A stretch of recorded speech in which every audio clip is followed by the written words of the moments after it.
cuman Adam dan Hawa dan anak-anaknya juga. Dari mana istri anak-anaknya itu? Apa ada sejarahnya itu, Bu? Oke, baik. Saya jawab ya. Pertanyaan ini biasanya tentang nama Hawa. Kali ini adalah istri dari anak-anak Adam. Sebentar, saya mau naikin dulu. Bang Zuma, silakan aja Bang Zuma. Jadi kalian bisa ditemani sama Bang Zuma untuk diskusi di room saya ya. Sebelumnya saya sapa dulu di room di YouTube Zulkifli M Abbas. Assalamualaikum subscribernya Bang Zuma. Semoga kita sehat semua ya. Room ini akan saya pergunakan untuk sebentar untuk diskusi lintas agama. Saya akan memute karena saya tempatnya berisik. Saya akan memute ketika saya tidak berbicara. Saya harap teman-teman juga punya kesopanan yang sama ya. Ketika teman-teman tidak berbicara, tolong di mute. Pak Itro dan Pak Erik tolong di mute. Tadi dirungkat karena ada laporan ya. Nah, baik. Sebelumnya saya mau menyapa dulu saudara kita, ada Pak Itro dan Erik di sini. Berarti kalian masuk ke sini, kalian sudah sibuk, kalian sudah bisa untuk diskusi. Room ini untuk diskusi. Dan saya akan sapa juga saudara saya dari Muslim, yaitu Bang Zulkifli M Abbas. Sebentar, saya ganti metodenya dulu. Assalamualaikum Bang Zuma. Waalaikumsalam warahmatullahi wabarakatuh. Baik, Semangat pagi semua. Iya, silakan. Saya akan menaikkan hanya teman-teman Kristen dan saya fokus di sini Bang Zuma dan saya untuk menemani teman-teman Kristen bertanya jawab.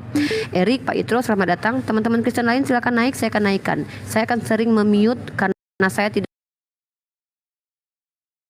bising yang masuk ke dalam room ini. Baik, silahkan Pak Itro ulangi pertanyaan Anda. Saya dan Bang Zuma akan bergantian untuk menjawab. Silakan. Oke, pertanyaan saya, dari manakah istri-istri dari anak-anak Adam dan Hawa itu, sementara di zaman itu cuman berdua aja atau berserta anak-anak Adam dan Hawa? Apa Tuhan memperbuat juga sama yang dibuatnya sama Adam? Itu aja Pak Zuma. Iya, baik. Langsung Bang. Iya, baik. Jadi kalau berbicara mengenai sejarah manusia orang per orang di dalam Al-Qur'anul Karim itu tidak menceritakan secara detail. Al-Qur'an menjelaskan begini. Bismillahirrahmanirrahim. Walaqad arsalna rusulam min qablika minhum man qasasna alaik wa minhum man lam naqsus alaik wa ma kana lirasulin ayyatiya bi ayati illa bi idznillah fa idza jaa amrullah qudi bil haqq wa khasira hunalik mubtilun. Jadi jelas dikatakan bahwa sesungguhnya telah kami utus beberapa utusan sebelum kamu, beberapa manusia, beberapa rasul sebelum kamu. Di antara mereka ada yang kami ceritakan kepadamu dan di antara mereka ada yang tidak kami ceritakan kepadamu. Tidak dapat bagi seorang kemudian membawa suatu mukjizat melainkan dengan izin Allah. Maka apabila telah datang perintah Allah, diputuskan semua perkara dengan adil, dan ketika itu rugilah orang-orang berpegang pada yang batil. Jadi maksudnya Al-Quran menerangkan bahwasanya tidak semua cerita yang terjadi pada masa lampau sebelum manusia belakangan itu datang itu diceritakan kemudian kepada orang yang datang belakangan. Nah, terkait dengan istri daripada anak Adam alaihissalam, kalau saya melihat di dalam kajian saya ya, Nabi Adam alaihissalam itu belum diberikan syariat hukum-hukum ketetapan baku yang harus kemudian menjadi pedoman hidup anak-anaknya. Selain daripada apa yang diperintahkan kepada Adam alaihissalam, cakupannya dengan perintah Allah untuk mentauhidkan dia, dalam arti kata mentaati perintahnya.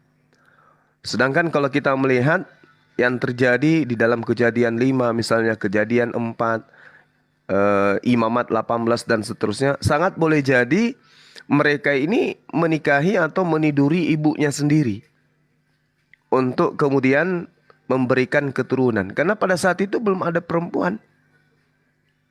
Anak laki-lakinya Habel, anak laki-lakinya kemudian Kain. Mereka ini, Habel dan Kain ini, kalau nggak salah dua-duanya laki-laki. Siapa bininya? Sementara wanita yang ada pada saat itu cuma satu. Siapa dia? Ibunya sendiri. Jadi gimana ceritanya tuh? Mereka Ya, mendapatkan dari istri siapa? ya kami jawab ya dari Kristen. Iya, silakan. Itu yang menjadi pertanyaan saya. Ya, gini Pak Yitro. Jadi sebenarnya tadi kan Bang Suma nggak menjawab, tapi nggak apa-apa kita Loh, Kristen kok jawab saya saja. tidak menjawab? Kamu tuli atau buta? Sabar Om Suma, sabar. Lah, kamu melakukan pembohongan. Saya Ya udah, barusan nggak selesai apa-apa. menjawab, kok katakan saya tidak menjawab. Oh ya, istri-istri Kain dan Habil menurut Islam itu siapa? Tadi Ya, kan saya jawabnya kan malah sudah Kristen. menjawab tadi. Nah, kamu siapa istrinya menurut Ya, Bible? siapa jawab dulu, Saya siapa kalau nggak dijawab. pertanyaan saya ini nggak istilahnya yang mau menjelaskan lah ya, nggak mesti tertuju hanya sama orang ini, hanya sama orang-orang kita Kristen yang di sini pun kalau ada solusi, ada menjalan apa istilahnya solusi yang terbaik, pengertian yang terbaik ya bisa juga. Ya, gini Pak Yitro. Jadi kalau dalam Kristen jelas itu di dalam oral Torahnya Yahudi atau Torah lisan Yahudi bahwa Adam ini dia punya anak itu banyak. Bukan cuma Kain dan Habil. Setelah Kain dan Habil kan ada Set juga. Nah kemudian di dalam Kejadian kan dikatakan begini, dia memperanakan anak laki-laki dan perempuan. Sabar ya, saya ambil ayatnya dulu. Sebentar, Demian, kamu bawa perspektif Yahudi ke Kristen, nggak malu kamu? Ya nggak malu lah. Kan oral Kenapa nggak Torah. terima semua Talmud? Kita tafsiran. Kenapa nggak kamu terima semua Talmud? Ketika giliran Nah, Talmud itu menguntungkan kamu bukan- pakai Talmud gitu. itu tidak semuanya Giliran bagian nggak dari menguntungkan oral kamu bantah gitu. Mana ada Yahudi? Oke, mungkin saya sapa dulu. Saya mau naikin Ustaz Wafi, Rukio Mafito ini Muslim atau Kristen? Rukio, Muslim atau Kristen? Rukio? Muslim atau Kristen? Muslim. Saya turunkan ya, saya naikin Ustaz Wafi ya. Di sini udah ada teman Kristen kita 3 orang. Oke, terima kasih. Baik, Demian, tidak masalah kamu bawa kitab Yahudi, tapi apa kamu nggak malu? Silakan. Saya nggak bawa, saya kan cuma ambil, saya nggak bawa dari tafsiran-tafsiran, tapi dari oral Torah. Oral Torah itu bukan tafsiran. Di dalam kitab Kejadian dikatakan bahwa Adam itu dia memperanakan anak laki-laki dan perempuan. Jadi anak-anak Adam ini mereka saling menikah.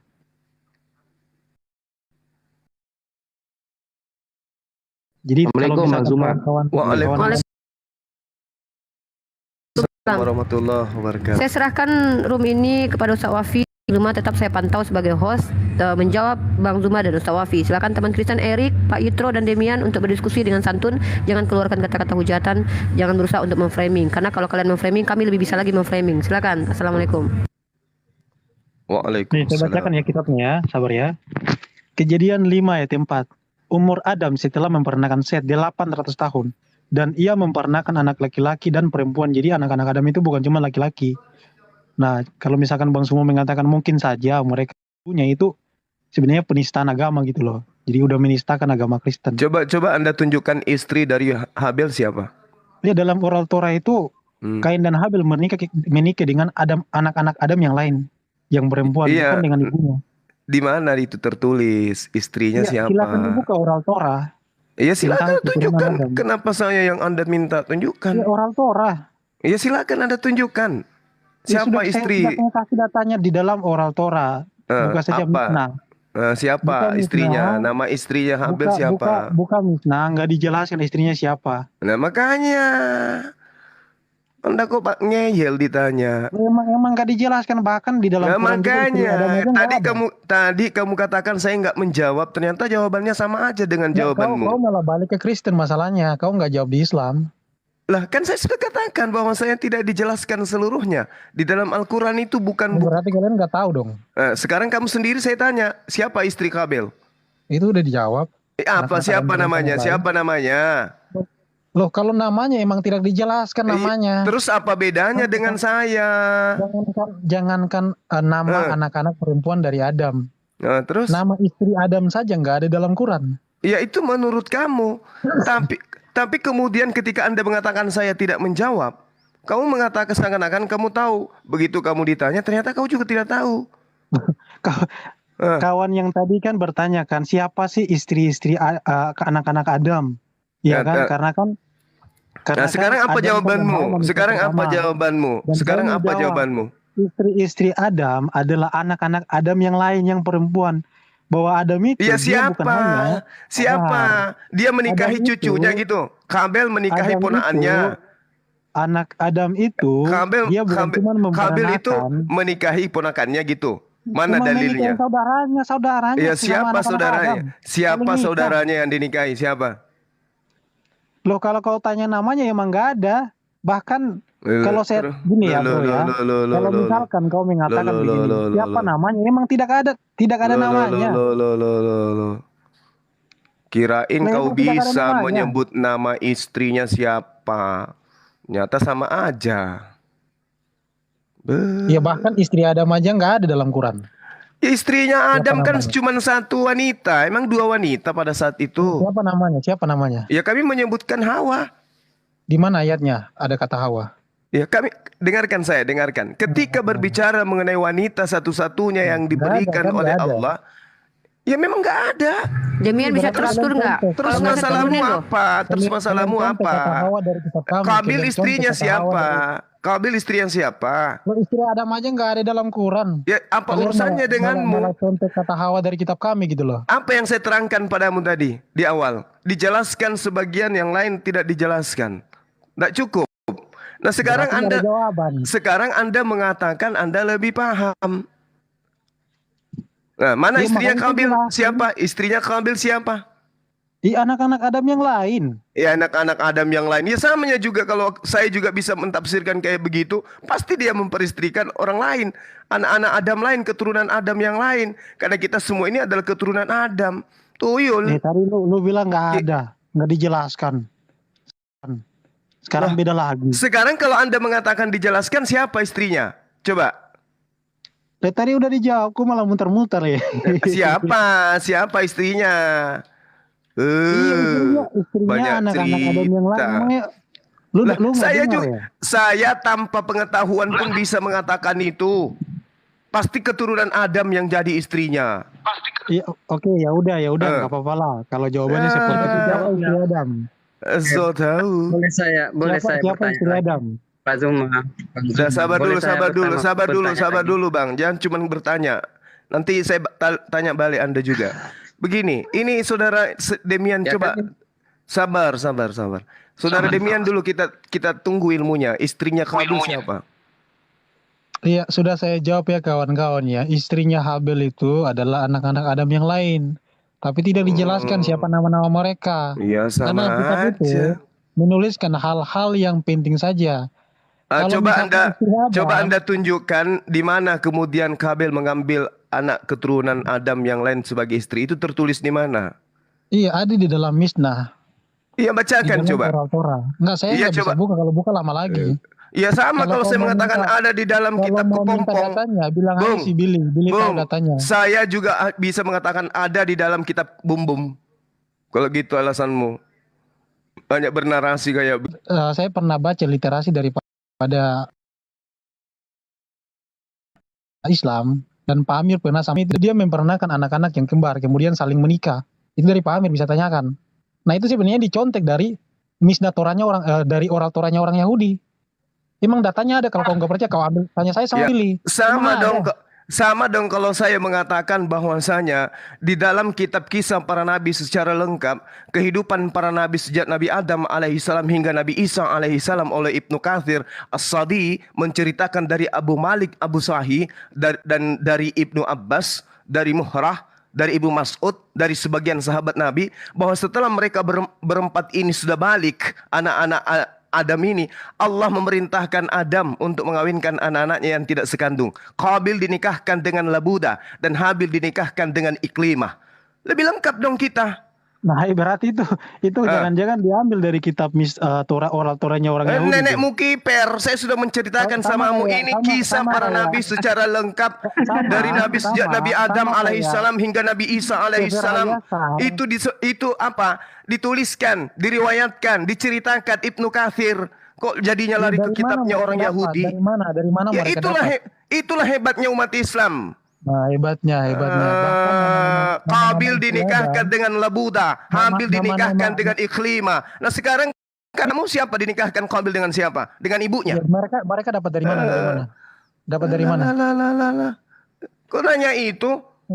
Internal kami secara tradisi pemahaman Islam, kami memahami Qabil dinikahkan dengan Labuda. Nah, sekarang Qabil dinikahkan dengan siapa di tradisi kamu? Itu baru muncul Di tradisi kamu. Nenekmu kiper. Intinya kami punya ilmu. Ya, Dikutip dari kitab.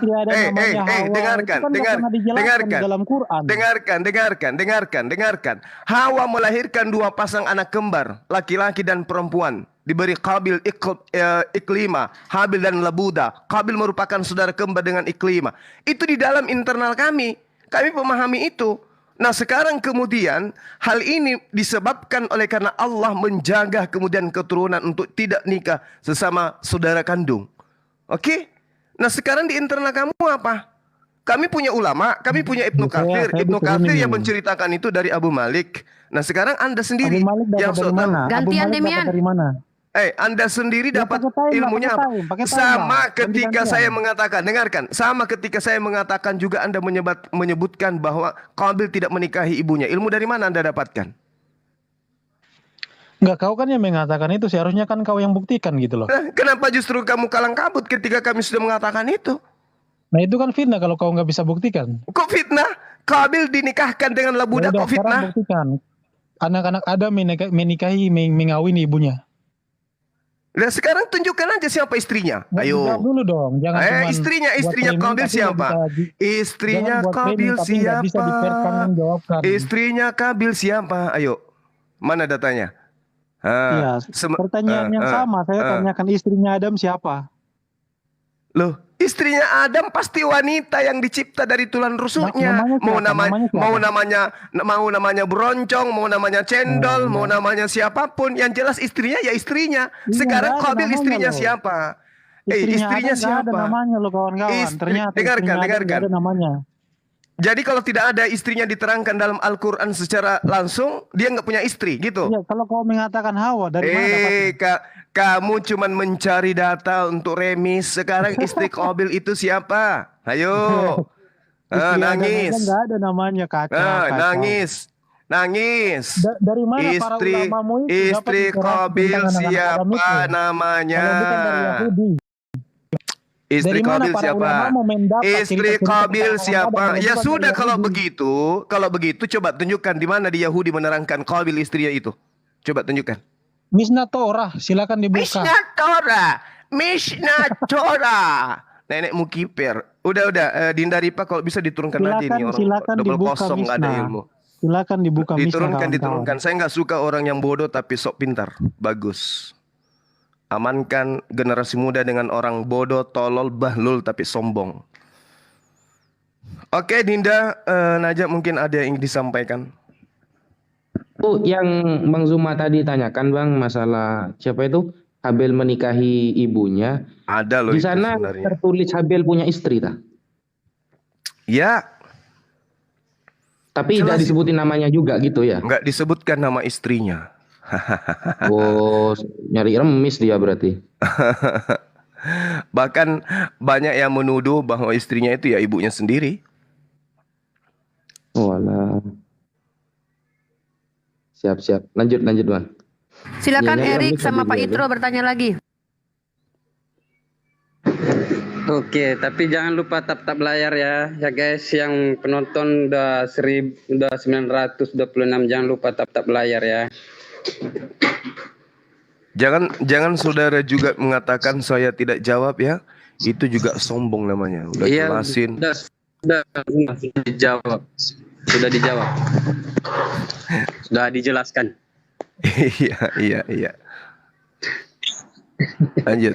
Kalau saya ya berterima aja, yang penting dijelaskan lah, itu aja sama. Ini ada sedikit yang Iya, boleh, silakan.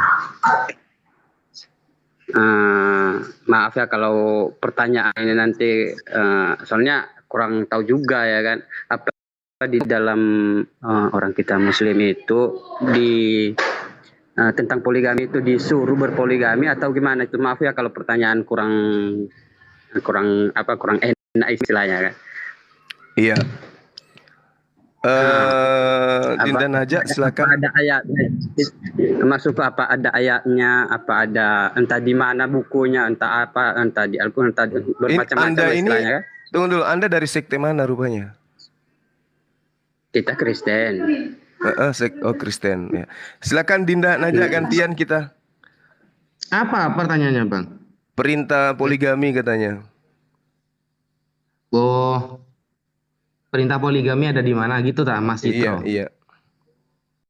Iya, Di surah An-Nisa, apa ada Mas Citro. ayatnya gitu? Ada ayatnya. Coba buka surah An-Nisa.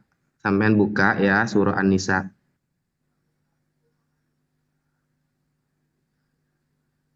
Di awal-awal itu surah Nisa itu.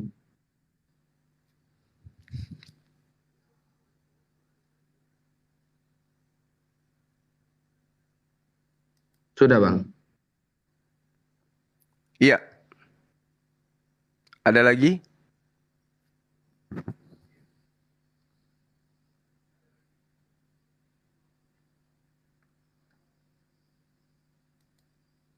Kok sepi? Silakan Oh, yang lain ada bertanya. Ada ya, Bang? Ada surah Nisa, Bang. Gini bunyinya, Oh. Bang. Iya, Bunyinya iya, itu iya. gini. Fankihu ma tobalakum minan nisa masna wa thulatha wa ruba. Fankihu nikahilah ma wanita toba yang baik lakum untuk kalian. Minan nisa'i dari kalangan perempuan, masna 2, wa thulatha atau 3, wa ruba atau 4. Gitu, Bang. Jelas itu. Oh, itu atas perintah siapa itu? Atas wahyu dari Tuhan atau yang penulis atau gimana lah itu maksudku? Ya Itu dari perintah Tuhan, dari Bang. mana, Jam? Al-Quran kan, Al-Quran itu dari awal sampai akhir kan firman Allah kan. Oh, berarti itu wahyu dari Tuhan. Ya iyalah, Bang, masa wahyu dari Yesus. Iyalah, kan aku cuma nanya jangan kayak gitu. Nah, itu harus dari Tuhan. betul. Tapi Iya, Bang. sementara Tuhan menciptakan manusia dari dulu cuma satu rusuk yang diambil dari tulang rusuk Adam. Kok bisa diwahyukan segitu lagi? Oke, saya jawab Dinda. Kayaknya ini Lanjut, Bang. orang bukan mau belajar, orang mau menguji. Jadi gini, Bung. Tidak ada perintah dari sejak Adam alaihissalam kemudian mengatakan peristikan cukup satu. Tanpa diperintahkan cukup satu pun, wanita pada saat itu cuma satu. Ngerti ya? Jadi inilah yang satu hal yang perlu saudara pahami. Kalau Anda mengatakan wanita nggak boleh dipoligami, apalagi Tuhan. Di Islam poligami wanita boleh. Ya, karena itu kodrat lelaki memang seperti itu, selalu ingin lebih dari hal apapun dibandingkan dengan wanita, bahkan dibandingkan dengan sesamanya lelaki. Itu kodrat itu, sebagai pejuang, sebagai laki-laki yang memiliki kemudian rasa karya dari Allah untuk seperti orang yang berkuasa. Itu yang perlu saudara pahami. Kemudian Anda melihat Al-Quranul Karim yang dijelaskan oleh adik saya tadi, wa in khiftum alla tuqsitu fil yatama, misalnya apabila kamu khawatir tidak akan mampu berlaku adil terhadap wanita, maka nikahilah perempuan yang kamu senangi 2, 3 atau 4. Batasannya 4. Kok bisa kayak begitu? Apakah ini adalah perintah mutlak poligami? Saya katakan boleh Anda memahaminya bisa dari sudut pandang Islam. Tapi kalau secara keseluruhan syariat yang diturunkan oleh para nabi, oleh Allah kepada para nabi, itu justru Islam datang membatasi 4. Sebelumnya tidak ada batasan. Contoh, bagaimana Salomo mencintai banyak perempuan. Ya, Salomo menikahi banyak perempuan, bahkan ratusan. Bagaimana kemudian Daud mengambil perempuan sampai 600 orang. Bagaimana kemudian ketika anak-anaknya tersebar ke pelosok bumi, itu diasaskan bersumber dari banyak wanita. Bagaimana Yesus yang Anda tuhankan berasal dari istri ketiganya Daud. Dan kalau tidak ada poligami dari sejak dulu, Daud tidak akan melahirkan Tuhan. Paham? Oke? andaikan tidak ada poligami, tidak ada kitab Daniel. Paham? Tidak ada kitab pengkhotbah. Kenapa? Penulis-penulis kitab itu adalah penulisnya adalah anak dari istri-istri yang lain daripada istri Daud. Pahami itu dulu. Dari istri Salomo. Pahami itu dulu. Bahwa poligami itu bukan sesuatu yang dihinakan oleh Allah Subhanahu wa taala, oleh Allah pencipta langit dan bumi. Ulangan 21 nomor 15 menceritakan itu ada jalan yang diberi ke satu nomor 10. Itu banyak di dalam kitab saudara. Jadi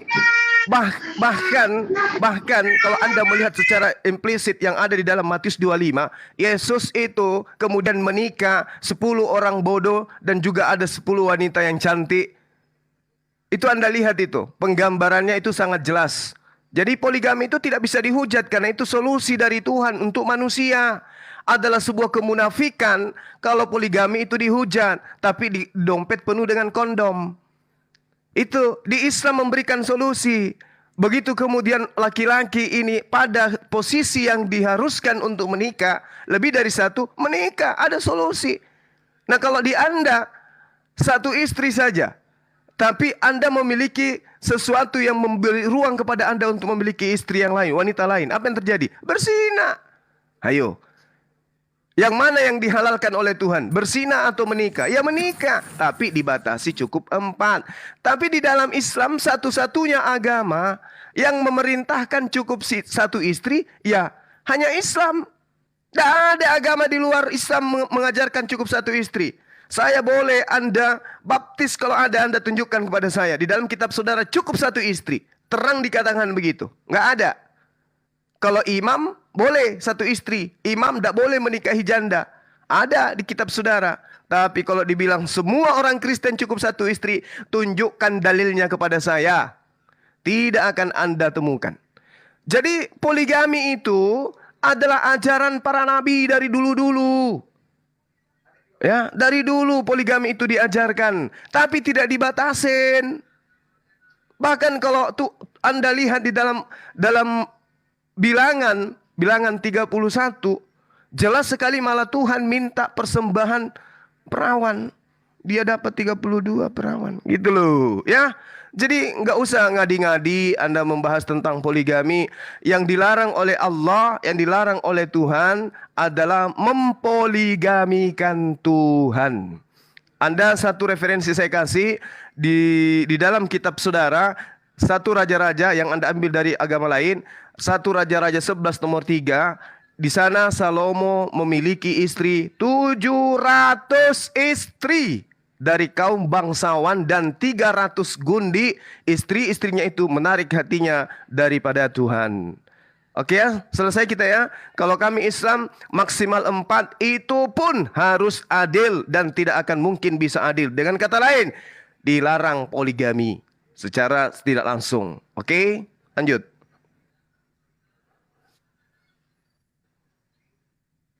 Oke, di sini sudah ada Pak Jordan dan siapa tadi lupa namanya Frank. Silakan kalian diskusi, kalau bisa tentukan tema biar mengkerucut diskusinya. Silakan Pak Jordan dan juga teman-teman Kristen. Saya sapa dulu Gemini. Halo. Halo, assalamualaikum. Muslim non Muslim? Muslim. Oke, Mau Gemini. nanya, kenapa ada surga dan neraka? Oke, Gemini kamu Muslim bener ya? Muslim ya? Iya benar. Aku Muslim. Oke. Soalnya Bang kemarin Zuma saya dan kan Ustaz Wafi, nimbrung silakan. di sebelah. Dinda Wafi dulu. Kalau beliau monitor. Lanjut dulu Pak. Ustaz Wafi gimana? Alhamdulillah. Selamat siang. Shalom. Assalamualaikum. Shalom. Bang Zuma, nanti kalau seandainya suara saya noise dari sini tolong dikasih tahu cepat ya, karena kadang tombol mute-nya ini udah saya mute, kadang masih bocor suaranya. Izin untuk langsung tanggapi. Silakan Erik, silakan Erik. Langsung. Bu Rifah, aku cuma sebentar aja. Baterai saya sudah merah ini. Saya Pertanyaan teman kita yang tadi. Ya, saya cuma penasaran dengan Pak Demian tadi yang ditanya soal Habel. Gitu. Jadi cuma itu. Jadi saya cuma melihat hal itu.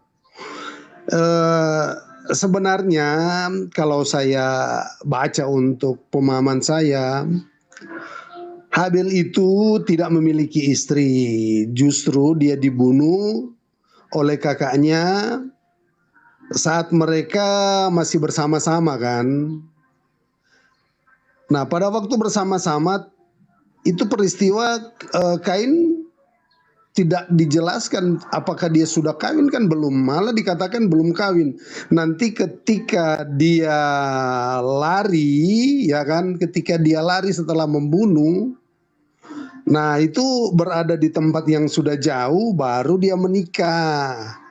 Nah, jadi saat pembunuhan itu jelas aja Habil itu tidak memiliki istri. Jadi kalau ada misalnya data-data yang lain memiliki cerita tentang Habil itu sudah memiliki istri, itu bagi saya itu kebohongan ya, karena yang menceritakan tentang Adam itu sampai Abraham saja itu diceritakan oleh Allah langsung kepada Musa.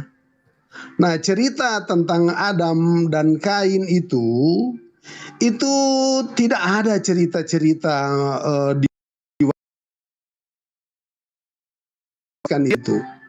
itu nanti pada Musa lewat pewahyuan. Jadi kalau ada yang lain itu cerita bohong. Jadi di situ kalaupun ada sumber-sumber yang lain, apakah dia memiliki derajat yang sama dengan Musa yang mampu diceritakan oleh Allah tentang peristiwa Adam dan Kain? Nah, itu logikanya seperti itu. Silakan ditanggapi. Jadi menurut saudara, Demian ini keliru dengan mengatakan bahwa Habil itu punya istri. Ya jelas saja lah, yang mendapat inspirasi pada waktu itu menulis Kejadian 5 kitab Torah itu jelas Musa. Iya, betul. Yang saya tanya, apakah keliru dia dengan mengatakan bahwasanya Habil punya istri gitu? Iyalah, kelirulah, tidak ada. Kalau sumber Alkitab, sumber primernya itu jelas tidak mengatakan itu, kemudian mau ditambah-tambah, mau pakai data mana, itu bagi saya itu bohong itu. Tukang bohong emang Demian itu, Pak. Lanjut Bang Zuma. Tapi di dalam kitab Kejadian, Kejadian 5 khususnya ya, di sana Habil diceritakan kemudian bahwasanya beliau memiliki saudara-saudara perempuan. Oh, kan jelas saja pada waktu itu kan Adam dan Hawa kan mereka masih hidup. Jelas saja mereka punya adik-adik lah. Iya, maksudnya beliau Habil juga masih ada di situ. Tidak ada, Pak. Masa sih?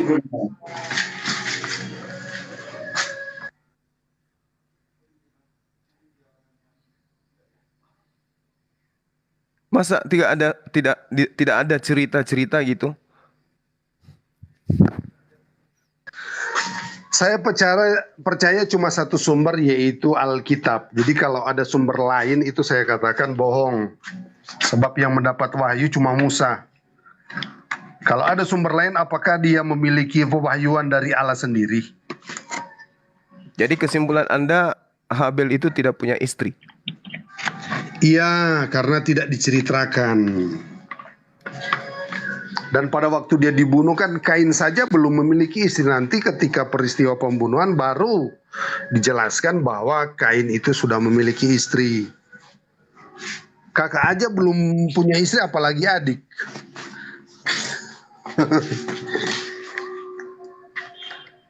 Jadi gitu ya. Jadi sebenarnya Habil itu menurut saudara tidak memiliki istri, tidak pernah dinikahi. Jadi Habil ini tidak punya keturunan. Iya, tidak ada.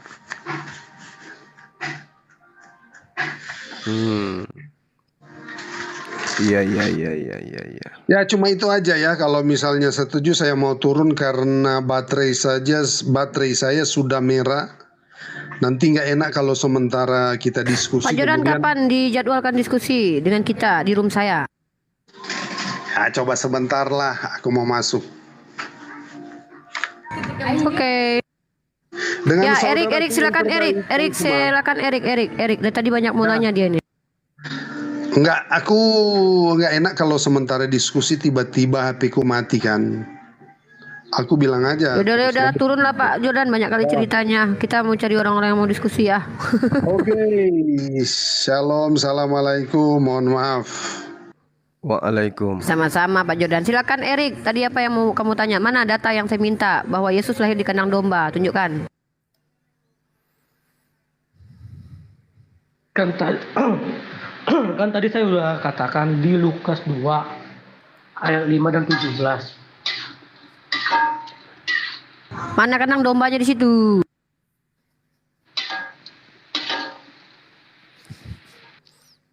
Tadi yang bertanya tentang surga neraka masih ada orangnya. Oh, udah turun Bang. Oh, Woi, silakan. Jadi tadi Erik ini dia bilang bahwa Yesus dengan Isa berbeda. Saya kasih bukti bahwa Bu Rita Wahyu mengatakan sama. Dia bilang, oh Yesus kami lahir di kandang domba. Saya minta data dari tadi. Silakan Erik.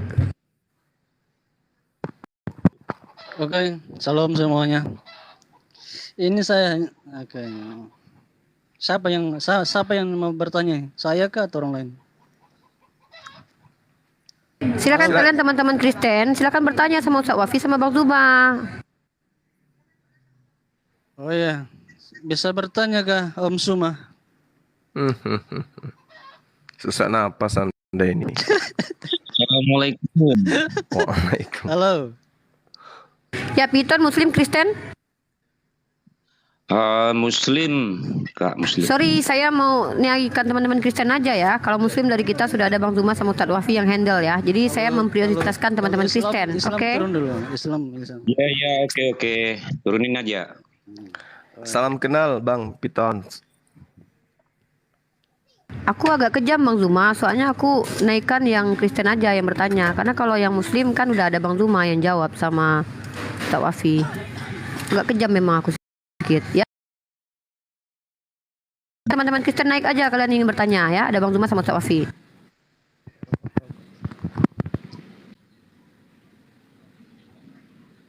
Alfa silakan, Alfa Muslim Kristen. Shalom. Oke, silakan Alfa. Ada Bang Zuma dengan Ustaz Wafi yang akan berdiskusi dengan Anda. Silakan. Saya mau bertanya ke Bang Zuma. Yo Puput, lanjut. Boleh kah? Sesak napas ini. Bang, tadi kan dari kakak Riva kan bilang mau bukti Yesus lahir kandang domba. Ada bukti? Ada bang. Itu aja bang. Mana buktikan boleh? Kalau menurut abang, kalau saya kasih tunjuk bukti gimana? Ya udah silakan aja, nggak apa-apa. Dibaca di Alkitab. Iya silakan, di mana? Di Alkitab mana?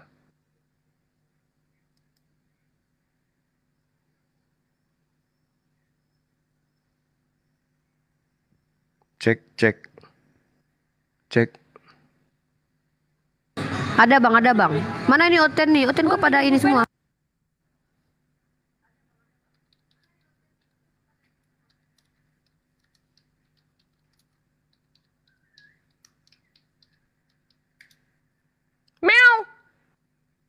Duh, pada cari data dua-duanya. Woi, kamu ngomong lah woi, apa kayak gitu woi. Bilang kayak Yesus apa kayak gitu.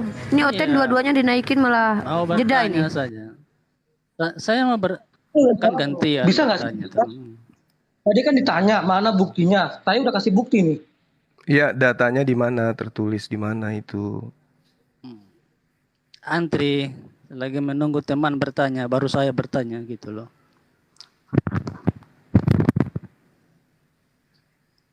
Siap mental.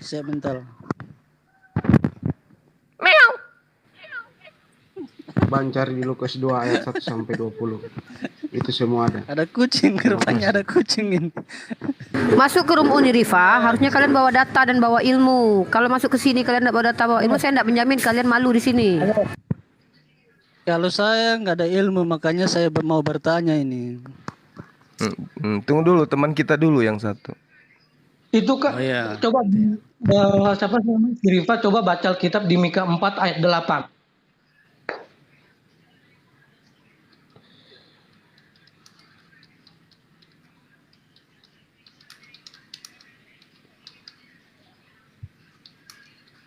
Ayat 6 sampai 8.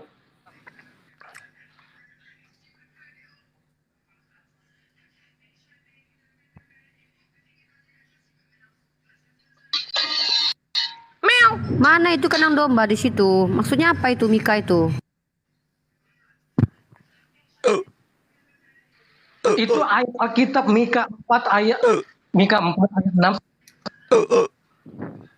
Iya, di mana itu kandang domba? Apa hubungannya sama kandang domba? Pada Di hari situ itu dikatakan demikianlah firman Theos. Aku akan mengumpulkan mereka yang pincang dan akan menghimpun mereka yang terpencar-pencar dan mereka yang telah kucelakakan. Kambing dan apa kandang mana di sini? Kandang kambingnya mana?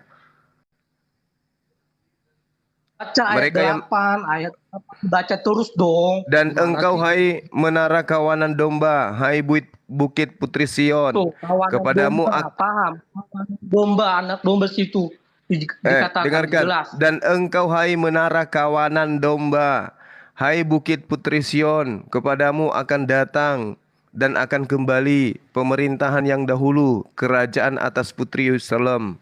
Mana Yesus lahir di kandang? Abang, Salam. Jadi abang, menurut abang harus di situ harus ditulis kandang domba. Ya ini bukan mengenai kelahiran ini. Ya terus kan tadi si Rifa yang nanya, mana dikatakan Yesus itu lah ya di kandang domba. Kan udah Ya, dibilang, mana akan dalilnya? datang juru selamat itu Bang. siapa? Juru selamat itu siapa? Yesus itulah yang dia lahir dari rahim Bunda Maria. Loh, Dia dengarkan saya bacakan dalilnya, dengarkan saya bacakan dalilnya ya. Dan engkau, hai menara kawanan domba, hai bukit putri Sion, kepadamu akan datang dan akan kembali pemerintahan yang dahulu, kerajaan atas putri Yerusalem. Mana Yesus di sini lahir di kandang binatang? Nggak ada. Nggak ada hubungannya. Ada, Bang. Apa hubungannya? Ini mendingan Al-Quran. Al-Quran mengatakan begini. Bismillahirrahmanirrahim. Fa'aja'ahal makhadu ila khiz inna nakhlah. Qalat ya laytani mittun qabla hadha wa kuntu nasyan mansiya. Kemudian rasa sakit akan melahirkan memaksanya bersandar pada pangkal pohon kurma. Dia Maryam kemudian berkata, wahai betapa baiknya aku mati sebelum ini dan aku menjadi seorang yang tidak diperhatikan dan dilupakan. Maryam sejenak sebelum melahirkan dia bersandar pada pohon kurma. Itu lebih akurat daripada kandang binatang. Apa buktinya? Penemuan yang ada baru-baru ini dirilis oleh beberapa kemudian Republika, kemudian liputan 6 menceritakan bahwasanya orang-orang di Yerusalem sana setelah melakukan penelitian ternyata mereka menemukan biji kurma yang berusia 2000 tahun yang lalu ada di Yerusalem, tempat di mana Yesus itu lahir. Nah, kalau disandingkan dengan Bible, di mana ditemukan ada kandang binatang usia 2000 tahun yang lalu? Ayo. Al-Quran lebih Kalau ada akurat. kata kandang domba dalam kitab kalian, Ustadz Wafi siap dibaptis hari ini. Enggak, Ayo. bukan gitu. Ya, Bang Suma. Kalau ada kandang domba, hostnya saya nikahi sekarang, ayo. Saya jadi imamnya. Ayo. Telah kunikahkan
ilah, nggak boleh yang lain. Itu gila nggak tuh? Ya gila. Namanya Tuhan harus gila menyatakan dirinya Tuhan. Asal jangan yang bukan Tuhan dipaksakan untuk disembah. Seperti dewa minta darah manusia, dipaksakan untuk diberikan persembahan darah manusia. Dewa Molok, kan gitu. Dewa Molok yang haus darah, tapi haus darah bukan darah manusia, bukan darah hewan, tapi darah manusia. Dan itu yang dipraktekkan agama saudara. Makanya semua liturgi yang Anda berikan, itu semuanya salah. Tadi ada yang mengatakan Kabil punya istri, ada yang mengatakan tidak, ada yang mengatakan lahir di kandang binatang, tapi tidak ada datanya. Itu disebabkan karena apa? Karena Yesus Anda persembahkan ke Dewa Molok, bukan kepada Tuhan yang Maha Esa. Gitu loh. Kan ada kandang domba, Bang. Maunya harus di sini lahirnya. Saudaraku, gini saudaraku. Sebenarnya Nabi Isa alaihissalam atau Yesus yang Anda katakan dalam bahasa kitab saudara sudah dijelaskan di dalam Al-Quran bahwa setiap kali datang utusan kepada mereka pasti diolok-olok oleh mereka. Itu diterangkan oleh Al-Quran di dalam surah apa ya? Saya lupa ya. Al-Hijr ya kalau nggak salah. Di situ sangat jelas dikatakan wa ma yatihim mir rasulin illa kanu bihi yastahziun. Seperti itu dalilnya. Gitu ya, Dinda Najah ya. Setiap kali datang rasul utusan kepada mereka, selalu saja diolok-olok oleh mereka. Ini bukti bahwa Nabi Isa, Yesus begitu datang diolok-olok. Dari sejak kelahiran aja sudah dihinakan. Kenapa Yesus itu dikatakan lahir di kandang binatang domba? Kenapa? Karena nanti ujung-ujungnya Yesus itu dianggap anak domba yang dipersembahkan kepada Dewa Molok. Ayo. Dewa Molok di mana, Bang? Halo, selamat Ada siang. buktinya. Tuhan tidak pernah minta persembahan darah manusia. Ayo. Di Imamat 1 nomor 2. Imamat 1 nomor 2. Bila Israel, anak-anak Israel ingin mempersembahkan kurban, hendaklah mereka mempersembahkan kurban hewan ternak. Yesus juga mengajarkan di dalam Matius 8:4, hendaklah mempersembahkan Kenapa Kristen muncul kemudian persembahkan anak manusia, anak Maria semata wayang? Ikhlaskah ibunya? Ikhlaskah saudara-saudaranya Yesus dipersembahkan untuk Dewa Molok? Jawab Budi. Meow. Dewa Molok di mana, Bang? Saya tanya. Dewa Molok di mana?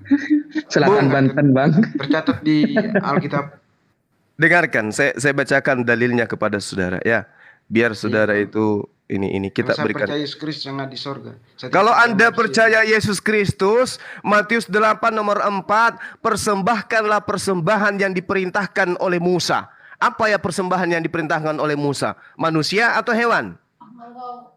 Hewan lah, Bang. Nah, terus kenapa Kristen mempersembahkan dalam imannya darah Yesus? Darah manusia Yesus. Apakah Anda sudah mengaku Yesus itu binatang juga? Dia kan datang untuk menebus dosa manusia. Loh. Sekarang begini kalau dosa saja. Kalau menebus dosa, Bang, dengar dulu, Bang. Kalau menebus dosa, berarti manusianya tinggal, dosanya ditebus. Oh, berarti begitu. kita dalam kekal. Oh gitu. Iya, Bang. Oke. Di dalam berarti Yesus salah memerintahkan mempersembahkan darah hewan. Salah dia. Harusnya dia persembahkan darah dirinya. Ayo murid-muridku berkongko-kongko, siapkan parang, siapkan linggis, siapkan tali, siapkan palu untuk persembahkan saya untuk dosa-dosa kalian. Ada ajaran Yesus kayak begitu rupanya. Malah dia marah kepada murid-muridnya. Tidak bisakah kau berjaga-jaga meski sejam saja? Berdoalah kepada Tuhan. Berjaga-jagalah bersamaku di sini. Yesus minta dijagai agar tidak ditangkap oleh tentara Romawi. Bukan, Mas, referensi abang salah. Salah. Yang benar yang mana? Coba tunjukkan di mana Yesus memerintahkan supaya orang-orang mempersembahkan darah manusia. Itu di mana? Yesus berkata, sebelum aku datang, berjaga-jaga dan berdoalah supaya imanmu jangan jatuh. Itu iman jangan jatuh itu dalam pertengkaran atau perkelahian. Itu detik-detik penangkapan. Itu detik-detik penangkapan. Bahkan Yesus memerintahkan membeli pedang, menjual pundi untuk membeli pedang. Beli pedang untuk berjaga-jaga atau untuk tulis bawang? itu bukan apa? Untuk menjaga, untuk melindungi murid. Karena Yesus tahu bahwa murid-muridnya akan ditangkap oleh Nggak ada yang mau menangkap murid Yesus. Yang mau ditangkap itu cuman Yesusnya aja. Nggak ada itu cerita. Nggak ada. Di mana tertulis bahwa murid-murid Yesus mau ditangkap? Pas Nggak ada. muridnya mengambil pisau. Ini Pak. Yang mau membunuh murid-murid Yesus ada. Paulus, pendiri agama saudara. Nilai kalau Yesus itu takut dia ditangkap, ngapain dia menyerahkan diri sampai disalib? Itu aja nggak logika Anda. Bung, Anda baca Lukas 14, Yesus lari meloloskan diri dengan melepaskan kain lenan. Dan untuk marah iman gue dia untuk merayakan ini Bang, gini aja. Kenapa Yesus menghilang dari sekitar para yang ini mensolimi Tuhan Yesus? Karena dia tidak mau ada pertengkaran atau pertumpahan darah di situ. Udah kiamat ini. Loh, habis Yesus itu terangkat, apakah kemudian tidak ada pertumpahan darah? Murid-muridnya itu dibasmi oleh Paulus, masih kurang nyata itu. Itu kan apa? Untuk menggenapi nubuatan akan datangnya antikristus di dalam Lukas 21, gitu maksudnya. Tidak ada Bang. Oh, kok tidak ada pula saudaraku? Nih kubacakan ya supaya kita sama. Tapi bukan untuk datang. Loh. Saudara, saya datang antikristus. Antikristus datang di tengah-tengah murid-muridnya. Itu nyata itu Siapa antikristus itu? Coba Anda baca di dalam Lukas 21 nomor 8. Antikristus itu. Jawab Yesus, dengarkan saya, Bung, dengarkan saya. Murid-murid Yesus, murid-murid ya, bukan Kristen di sini ya, murid-murid yaitu Bani Israel. Bertanya kepada Yesus, Guru, bila manakah itu akan terjadi? Dan apakah tandanya kalau itu benar-benar terjadi? Apa kata Yesus? Jawabnya, waspadalah supaya kamu jangan disesatkan. Ini kepada muridnya nih yang asli nih, yang ada duduk di depannya nih. Sebab banyak orang akan datang dengan memakai namaku dan berkata, akulah dia. Dan saatnya sudah dekat. Janganlah kamu mengikuti mereka. Bang, sabar. Ya, silakan. Jika ada, Bang, coba ulang tadi kata Abang bilang apa? Waspadalah supaya kamu jangan disesatkan. Sebab banyak orang akan datang dengan memakai namaku dan berkata, akulah dia. Memakai namaku. Ya, dan sekarang oke, baik. Dirinya Tuhan Allah. Oke, siapa yang kemudian datang setelah Yesus terangkat, datang mengaku bertemu dengan Yesus, bertemu dengan Tuhan dan mengatakan Yesus itu adalah Tuhan. Itu siapa? Ada Bang. Siapa? Hah? Simpel aja Bang. Siapa? Yang mengakui Yesus adalah Tuhan itu Thomas. Berarti Thomas penyesat. Bukan penyesat. Loh, ini dikatakan dia akan memakai namaku, maksudnya dia akan menjual namaku, mengatasnamakan aku dan berkata, aku itu adalah Tuhan. Saatnya sudah dekat, jangan kamu mengikuti mereka. Pertanyaan saya, setelah Yesus terangkat, siapa yang datang mengajarkan Yesus itu adalah Tuhan? Siapa? Kan Cahyono, Bang. Cahyono dengan Sugiono. Yesus terangkat ke surga, dikirim Roh Kudusnya. Dikirim Roh Kudus dikirim kepada siapa? Kepada Paulus. Untuk murid-muridnya, untuk menceritakan kisah. Jadi Roh Kudus diutus kepada Paulus untuk membunuh murid-murid Yesus gitu. Bukan Paulus saja.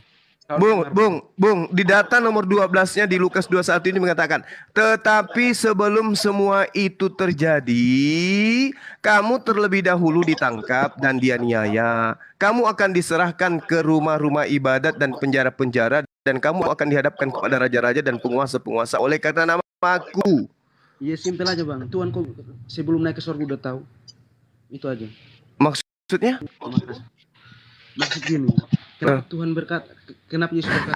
Alfa, suaranya kayak minoritas, kecil sekali. Sedikit sekali suaranya. Ayo, besarkan lagi. Ini membela iman lo kamu di sini, berapologet kamu. Cepat, besarkan. Aku kasihan samamu, gak kedengaran sama orang di bawah. Jadi gini, saudaraku, ketika saudara mengatakan, kenapa Yesus tahu? Bung, Yesus saya tahu Abang pasti bilang, itu karena diridhoi apa Betul. petunjuk Betul. petunjuk dari Allah. Benar. Betul. Memang Enggak, dia sendiri tahu. Dia membangkitkan orang mati dengan imannya sendiri, dengan kekuatannya sendiri. Enggak dari dia sendiri adalah Allah, Bang. Bung, Yohanes 5 nomor 30. Terlontar dari mulutnya manusia Yesus yang Anda tuhankan. Apa yang dia katakan? Aku tidak dapat berbuat apa-apa dari diriku sendiri. Percaya enggak dengan perkataan Yesus itu? Anda percaya enggak? Gimana? Yohanes 5 nomor Bang 30, saudaraku. Bang Suma, Ya. akan bisa Bang. Gak bisa kita. Gak akan ketemu Bang. Karena iman kalian kan beda dengan kami. Jangan gitu. Maka karena itu, saudaraku, saya di sini mewakili Yesus yang Anda persembahkan ke Dewa Molok. Contoh, saudara Alfa. Contoh, saudara Alfa mengatakan, dengarkan dulu. Contoh, saudara Alfa mengatakan, Yesus itu maha kuasa, dia membangkitkan orang mati. Ku kasih pernyataan Yesus. Yesus dengan lisannya sendiri mengatakan, aku tidak dapat berbuat apa-apa dari diriku sendiri. Apa yang aku lakukan adalah apa yang diperintahkan untuk aku kerjakan. Ini perkataan Yesus. Saya mewakili beliau yang telah kalian plesetkan ajarannya. Ayo, bantah saya dengan data. Gini Bang, kita nggak akan ketemu Bang. Sampai manapun kita. Iya, kita tidak akan ketemu. Layaknya Anda tidak akan ketemu. Kenapa? Karena Anda itu antikristus. Karena begini. Imanku. Bukan masalah imanmu dengan imanku, bukan. Anda itu antikristus. Anda membantah semua ajaran Yesus. Siapa yang bilang? Bang, boleh begitu. Antikristus berbohong selama 5 tahun. Ayo kita angkat tema siapakah antikristus menurut Yesus. Bang Zuma gimana? Kalian bertiga siap diskusi tentang hal ini? Saya kasih waktu untuk bicara biar tidak numpuk-numpuk. Kalau kamu mau cari tahu, nggak usah lagi. Kita bahas siapakah antikristus menurut Yesus. Apakah umat Islam dan Nabi Muhammad masuk kategori antikristus? Kita bahas. Ngapain Anda masuk ke sini? Ngapain Anda masuk ke sini? Lagi pendeta yang mau hadapi saya, nggak ada lagi. Kenapa nggak ada Bang? Mereka semua keok menghadapi ajaran Yesus. Mereka nggak sanggup melawan Yesus. Karena saya menjelaskan ajaran Yesus. Mereka menjelaskan ajaran Paulus. Coba kamu bilang pendeta siapa kamu temui? Coba. MYM sudah menutup diri dari saya. Siapa lagi?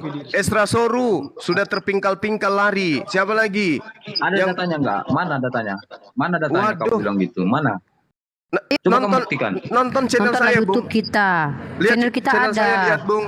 Zulkifli M. Abbas, Rifa MOW, pendeta kalian terkencing-kencing sudah. Aku tahu kamu tuh orangnya pintar. Kamu orangnya pintar. Aku tahu. Bukan, saya nggak pintar. Saya nggak pintar, Bung. Saya hanya belajar Bible. Berdebat masalah. Saya juga tidak setuju itu. Kalau kalian ini berdebat masalah agama begini. Anda harus, Bung. Anda harusnya berterima kasih kepada saya sebelum Anda diusir oleh Yesus. Gak usah, saya enggak berterima kasih Bang. Saya malah berterima kasih kalau kalian itu mau. Oh jangan, sampai gimana, jangan. Kasihan kalian kalau harus mati dipanggang di neraka, jangan. Gak apa-apa Bang, itu hak saya. Nggak boleh. Itu hak saya dan pilihan iya, saya. Tapi Anda nggak bisa membatasi saya untuk menyelamatkan yang lain kan? Bang Suma. Ya itu hak kamu. Ya itu makanya saya ada di sini, saudaraku. Yaudah, Anda ngapain di sini, Pak Yesus? Pak Yesus harga mati, kamu ngapain di sini? Aduh. Karena Anda minta naik ke sini, saya naikin. Ngapain Anda ke sini? Kalau mau menasehati jangan kami umat Islam, kami sudah punya ustadz. Kalian nasihati saja teman-teman kalian Kristen. Bang Suma. Gak usah saling menghujat begitu. Saya nggak ada yang menghujat siapa? Siapa menghujat di sini? Menghujat cuma. Bukan begini Bang. Mana? Kamu Bang Suma. Hujatan saya yang mana? Coba satu. Hah? Siapa lu? Saya tidak menyamakan diri, saya mewakili Yesus.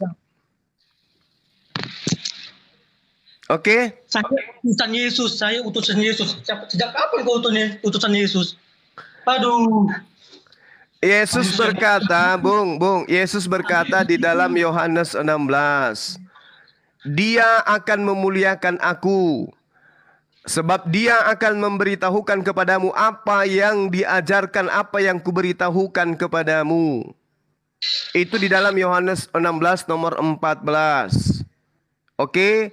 Dia di sini adalah Rasulullah Muhammad sallallahu alaihi wasallam dan saya umatnya, maka saya tampil untuk memuliakan beliau, Yesus, dari kalian yang menghinakan beliau.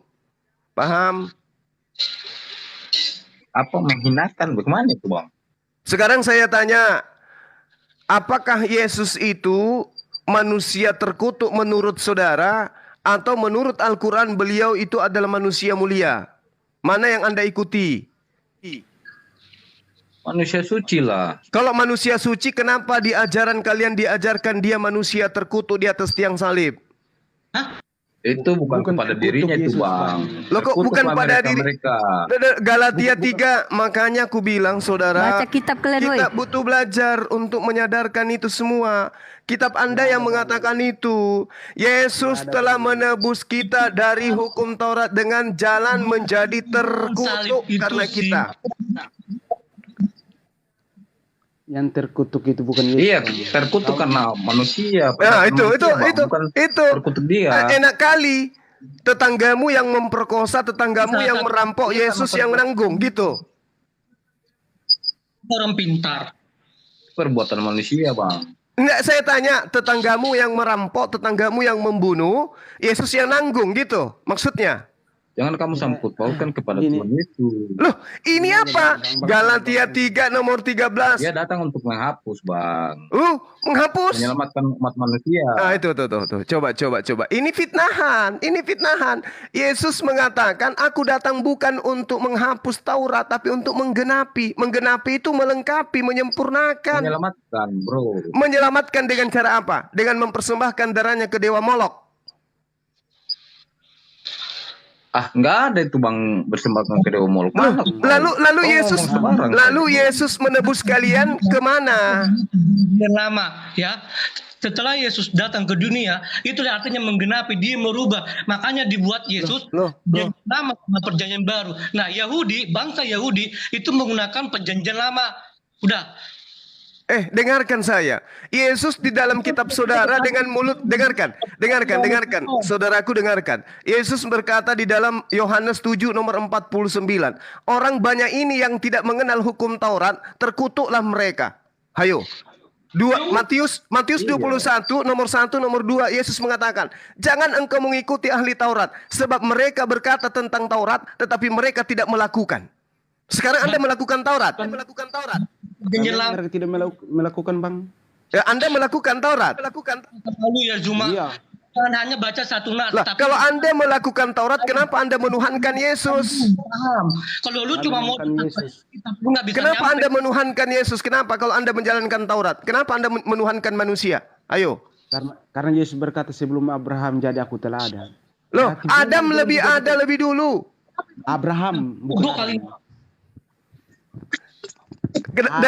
Dengarkan. Dari mana Yesus tahu? Dari mana Yesus tahu kalau dia ada sebelum Abraham ada? Dari mana dia tahu?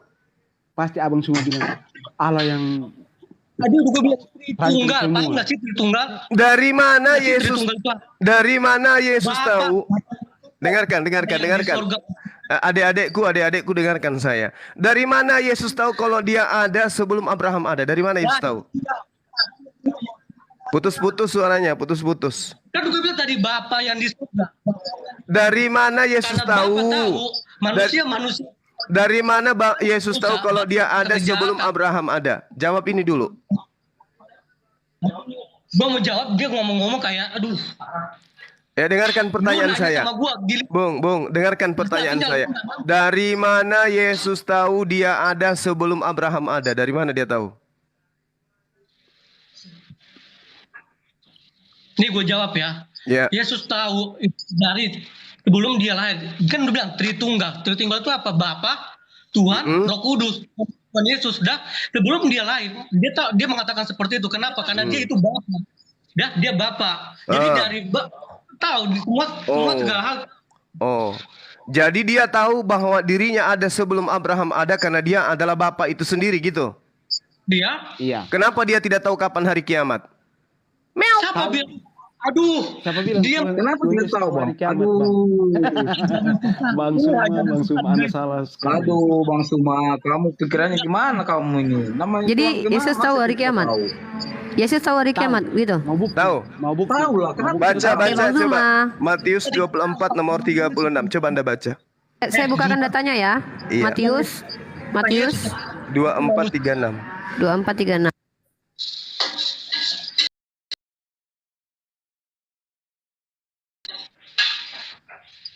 Anak-anak yang tidak pernah belajar Bible ini kayaknya ini ya semua ya. lu percuma belajar Bukan, menafsirkan dengan baik. Kayaknya ini Ada korban pemahaman dogma ya, Bang. semua ini, korban dogma gereja semua ini adik-adik sekalian ini. Enggak ada, Bang, enggak ada korban. Anda Nggak ada korban di mengatakan sini. Yesus tahu hari kiamat, itu ilmu dari mana?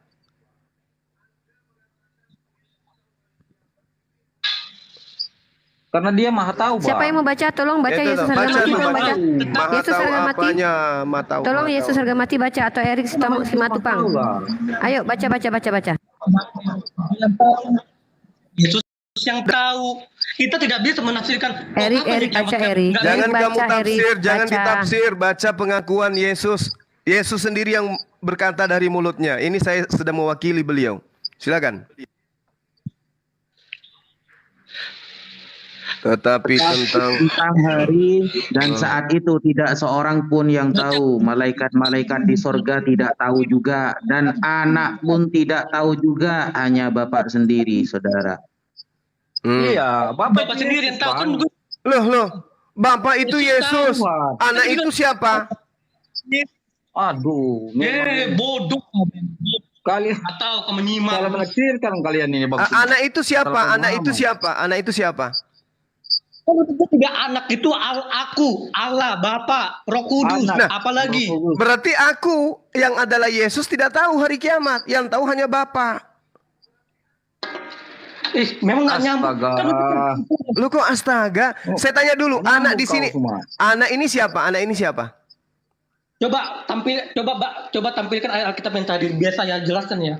Saya tanya dulu, anak di sini siapa? Anak di sini siapa? Saya tanya dulu. Coba tampilkan Alkitab yang tadi. Saya tanya dulu, anak ini siapa? Adik-adikku yang cantik-cantik, yang alisnya tebel-tebel, bibirnya tembem. Saya tanya, anak di sini yang dimaksud Matius 24:36 ini sopore? Paulus. Aku bang yang punya alis tebal bang, bukan mereka bang. Ayo. Tuh, itu. Nah, alat tunjuknya pun tuh cantik Ayo kali.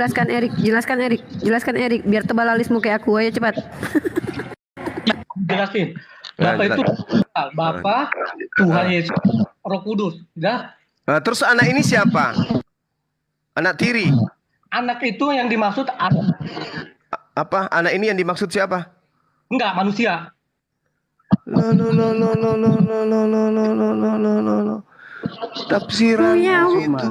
Tafsiranmu itu error. Bang Suma, jangan. Lu yang error. Yang lain bicara, jangan lo gulu. Karena Ya jawablah siapa itu anak Siapa itu? anak Ini di anak sana? siapa ini? Anak siapa ini? Anak nih. Ini anak siapa nih? Menjadi manusia anak itu sendiri, Bang manusia. Suma. Anak manusia akan Orang itu datang di bisa atas menjadi awan. manusia sendiri. Enggak, anak di sini jangan Anda pelintir. Anak di sini siapa? Artinya anak masuk manusia ini anak Tuhan Yesus. Artinya manusia ini tidak tahu, kan dijelaskan di awal. Tidak seorang pun yang tahu. Itu artinya anak Tuhan itu tidak tahu. Artinya kita manusia ini tidak tahu kapan kiamat. Loh. Lah emang Bang, jangan lo. Coba Anda baca di data nomor 36-nya. Sebab sebagaimana halnya sama Nuh, demikian pula halnya kelak pada zaman kedatangan anak manusia. Anak manusia yang datang ini siapa ini? Anak manusia. Itu Yesus. Loh, kenapa di atas Anda akui bukan Yesus? Sama aku Yesus. Iya, Karena itu terus anak kenapa manusia. ayat nomor 36-nya Anda tidak akui kalau itu Yesus? Itu kan Yesus. Ya berarti Yesus tidak tahu hari kiamat. Ya Allah ya Karim. Dengar dulu. Aduh. Bukalah otakmu, Bang Suma. Lu dulu Bang. kok jadi saya yang buka otak, lu yang buka celana. Ini sudah jelas ini. Nomor 36-nya anak manusia tidak tahu. Anak manusia itu tidak tahu kapan hari kiamat. Hanya Bapak saja yang tahu. Jangan Kayak gini Kau pemahamu enggak. nggak bisa Begitu pemahamu. Oke. Saya ulang ya, adik-adik ya, saya ulang. Di data nomor 36 dari Matius 24 ada yang kresek. Di situ dikatakan tentang kiamat ada yang kresek, ada yang suaranya pecah-pecah. Bentar ini. Tolong di mute dulu. Ya, di situ jelas tentang hari kiamat. Aduh, sakit kuping. Saat itu tidak ada seorang pun yang tahu. Ini sudah disebutkan ini. Seorang ini artinya seluruh manusia, tidak ada yang tahu. Malaikat-malaikat di surga tidak ada yang tahu. Disebut lagi anak. Anak pun artinya Yesus pun tidak tahu. Hanya Bapa seorang diri yang tahu. Jangan pelintir data. Aku ini mewakili Yesus untuk adik-adik semua. Eric keluar dulu dari baskom dulu. Eric keluar dulu dari baskom itu. Turun dulu. Ya, saya ulang lagi. Tentang hari itu tidak ada seorang pun yang tahu. Ini cakupannya ini sudah masuk semua seluruh manusia di sini. Tidak ada yang tahu hari kiamat. Malaikat-malaikat di surga juga ada yang tahu. Di sini adalah Yesus. Hanya Bapak yang tahu. Yesus nggak tahu hari kiamat piye toh. Lawan disembah wong edan. Gimana tuh? Gak ada yang bisa jawab teman semua.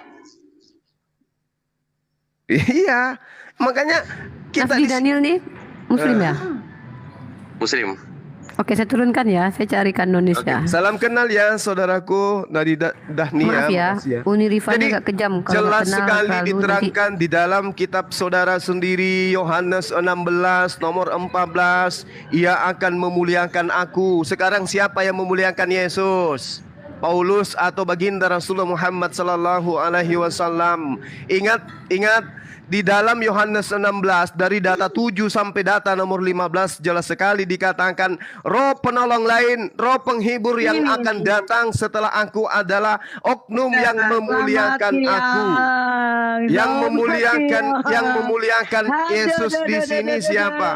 Apakah baginda Rasulullah Muhammad sallallahu alaihi wasallam atau bangga dengan hasil curiannya?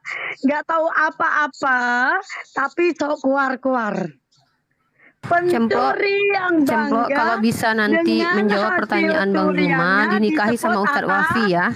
Manusia biadab. Kalau Cemplok bisa menjawab pertanyaan Bang Zuma dinikahi oleh Ustadz Wafi, Bang Zuma jadi saksi. Kalau Cemplok bisa menjawab pertanyaan kita dinikahi sama Ustadz Wafi oleh Bang Zuma yang akan menikahkan. Yang bangga dengan hasil curiannya disebut apa? Zulkifler.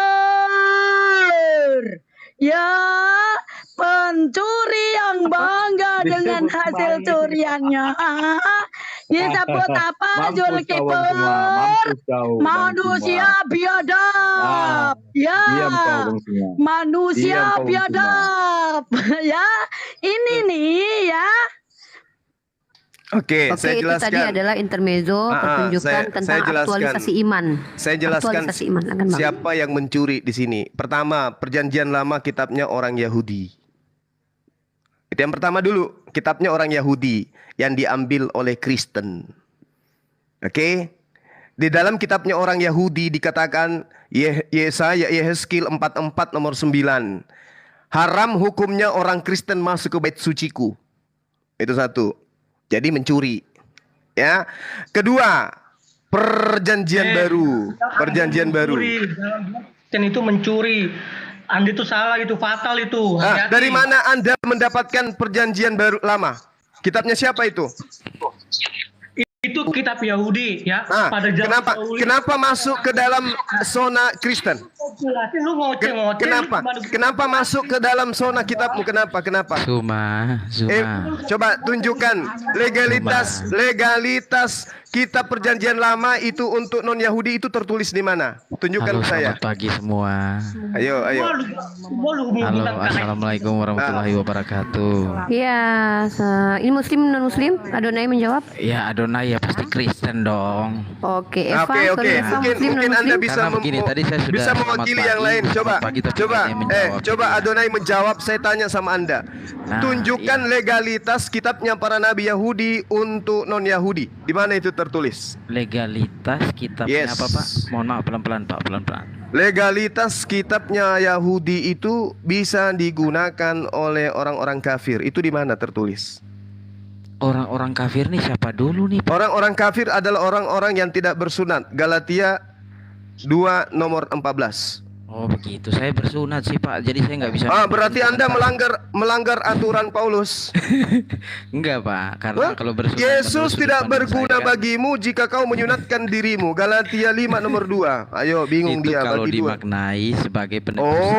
Itu kalau dimaknai dengan akal-akalan itu perintah. Galatia 5 nomor 2 nomor 3. Yesus Kristus tidak berguna bagimu jika kau menyunatkan nonotmu. Ayo, gimana tuh? Kan ada ayat Al-Quran penggal kepala orang. Kalau ditafsirkan secara membabi buta ya gimana Pak?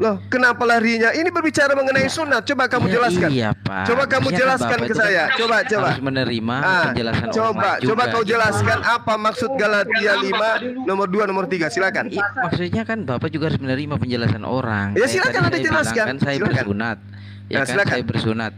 Silakan. Terus kenapa Pak? Kan sunat itu saya pandang sebagai kesehatan Pak, kebersihan Pak. Galatia coba Galatia Itu, 2 Pak. coba Galatia 2 coba Anda baca. Galatia 5 Iya, coba. tadi Bapak mempermasalahkan soal sunat Pak. Jadi saya Iya, saya Galatia berapa, coba Bang? Anda tanggapi. Saya tanggapi. Anda minta Anda tanggapi. Iya. Galatia 5 nomor 2 nomor 3. Oke. Coba. Galatia 5 ya Pak ya. Bentar ya Pak, soalnya saya pakai kitab baru mau manual, Pak. belajar. Ganti nama kau itu. Adonai menjawab ganti. Adonai bertanya. Adonai bertanya Memalukan. Pak ya. Baik. Apa tadi Galatia berapa Pak? Adonai bertanya. Galatia. Mohon maaf Pak, saya pakai kitab manual nih Pak. Jadi ya Galatia 5 ayat 3 ya Bang. Ayat 2. Jangan pakai ayat. Terlalu mohon. Itu kan catatan-catatan. ya udah nomor aja lah. Galatia Galatia berapa? Galatia Oh, ya, Pak. 3. Bentar ya Pak ya. Bentar, aku liatin. Nomor 2. Kemerdekaan Kristen nomor 2. Sesungguhnya aku Paulus berkata kepadamu, jikalau kamu menyunatkan dirimu, Kristus sama sekali tidak berguna bagimu. Ketawa kau ya? Ketawa kau? Ngapain kau sunat? Operasi lagi kau? Nomor 3 nya baca. Justru sunat. Nomor 3-nya pendekatannya apa tuh? Nomor 3-nya. Sekali lagi. Aku katakan kepada setiap orang yang menyunatkan diri bahwa ia wajib melakukan seluruh Taurat. Mampus. Pak, nomor 4-nya dengar. Nomor 4-nya. Nomor 4. Baca. Kamu lepas dari Kristus jikalau kamu mengharapkan kebenaran oleh hukum Taurat. Kamu hidup di luar kasih karunia. Rasain. Nah, sekarang kau hidup di mana ini? Kamu ikut Paulus atau ikut Taurat? Ayo. Saya ikut Yesus, Pak. Ya kalau ikut Yesus berarti kamu harus mempersembahkan darah hewan. Ayo. Iya, tapi Bapak juga hewan mana? Hewan mana yang kau persembahkan? Jangan sunat, Pak. Lukas, Mana ayat Yesus menyuruh jangan sunat, Pak? Lukas 17:16. Oke, Lukas 17 ya, Pak. Mana ayat yang Yesus bilang jangan sunat? Silakan. Loh, aku sudah menolong kamu menunjukkan datanya kok masih berdoanya. Lukas berapa? Saudara? Lukas 16. Jangan panik, Pak. Santai aja, Pak. Jangan panik, Pak. Yang panik itu kamu. Kamu ketahuan kan tadi. Kamu bersunat. Paulus mengatakan Yesus Kristus tidak berguna. Dengarkan. Yesus dengarkan. Galatia 5 tadi mengatakan Yesus tidak berguna bagimu jika kau sunat. Kau sunat kan? Yesus tidak berguna bagimu. Ajaran Yesus tidak pernah mengatakan jangan sunat. Mana tunjukkan ayatnya.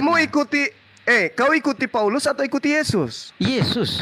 Nah, kalau Anda mengikuti Yesus, apakah Anda menyembah Yesus? Ya iya dong, pasti, Pak. Nah, Di mana Yesus menyembah Yesus? Nah, maka dari itu saya tanya juga di Loh, mana tadi ayat katanya di mana Yesus mengikuti. tuh menyuruh jangan sunat, Pak. Tadi katanya mengatakan mengikuti Yesus. Kok sekarang Iya, nyembah mana Yesus? Mana ayat yang menunjukkan Anda bahwa mengikuti, Yesus tuh menyuruh jangan bersunat, Anda Pak? mengikuti Yesus atau mengikuti Paulus? Udah Pak, jawab aja Pak. Di mana Yesus menyuruh Udah jangan, Pak, udah Pak, jangan sunat, udah Pak. Karena Ada saya yang terbukti bertanya. menyembah Yesus, Pak. Oh, iya, Pak. Saya menyembah Loh, Yesus. Di mana Benar, Yesus Pak. menyembah Yesus? Di mana Yesus menyembah Yesus?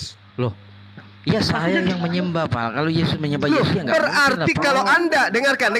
Kalau Anda menyembah Yesus sedangkan Yesus tidak menyembah Yesus, berarti Anda mengikuti orang gila. Iya udah. Markus, Zuma, dengarkan. mana ayatnya yang Markus tadi 5, saya minta Markus 5 jelas Loh. satu perikop. Orang yang menyembah Yesus adalah orang yang kerasukan iblis. Iya, Lukas 6 tadi berapa? Lukas 6 tadi soal sunat itu mana? Zuma. Yesus Mana? itu tidak kerasukan iblis. Anda Zuma. kerasukan iblis, nyembah Yesus. Zuma, mana Ayo. Lukas 6 tadi yang kamu bilang Yesus itu melarang sunat? Mana coba? Mana Mana sombong tapi belajar. Iya, mana ayatnya? sombong Kamu nggak tapi usah terlalu bacot. Kamu nggak usah terlalu bacot. Sombong Lu tuh- tapi belajar. Lu tuh nggak gentle lu tuh selalu pakai masker. Saya mau nantang lu kalau betul-betul lu. Kalau mau ketemu dengan saya boleh, ketemu Di mana? langsung boleh. Di mana? Tunjukkan. Saya di Makassar. Aku biayai kau. Gimana? Makassar. Aku biayai gimana? Main ke Papua Setuju, sini, setuju, Bang. dibiayai. Nenekmu Papua sini, kiper. Bang. Nenekmu Biayai kiper. kau ya. Enggak, saya Aku Papua, biayai Bang. kau. Hotelmu aku bayar, tiketmu aku bayar, ketemu dengan saya. Makan Gimana? kau 4 kali sehari. Saya di Papua, datang aja sini. Saya kasih semua Nenekmu gratis. kiper. Kau yang nantang ketemu, ngapain saya datangi kau? Orang tolol kayak gini mau gue datangin. Aduh, ini Kita mau pendebat aja kau model minta. begini, kan? Dengarkan. Kau Pendebat tanya. model begini kan? Kau tanya. Memalukan, Lukas Zuma. berapa? Memalukan kau, Galatia Zuma. berapa?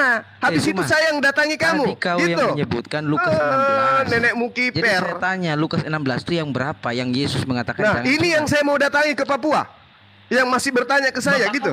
Lah kan tadi situ yang menyebutkan. Menurut saya tidak ada ayat, tapi situ menyebutkan. Jadi saya mau cek, gitu, cross check gitu loh. Dewa Molok aja takut sama aku. Ya Apalagi udah, hambanya. sebutkan Ya, aja, kau. nggak usah banyak bacot tuh, Zuma. Oke. Nggak usah banyak bacot kau. Muridku, dengarkan muridku. Ah. Penyembah Dewa Molok.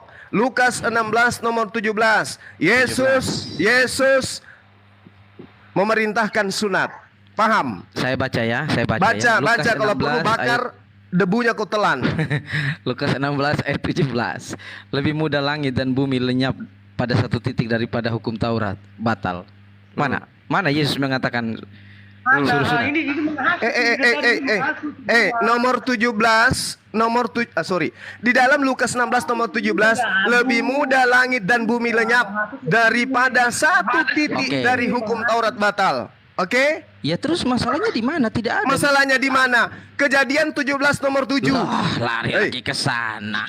Loh, ini Taurat. Paulus, ini Yesus Zuma, membahas apa? Lu tuh, aduh. Dengarkan. Laku, Zuma. Lu di mana-mana tuh teriak doang lu. Lukas 16 Isinya 17 ini nggak ada lu, bercerita Zuma. Dengarkan. Lu tuh isinya nggak ada lu. Adonai Tai bertanya, aja doang. Adonai bertanya. Tai doang tuh di muka lu tuh. Adonai bertanya, coba Lukas Sini, 16 sini, sini. 17. Sini gua berak. Lukas 16 Bang Rifa, 17. Ibu Rifa, Lukas. nggak usah dikik lah, santai aja. Saya pasti tetap menjaga kesopanan. Cuman beliau Turunkan. ini sudah Kalau mengatakan kau nggak mau saya diam, tolol tadi. turunkan. Kita masih banyak serigala yang lain. Kenapa takut? Yang maki-maki itu kau dari tadi, bukan Turun, saya. Kita banyak pasien ya, kita masih banyak pasien yang lain. lainnya. Dengarkan. Kalau kau tidak diam, kau diturunkan. Kau diam dulu. Kalau bisa diam, Oke. kita Dengarkan liatin. yang lain, Klinik dengarkan kita yang klinik lain. sehat, ya. Dengarkan. Oniripa diam. Lukas 16 nomor 17, lebih mudah langit dan bumi lenyap daripada satu titik dari hukum Taurat. Berbicara hukum Taurat berarti berbicara Perjanjian 17 nomor 7, apa kata Tuhan? Barang siapa yang tidak bersunat, lenyapkanlah dia, hilangkanlah dia, karena dia telah membatalkan hukum perjanjian kekalku. Gimana tuh? Oke, gue tanya sama lu. Tanya lagi, tunggu dulu. Jangan sampai Anda diturunkan juga. Tunggu dulu. Turun. Tunggu. Gue belum disunat. Tunggu. Di dalam Lukas 16. Lah, salahnya pemegang kitab, harusnya kau dibinasakan kalau mereka taat menjalankan perintah Taurat. Dengarkan. Kalau sekiranya orang-orang pemegang kitab Taurat ini menjalankan Aduh. Berhak. Dengar dulu, Andre tadi ngomong. Gue kasih ngomong sama lu ya. Lukas 16 nomor 17 itu bercerita Taurat atau tidak? Jawab dulu. Lari ke Alkitab. Kita nggak usah lari ke Alkitab. Nenekmu kiper, emang gue bahlul kayak kau. Ini Lukas 16 nomor 17 bercerita Taurat atau tidak? Jawab dulu saya. Jawab saya. Lukas 16 nomor 17 ini bercerita Taurat atau tidak? Kalau semua. Aduh, penjual obat naik. Dengarkan, Lukas 16 nomor 17. Saya tunggu Abdon, tunggu Abdon. Saya jelaskan dulu kepada penyembah dewa Molok. Dengarkan. Lukas 16, astagfirullahalazim. Lukas 16 nomor 17, lebih mudah langit dan bumi lenyap daripada satu titik dari hukum Taurat itu hilang. Batal. Sementara berbicara mengenai hukum Taurat, jelas sunat itu bagian daripada hukum Taurat. Barang siapa yang tidak disunat, maka dia harus dihilangkan dari sebangsanya.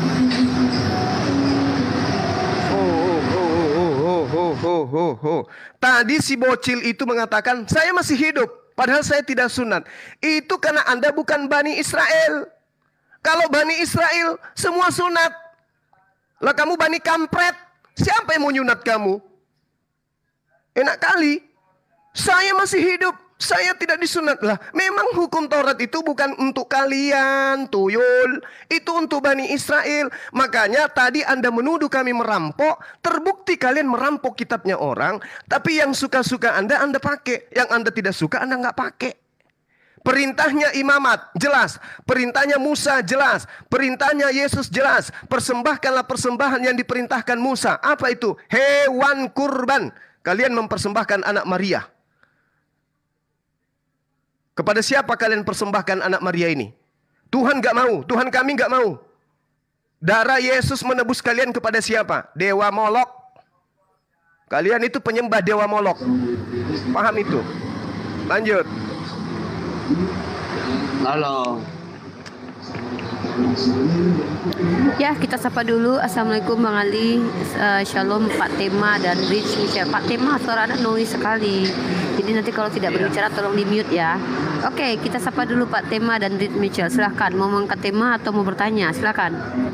Enggak, masalah itu tadinya tentang yang mereka bicarakan tadi tentang Yesus dan sunat itu pengajaran. Jadi kadang-kadang pemahaman ini salah pengertian. Jadi saya mohon, itu aja, cuma saran aja dari saya. Saya mohon kita bacalah semuanya dulu agar kita tahu arti yang sebenarnya. Karena semua juga firman Tuhan tersebut adalah perumpamaan. Contohnya, sunat itu adalah bukannya sunat untuk sunat kulit, tapi yang disunat adalah hati dan pikiran. Itu yang disunatin. Jadi semua kotoran yang ada di dalam hati kita itu dibersihkan, di pikiran. Itu yang sesungguhnya. Saya dari suku Nias, memang disunat semua. Tapi arti daripada sunat itu sebenarnya adalah hati dan pikiran. Iya, bagus sih, bagus. Saya mau tanya dulu kepada Pak Tema ini. Anda pendeta, pastor, atau pelayan biasa atau apa? Supaya saya bisa memberikan materi-materi sedikit untuk Anda pahami. Saya orang biasa. Orang biasa, sebagai orang biasa dengarkan, karena saya ini bukan orang biasa ya. Saya katakan kepada saudara, yang disebut sunat hati itu adalah tunduk patuh terhadap ketetapan, perintah, aturan, hukum-hukum Tuhan. Anda akui atau tidak? Anda akui atau tidak? Yang kita patuhi itu berkaitan juga di situ, tapi itu yang berkaitan yang saya bilang tadinya itu, kalau kita mengakui adalah perintah Allah dan firman Tuhan tersebut adalah melakukan yang terbaik, melakukan yang benar dan yang menyenangkan hati manusia, karena manusia ini adalah ciptaan Allah. Oh, jadi yang mau disenangkan di sini manusianya, bukan Tuhannya. Yang serupa dengan Allah, tidak ada manusia yang serupa. Jadi yang mau disenangkan ini manusia, bukan Tuhannya. Bukan Tuhannya yang mau disenangkan, tapi manusianya. Yang disenangkan maksudnya? Iya, Anda kan mengatakan Anda menyenangkan manusia. Yang mau disenangkan ini Tuhan atau manusia? Yang menyenangkan itu artinya itu menyenangkan dari hasil ucapan, perbuatan, sifat dan kelakuan kita. Anda tadi mengatakan, saya sudah berkata tadinya kan kita. Anda orang biasa tapi kok banyak bicara, Pak. Tadi katanya orang biasa. Bapak orang biasa kan? Saya ini orang luar biasa yang paham Bible. Anda dengarkan saya, Pak. Sunatkan hatimu dari hati keturunanmu sehingga engkau mengasihi Tuhan dengan segenap hatimu dan dengan segenap jiwamu supaya engkau hidup. Nah sekarang ketika Tuhan memerintahkan sunat hati itu artinya apa? Tunduk terhadap perintah-perintah Tuhan. Nah, tapi perintah Tuhan itu apa? Perintah Tuhan ya salah satunya bersunat, Pak. Apa perintah Tuhan itu menjadi salah satunya bersunat. Nah, yang disunat itu yang bilang tadi yang disunat itu apa? Kulit atau tubuh kita itu yang disunat? Yang diperintahkan Abraham bersunat itu keturunannya turun-temurun apanya? Hatinya yang mau dipotong. Bukan dipotong. Bukan tapi, yang dipotong. Itu yang saya bilang tadinya, firman Tuhan ini adalah perumpamaan. Loh kok perumpamaan nenekmu kiper? Enak kali kau katakan perumpamaan. Semua yang perumpamaan itu. Orang biasa jangan kelihatan kayak luar biasa, Pak. Kalau cuma modal cuap-cuap. Sadari diri Anda sebagai orang biasa. Dengarkan. Tuhan datang memberikan perintah di dalam Keluaran Ulangan 27 nomor 26. Terkutuklah orang yang tidak mempraktekkan Taurat dengan perbuatan. Jadi bukan perumpamaan. Kalau Anda disuruh potong helmnya, potong. Itu di ajaran kami itu, Pak. Kalau di ajaran kami di Kristen ya, itu arti daripada sunatan. Jadi itu berarti Pak, saudaraku manusia biasa, berarti Anda menyelisih perintah Tuhan. Kristen berarti membantah perintah Tuhan. Perintah Tuhannya, potong helmmu dan bunuh siapapun yang tidak menepati perjanjian kekalku. Kejadian 17 nomor 7. Ayo. Mana ada itu istilah dibunuh-bunuh. Yang dibunuh itu adalah kita bunuh semua. Orang biasa kok sok jagoan. Iya. Kejadian 17 nomor 7 coba Anda baca. Semua apa roh-roh yang roh kenapa jadi roh-roh yang disalahkan, Pak? Ya memang bukan itu. Kejadian 17, Kejadian 17 nomor 14 coba Anda baca. Ya baca sendirilah. Oh iya, saya tahu. Saya lupa kalau Anda orang biasa. Iya ya. Jadi gini. Kejadian 17. Kejadian 17. Nomor 14. Dan orang yang tidak disunat, yakni laki-laki, yang tidak dikerat kulit kelaminnya, maka orang itu harus dilenyapkan. Dilenyapkan, Pak. Harus dilenyapkan. Bagaimana caranya manusia dilenyapkan di atas muka bumi? Saya tanya dulu, bagaimana caranya orang dilenyapkan di atas muka bumi? Dikarungin, ditenggelamkan ke laut atau gimana? Ini yang disenyapkan ini ya. Memang orang yang tidak disunat itu ya memang dibunuh dan dibinasakan. Tidak dibunuh. Pandainya Bapak ini. Dilenyapkan ya.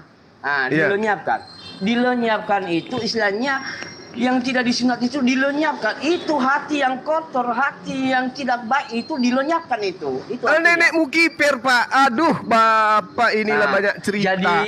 Jadi firman Tuhan itu makanya saya bilang kan Alkitab itu tidak gampang untuk dipahami. Hanya orang-orang Kristen yang bisa memahami. Kalau orang lain, selain orang Kristen tidak bisa memahami arti daripada makna dan firman Tuhan. Jadi Pak, jadi waktu Abraham itu betul-betul disunat kelaminnya itu apa itu, Pak? Tidak disunat. Hanya sunat rohani Abraham. Sunat rohani. Itu yang saya bilang tadinya itu adalah hanya perumpamaan. Jadi makanya kalau di firman Tuhan ini di Alkitab ini hanya bisa menebak apa arti dan makna daripada kalimat-kalimat dan kata-kata tersebut. Luar biasa, biasa. Pak, Bapak, Yesus di dalam Lukas 2 itu dipotong beneran kulupnya atau itu hanya perumpamaan? Itu kan cuman gambaran. gambaran Maksudnya- di gambaran maksudnya ini artinya dilihat orang semua di sunat kulitnya, iya kan? Itu Tapi disunat arti betulan dari- atau dengar. Itu disunat betulan atau canda-candaan? Ya. Tapi Disunat betulan atau setelah disunat kulit, makanya dibilang ini semua perumpamaan. Makanya firman Tuhan itu adalah perumpamaan semuanya. Karena itu saya bilang tadinya, karena Allah ini ya menciptakan manusia itu adalah yang serupa dengannya. Habis ini Bapak, saran saya habis ini Bapak ambil semen. Iya, itu semuanya Ambil kok. semen 1 sendok, coba Jadi diaduk, habis itu minum. Tidak ada yang Mungkin namanya dengan agama begitu ini, Anda bisa agama berfungsi itu. dengan baik. Jadi manusia ini semuanya La haula sama. wala quwata Karena illa yang namanya manusia itu serupa dengan Allah. Serupa Sudah dengan separah pikiran ini Allah. Ya. penyembah dewa Molok Bagaimana sudah separah ini kebenaran kesesatan. Tuhan, ya itu yang kita Pak, lakukan. Kebaikan Tuhan itu yang kita lakukan. Pak, boleh saya bacakan Amsal 3 nomor 5, Pak? Boleh saya bacakan? Boleh, silakan. Oke. Di Amsal 3 nomor 5 jelas katakan begini. Percaya hatimu. Janganlah bersandar kepada asumsimu sendiri, Pak. Ini dalil Amsal 3 nomor 5. Percayalah kepada Tuhan dengan segenap hatimu. Janganlah bersandar kepada pengertianmu sendiri. Pengertian di sini artinya apa? Beina itu apa? Apa maknamu sendiri, pengertianmu sendiri, penjelasanmu sendiri, pengetahuanmu sendiri. Jangan, Pak. Jangan Bapak berasumsi. Anda dari tadi berasumsi terus. Yesus Benar, apakah saya disunat? jawab. Disunat. Apakah itu sunat betulan? Anda katakan itu hanya bayangan. Ini asumsi apa yang Anda bawa ini? Abraham disunat tapi itu hanya bayangan. Oh, Bapak. Nggak boleh Itu- Pak asumsi, nggak itu boleh ya, asumsi. Biar saya kasih tahu ya, arti sunatan itu adalah baptisan, dibaptis dia, disucikan. Nenekmu kita. Itu dia. Nggak apa- Bukan barangnya yang disucikan, tapi seluruh jiwa raganya. Itu yang disucikan. La haula wala Itu namanya yang dibilang La tadinya haula. itu adalah Oke. arti dari baptisan. Oke. Baik Gitu. Pak. Begini Pak. Begini. Yuk, di dalam kitab Yosua 22 nomor 5 jelas sekali diterangkan begini Pak. Saya bacakan ya Pak ya. Lakukanlah dengan sangat setiap perintah hukum yang diperintahkan kepadamu oleh Musa. Apakah orang yang tidak melakukan hukum yang diperintahkan oleh Musa ini boleh dikatakan sebagai orang yang suci? Itu yang melanggar itu hukum Taurat yang ke-10. Kenapa Memang lari itu yang adalah- ke-10 Pak? Aduh. Iya, memang itu hukum Taurat kok. Pak, Yesus mengatakan di dalam Matius 5, barang siapa yang meniadakan setitik pun dari hukum Taurat meskipun yang paling terkecil dan mengajarkan kepada orang lain, maka dia akan menempati neraka. Sekarang ini Yosua 22. Lakukanlah dengan sangat setiap perintah dan hukum yang diperintahkan kepadamu oleh Musa. Apakah kemudian apakah kemudian ketika Anda tidak mempraktekkan hukum yang diperintahkan Musa termasuk sunat, Anda boleh dikatakan suci? Begini ya. Asumsi lagi. Iya. Begini ya. Ya lanjutlah kalau semua hukum Taurat itu, Alkitab itu, baik juga di Al-Qur'an yang kurasa itu ya. Ya. Semua orang pasti orang bersalah. Semua orang juga berdosa. Tapi makanya ada perjanjian lama dengan perjanjian baru. Siapa yang mengatakan? Pak, siapa yang mengatakan? Siapa yang mengatakan ini agar semua orang tidak binasa melainkan memperoleh hidup yang kekal. Dengan cara apa? Dengan cara apa? Dengan cara apa? Baptisan.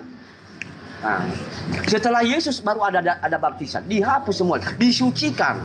Karena tidak ada semua orang yang bisa dapat melakukan perintah-perintah Allah yang bagaimana mungkin kemudian Bapak dibaptis dalam nama bapaknya Abraham, sementara Anda tidak melakukan perintahnya, Pak? Kita melakukan perintahnya, melakukan catatan perintahnya. Pasiennya masih dilanjut yang ini karena pasien kita banyak sekali yang antri. Tanda-tandanya orang yang melakukan perintah Tuhan adalah tanda-tandanya itu adalah dari sifat dan perilaku. Dikasih resep saja Bang Zuma. Ya, dikasih jadi Pak, resep.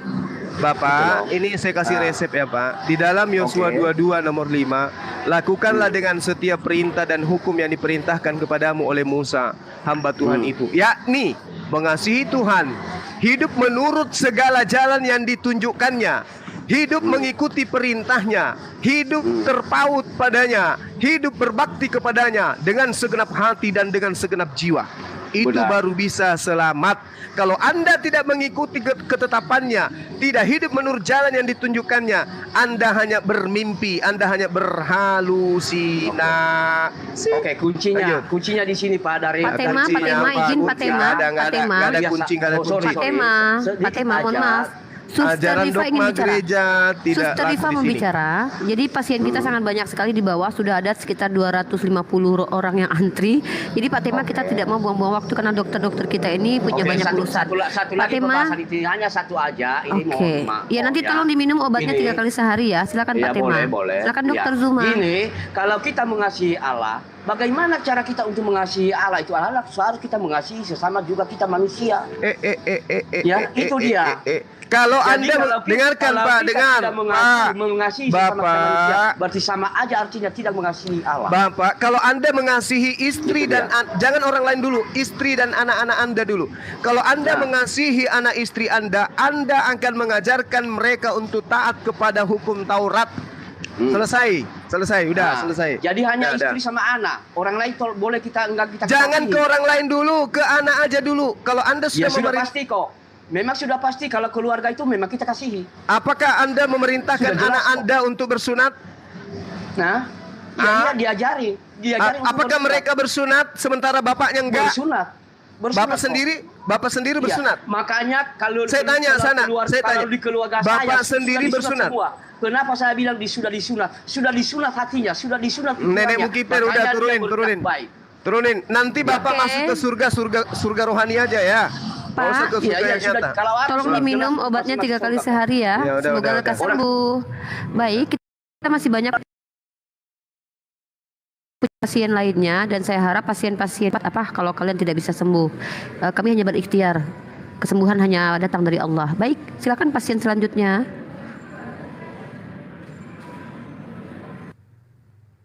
Halo Rich Mitchell, apa kendala permasalahan yang Anda miliki? Silakan konsultasikan.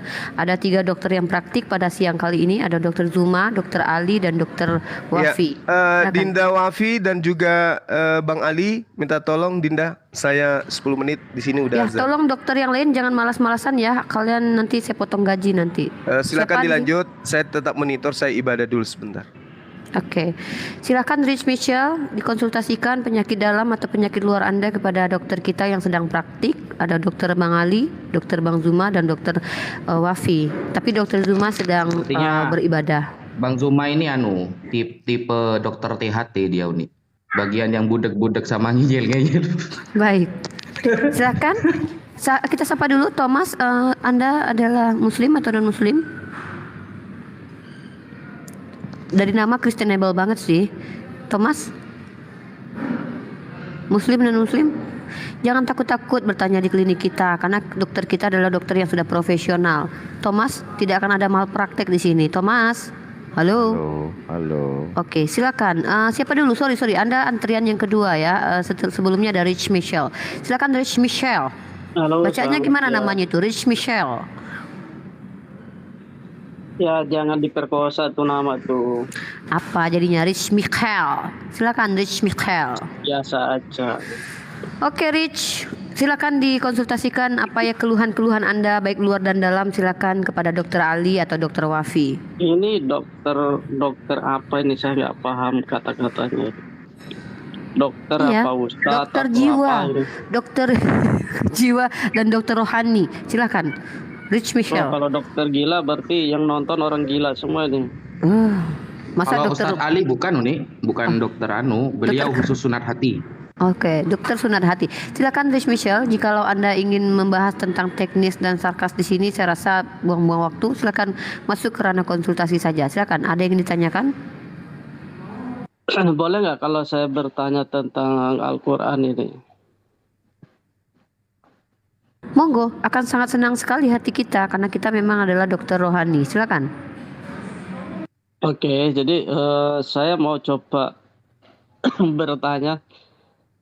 Kemarin saya ada beberapa room yang saya masuk tapi jawabannya belum tepat saya dapat, mestinya belum memuaskan lah, artinya kayak gitu.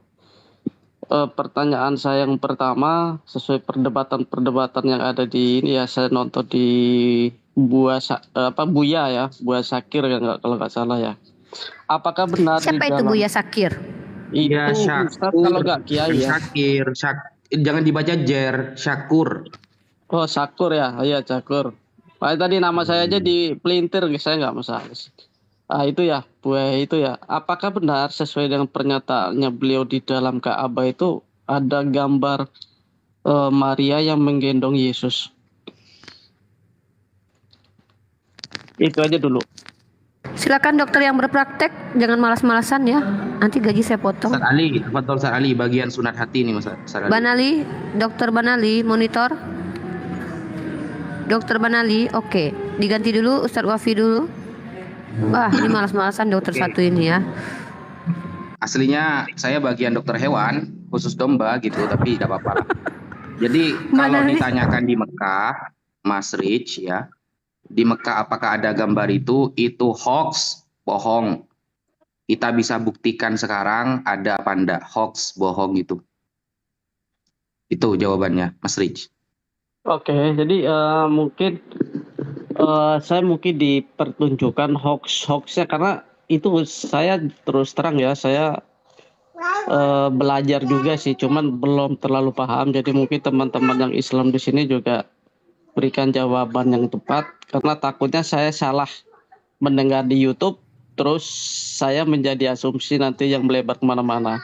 Pokoknya tolonglah diberikan hoaxnya, apa ada apa namanya itu di istilahnya di dalil atau apa itu loh. Nggak butuh dalil itu, tinggal ke sana aja lihat dalamnya gitu. Apa yang mau disampaikan dalil? Konten pembodohan, konten apa, konten nggak jelas ini. Waduh, pasien kita tolong ditangani. Oke, saya baru kembali ke gadget nih. Itu hoax ya Bang ya. Saya baru kembali ke gadget. Ustaz Wafi, saya buka layar ya. Mungkin ini maksud dia, gambar ini mungkin ya. Nah, iya, ini karena bagian saya sunat dengar hati di seharusnya. pernyataan di media sosial itu kan kayak gitu. Takutnya kan kalau memang itu salah, kita biar tidak berasumsi lebih jauh. Gambar ini bro ya? Iya, bisa jadi itu yang ditunjukkan gitu. Oke, ini ya gambar ini. Karena Masa Bunda Maria sama Yesus sejelek itu bro? Ya urusannya mereka mau jelek ataupun bagus, saya nggak menghina atau apa. Karena kita juga Kayak Wewe Gombel itu bro, sama aja langkung bro. Nggak mungkin lah, Bunda Maria ini cantik loh. Jadi gini, ini banyak kesalahpahaman. Gambar ini adalah gambar yang terdapat dalam Hagia di Istanbul, di Konstantinopel. Itu gereja ortodoks yang takluk dalam penaklukan Sultan Muhammad Al-Fatih. Ini ya. Setelah gereja Konstantinopel ini takluk, lalu dijadikan masjid oleh Kesultanan Turki Utsmani. Sampai sekarang ini adalah masjid dan masih ada beberapa gambar tetapi telah disamarkan. Namun karena beberapa peristiwa sejarah, terjadi gempa bumi misalnya ataupun erosi dinding, jadi gambar lamanya kembali muncul.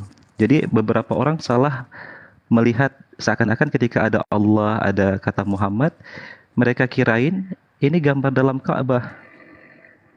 Tapi ini adalah dari sebuah gereja Konstantinopel, Bizantium Timur, yang telah ditaklukkan oleh Islam dan sekarang menjadi masjid, bukan dalam Ka'bah, bro. Jadi banyak salah persepsi ketika dilihat ada gambar Yesus ataupun Bunda Maria beriringan dengan beberapa kaligrafi Arab tulisan Asmaullah atau nama Nabi Muhammad. Jadi ada beberapa framing seakan-akan ini dalam Ka'bah, bukan. Ini di Hagia Sophia, ada di Istanbul. Main-main ke sana. Letaknya sebelah mana Bang gambarnya? Coba kasih tahu deh. Ada. Udah pernah ke Istanbul belum? Pernah ke Turki belum? Abang udah pernah? Sudah pernah ke sana, tapi saya nggak pernah lihat itu. Nggak, kalau abang udah pernah, foto sekalian, jadi orang sini jadi tahu. Ada, saya tinggal di sana Gitu. lama. Ya, coba tunjukin fotonya. Abang foto di dalam masjid kamu itu. minta-minta foto Ada orang buat fotonya. apa? Kok foto-foto dokter kamu minta? Kamu jangan Iya. gitulah, privasi orang ini. Enggak perlu. Pokoknya untuk membuktikan Iya. itu bukan hoax.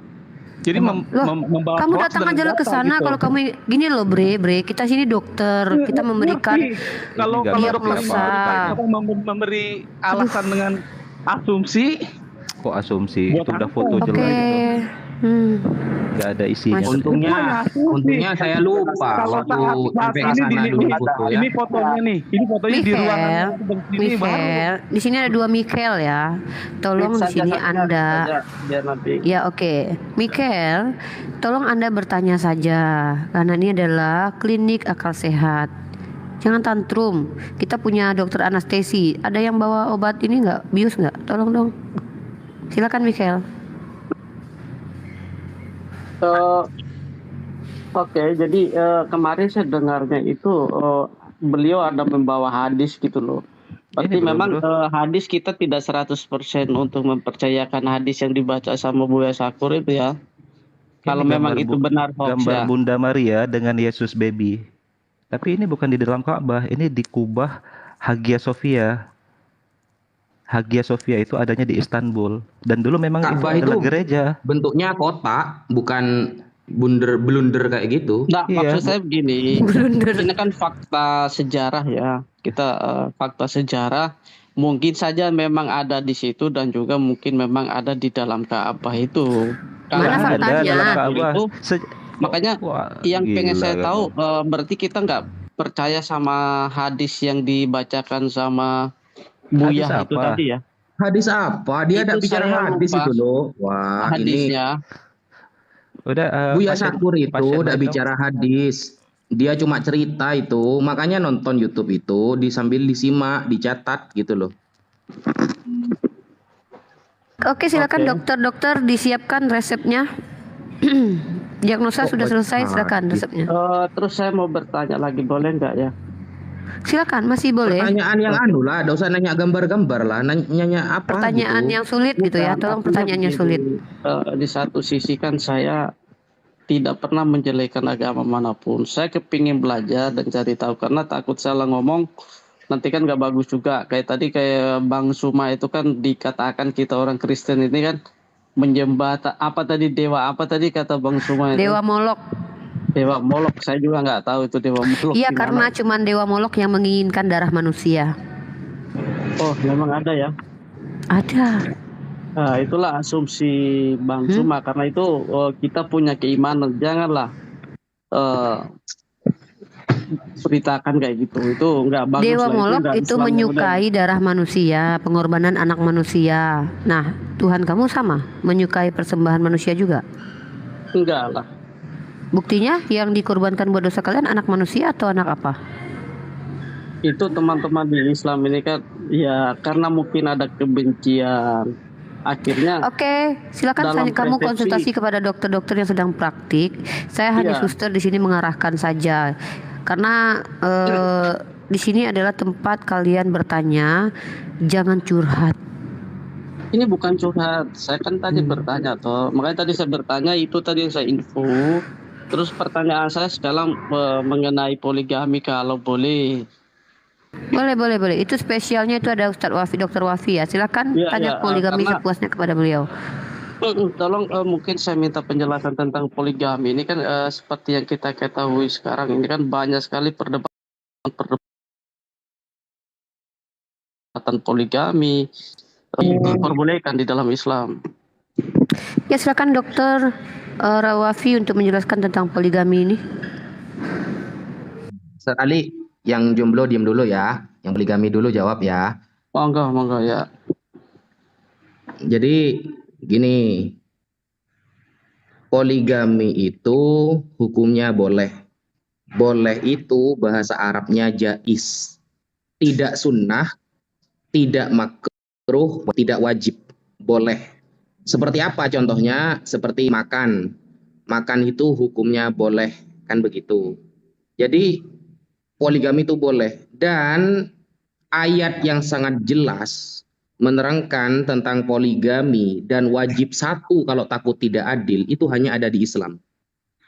Di Itu di Kristen dalam, tidak ada. sorry Bang, itu di hadis apa di dalam Al-Quran? Al-Quran surah An-Nisa ayat 3. Fangkihu nikahilah ma wanita toba yang baik lakum untuk kalian semua. Masna 2, wasulasa atau 3, waruba atau 4.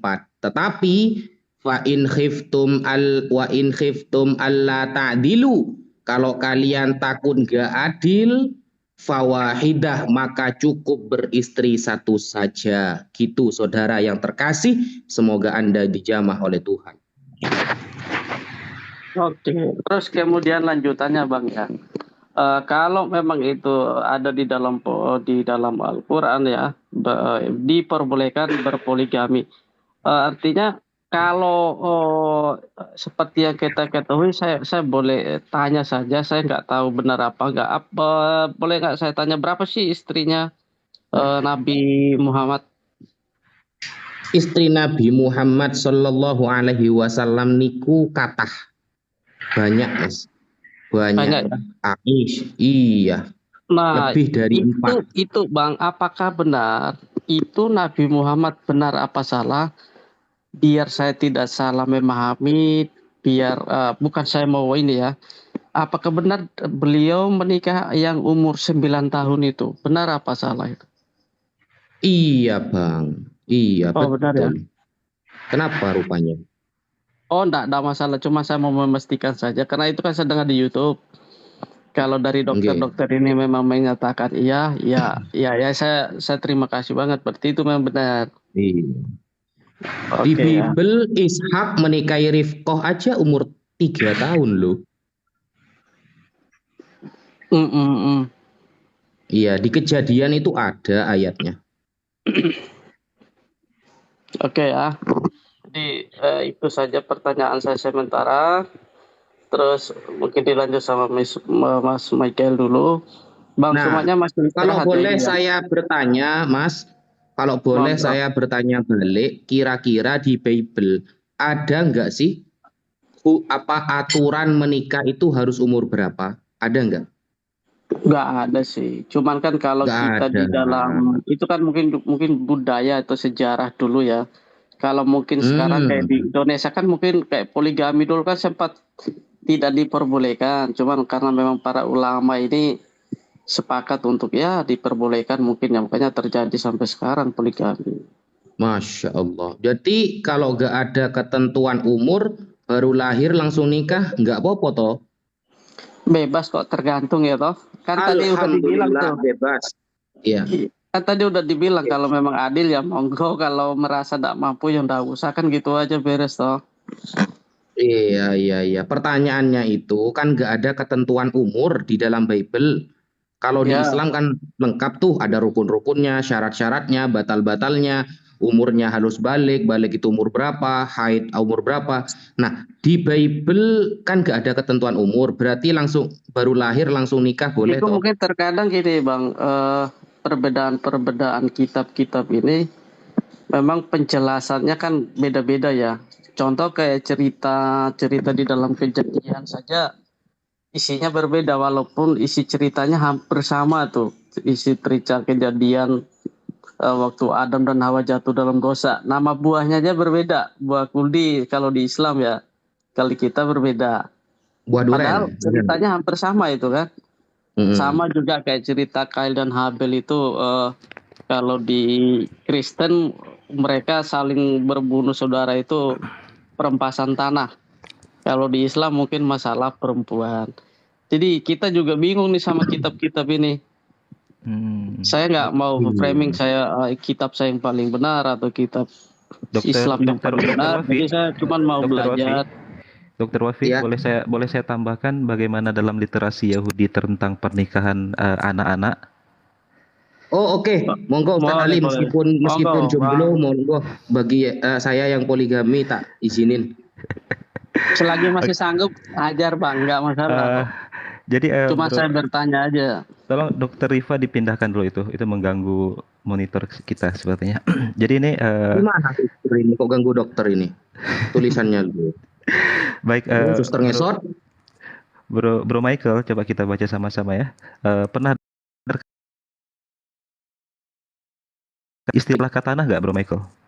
Katana itu artinya adalah little one atau anak kecil, yang artinya adalah any girl, anak kecil perempuan between the age of 3 years, yang berumur dari 3 tahun sampai 12 tahun adalah umur yang dibenarkan untuk menikah dalam tradisi Yahudi, Judaism. Bahkan anak perempuan di usia tersebut adalah merupakan properti sang ayah, berada dalam otoritas sang ayah penuh. Itu Dan her di father, Yahudi ya. ya dalam Taurat ini adalah Iya, hukum dalam Taurat. ya. Dengar dulu.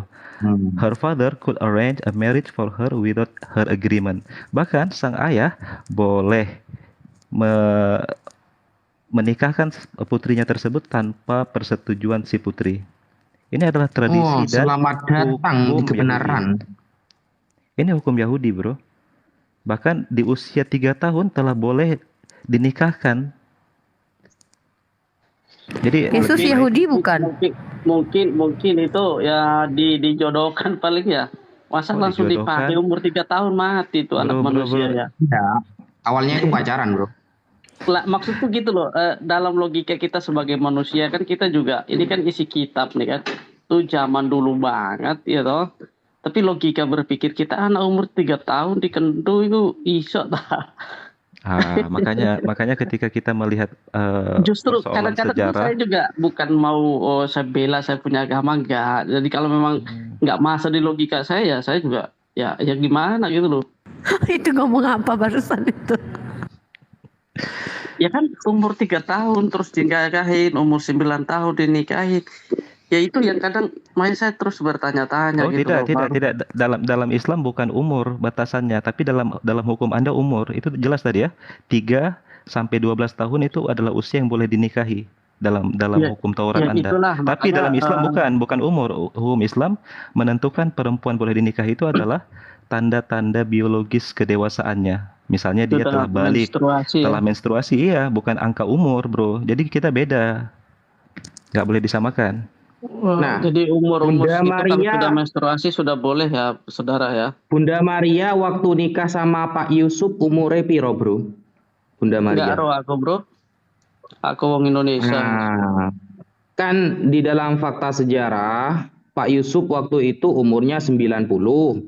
Bunda Maria ditulis dalam sejarah-sejarah kekristenan umurnya 12.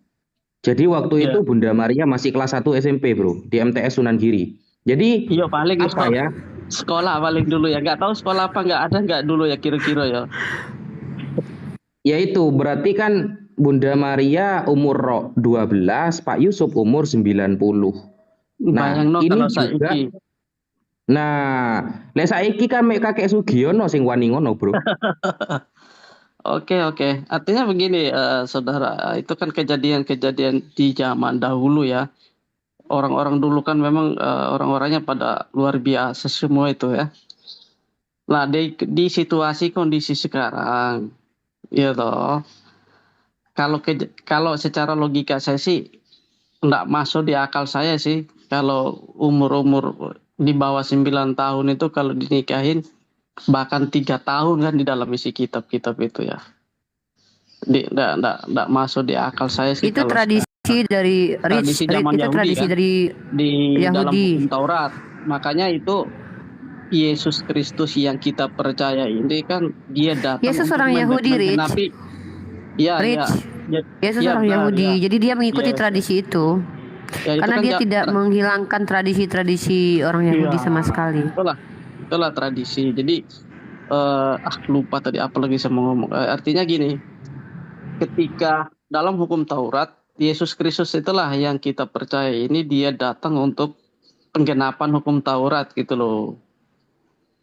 Penggenapan hukum Taurat jadi seperti sama kayak Oke. Penggenapan hukum Taurat. Kalau gitu Penggenapan hukum saya mau tanya, ketika Maria hamil Yesus umur berapa kira-kira? Tahu nggak Anda? Kalau saya tahu pasti saya juga nggak tahu pasti umur berapa ya. Berdasarkan beberapa literasi sejarah, Maria hamil Yesus itu di usia belasan tahun, bro. Usia 12-13 tahun. Nah, itulah mujizat dari Allah yang Maha Kuasa itu tadi ya, kita nggak bisa. Berarti Allah tidak sayang terhadap anak-anak dibikin hamil. Tafsirannya nggak seperti itu, saudara. Itulah maksudnya. Jadi jangan Anda membawa narasi Anda untuk mengadili fakta sejarah yang telah terjadi di masa lalu. Iya, bukan. Ketika itu kan masa lalu toh. Oke, berarti Tuhan tidak adil dong membuat seorang remaja putri tiba-tiba hamil. Justru itulah caranya Tuhan, kita nggak ngerti ya, itu caranya Allah sendiri yang memang Tadi katanya kedatangan Yesus untuk menggenapi hukum Taurat. Artinya begini, bro. Sedangkan Maria masih berusia belasan tahun loh. Iya, paham. Jadi artinya begini, ketika kita membahas di dalam kejadiannya kita ya,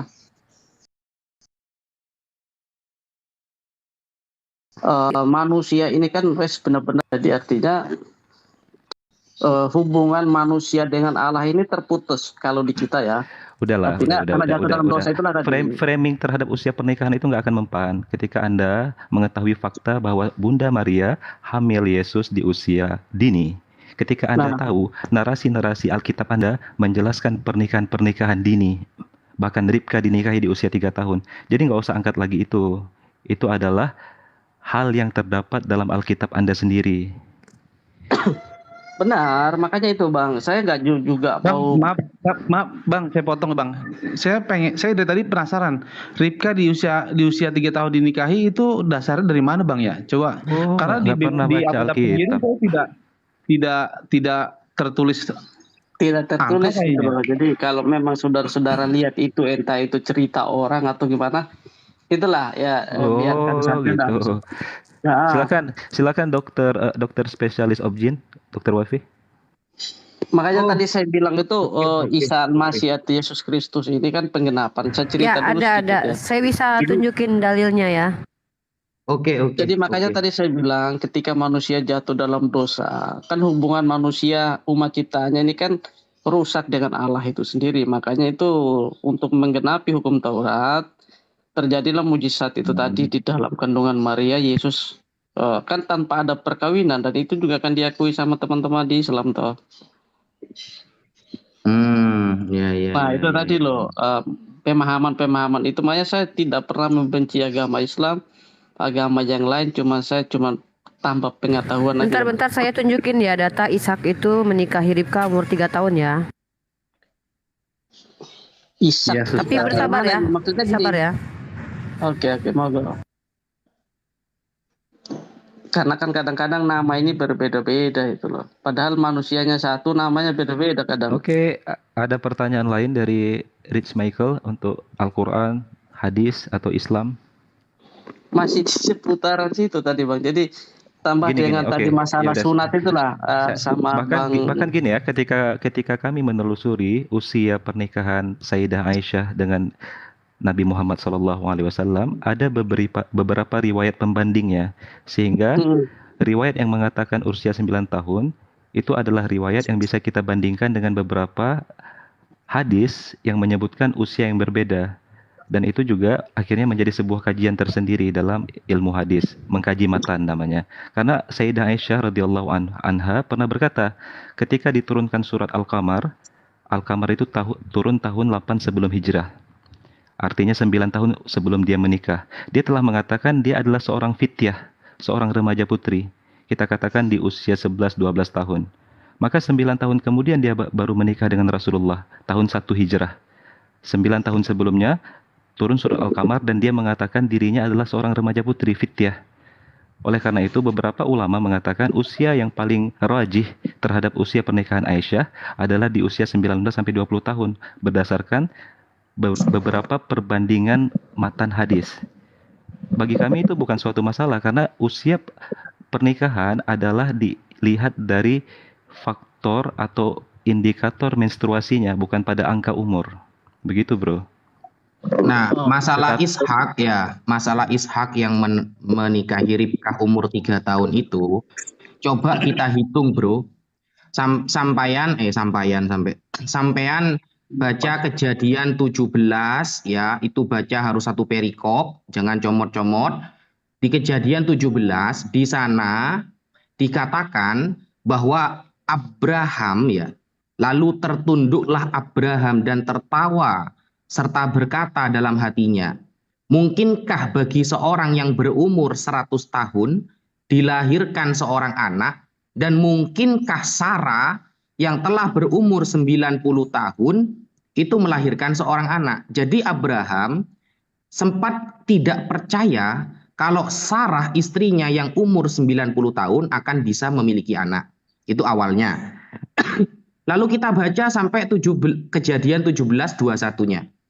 Nah, di Kejadian 17 nomor 21 bro, tetapi perjanjianku akan kuadakan dengan Ishak kata Tuhan, yang akan dilahirkan Sarah bagimu tahun yang akan datang. Nah saat itu kan Sarah umur 90 tuh. Lalu tahun akan datang kata Tuhan, Sarah akan dikasih anak. Ternyata benar, di Kejadian 21 ayat 2-3 Ishak lahir tepat seperti yang mana Tuhan janjikan. 1 tahun setelah perjanjian. Nah, maka mengandunglah Sarah di sana. Lalu beliau melahirkan seorang anak laki-laki bagi Abraham dalam masa tuanya pada waktu yang telah ditetapkan 1 tahun setelah perjanjian. Nah, kemudian Sarah wafat, kan umur 91 tuh baru punya anak. Nah, Sarah wafat setelah Abraham diuji pengorbanan dan saat itu Ishak umurnya 36, bro. Saat Sarah wafat, ya, pada saat usia Sarah kan wafat itu tahun umur 127 tahun. Dan saat itu Ishak umurnya 36 tahun. Ingat ya, Sarah mati dalam fakta sejarah itu umurnya 127, 36.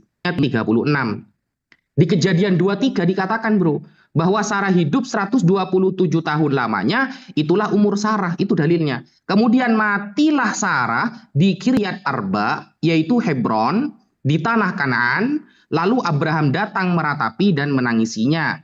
Kelahiran Ribkah, nah saat Ishak umur 36 itu, Ribkah lahir, bayangkan. Selisih umur Ribkah dengan Nabi Ishak saat itu sudah 36 tahun saat Ribkah baru lahir. Itu dijelaskan di mana? Dijelaskan di Kejadian 22 ayat ke-23. Nah, Ishak menikahi Ribkah pada saat umur 40 tahun. Lihat sampean fakta sejarahnya itu. Kejadian 25 ayat 20, di sana Ribkah ya dinikahi oleh Ishak saat Ishak umurnya 40 tahun. Jadi kan Ribkah itu lahir saat Ishak umur 36. Lalu Ishak menikahi Ribkah umur 40. Berarti kan saat itu Ribkah masih umur 3 atau 4 tahun. Sorry saya potong. Mana Ribkah? Ribkah lahir pada saat si Ishak umur berapa tadi? 26. Kok 26 sih? Saya tidak bilang 26 loh tadi. 32. Saya tidak pernah bilang 33 barusan.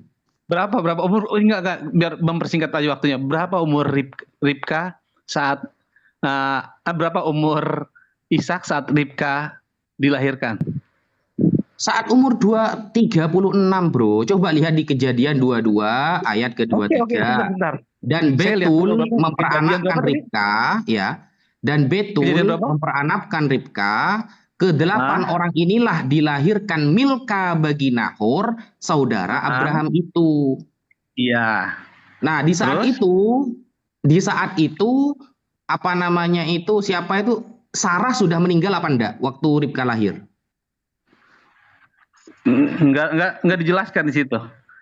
Nah, makanya bocor sejarah, bro, biar gak pakai ayat tok. Gitu loh. Lihat maksudnya ayat ini arahnya kemana. Ribkah lahir itu Bunda Sarah sudah innalillahi wa inna ilaihi roji'un. Tahlilan dapat 7 hari, kemudian Ribkah lahir saat Ishak umur 36. Dinikahi oleh Ishak umur 40 tahun. Berarti saat itu Ribkah umurnya berapa? 3 atau 4 tahun gitu loh. Kalau cuma baca ayat ya ruwet, bro. Kita lihat fakta sejarahnya loh. Wes cari dulu di Google. Nanti orang dulu ya. Jadi ya kita cuman bisa membaca aja tuh isi sejarah. Oke, pada intinya seperti ini. Saya tidak menyalahkan pernikahan dini ya, tapi memang sudah tradisi mereka ya seperti itu, mulai dari zaman Abraham sampai zaman sebenarnya gini, Mas Michel, bukan tradisi mereka lah, gitu. Bukan tradisi, gini. Sebenarnya ya, yang mengatakan Ribka itu umur 3 tahun atau 4 tahun, itu pemahaman seorang rabi kan ya? Iya, Pemahaman jadi seorang rabi. bukan Alkitab, bukan mungkin rabinya siapa juga saya nggak tahu.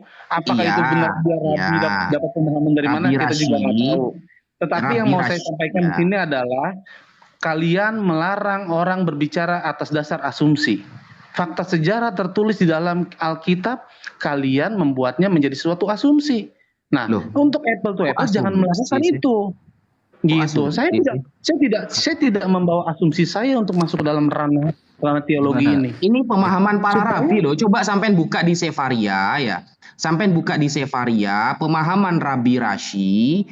Ini rabi loh, orang Yahudi itu kan kitab orang Yahudi. Tunggu dulu, jangan dipotong dulu, santailah Mas Michel. Saya kan terangkan dulu, sampai kan tidak percaya. Iya, dengerin. Ya, Rabi ini kitabnya orang Yahudi. Kejadian itu kitabnya orang Yahudi. Nah, kemudian ini seorang rabi, anggap kalau di kita itu adalah seorang ulamanya yang mengatakan begitu. Ulamanya, siapa? Rabi Rashi. Dia mengatakan dalam masalah pernikahan Ishak dengan Rifqah itu ketika Ishak berumur 40 dan Rifqah berumur 3 atau 4 tahun. Jadi rabi ini mengkolerasikan data fakta sejarah. Kalau Anda memang tidak terima, Anda harus sodorkan data lagi. Ini loh ternyata Ishak umurnya 40 dan Rifqah sudah umur 17 tahun. Tampilkan, bacakan dalilnya. Bantah yang punya kitab ini ulama Yahudi yang bilang loh, Rabi Rashi ini. Begini saudara, ya memang itu udah fakta sejarah yang terjadi. Kita nggak bisa gimana mau dibela kayak gimana pun beda cerita zaman dulu sama sekarang. Itu zaman Yahudi dan enggak, Mas Michael, gini saya kasih tahu bahwa pernikahan yang dikatakan itu adalah sebuah pertunangan. Jadi pertunangan itu sudah dianggap sebuah pernikahan di dalam adat istiadat Yahudi. Jadi orang yang sudah ditunangkan, coba tampilin datanya. Data dari mana itu? Bermana pertunangan? Kayak di Indonesia dulu kan ada juga yang istilahnya kita di daerah timur itu ada ya, ketika lahir ya nanti dicodokin. Jadi ditunangan dari umurnya nanti. Jadi kalau dibilang kalau dikawinin umur 3 tahun ya enggak lah. Pada saat Ribka dia bawa, dia sudah membawa 2-3 buyung air di pundaknya. Berarti kita aja 2-3 buyung. Saya bisa jawab itu. Disitulah menunjukkan keanehan kitab Anda. Jangankan menikah dengan bayi 3 tahun, Tuhan dibanting saja ada dalam kitab Anda. Tuhan dibanting loh, kalah dalam pergulatan Tuhan. Artinya mungkin itu kan persepsi saudara-saudara tuh. Jadi kita persepsi apa? Itu tertulis. Iya benar, ada tertulis itu benar. Iya kan? Tuhan bersiul ada kan? Enggak, maksudnya kan gini Mas Michael. Kan di Bible dari Kejadian sampai Wahyu, saya cari itu aturan umur dalam pernikahan kan enggak ada tuh. Berarti kan Bible tidak pernah mengatur umur. Biasanya teman Kristen mengatakan begini, yang ngikuti budaya masing-masing. Lah itu namanya asumsi. Karena Bible tidak pernah mengatakan ikutilah budaya masing-masing untuk takaran umur menikah. Tidak ada keterangannya seperti itu. Berarti secara akal, secara logika, ketika di dalam Bible tidak disebutkan secara jelas umur berapa, baru lahir pun boleh langsung menikah. Kan begitu? Boleh menikah, tapi dipakainya itu loh, Bang. Berarti boleh menikah dengan anak yang bayi, tapi dipakainya 9 tahun kemudian. Berpikir kita, walaupun di dalam hadis atau di dalam Alkitab itu tidak ditulis. Michael, ketika Tuhan menjadikan Maria hamil di usia 11-12 tahun, apakah itu bukan suatu umur yang dini untuk mengandung anak? Iya, kenapa kok Tuhan tidak nanti aja umur 20 gitu loh. Aduh, Tuhan gimana sih Tuhan? Ya berarti Tuhan yang salah nih. Enggak kan? Enggak gini Bang. Jadi saya nggak mau berlarut-larut soal pernikahan begini. Jadi intinya kita memahami bahwa Tuhan itu di atas segala peraturan yang Dia lakukan. Karena Dia adalah Sang Mahanya. Kalau kita memberikan aturan, memberikan batasan yang kita miliki, pemahaman kita sendiri untuk diterapkan kepada Tuhan, kita nggak ketemu. Oke, kedua Michael, dengarkan saya sejenak saja. Oke, monggo Saudara Ali. Ketika Maria bisa hamil di usia 11 tahun, artinya Maria sudah mengalami menstruasi belum? Bisa iya, bisa dulu Bang. Ya enggak ada yang periksa ya gimana ya? Astaga, Anda berkhianat terhadap kewarasan Anda sendiri. Bagaimana wanita bisa hamil tanpa menstruasi? Artinya begini. Kenapa enggak? Karena di dalam mujizat Tuhan memang dia harus kacau Anda. Kekuatan kemampuan kita. Kacau Anda. Gini. Saya 3 menit Bang, boleh ya sebelum saya. Bentar dulu. Ini loh, tadi kan Bang Ali bilang, ya toh, apakah sudah menstruasi apa belum? Saya 3 Masalah menit. menstruasi apa enggaknya, ya kan?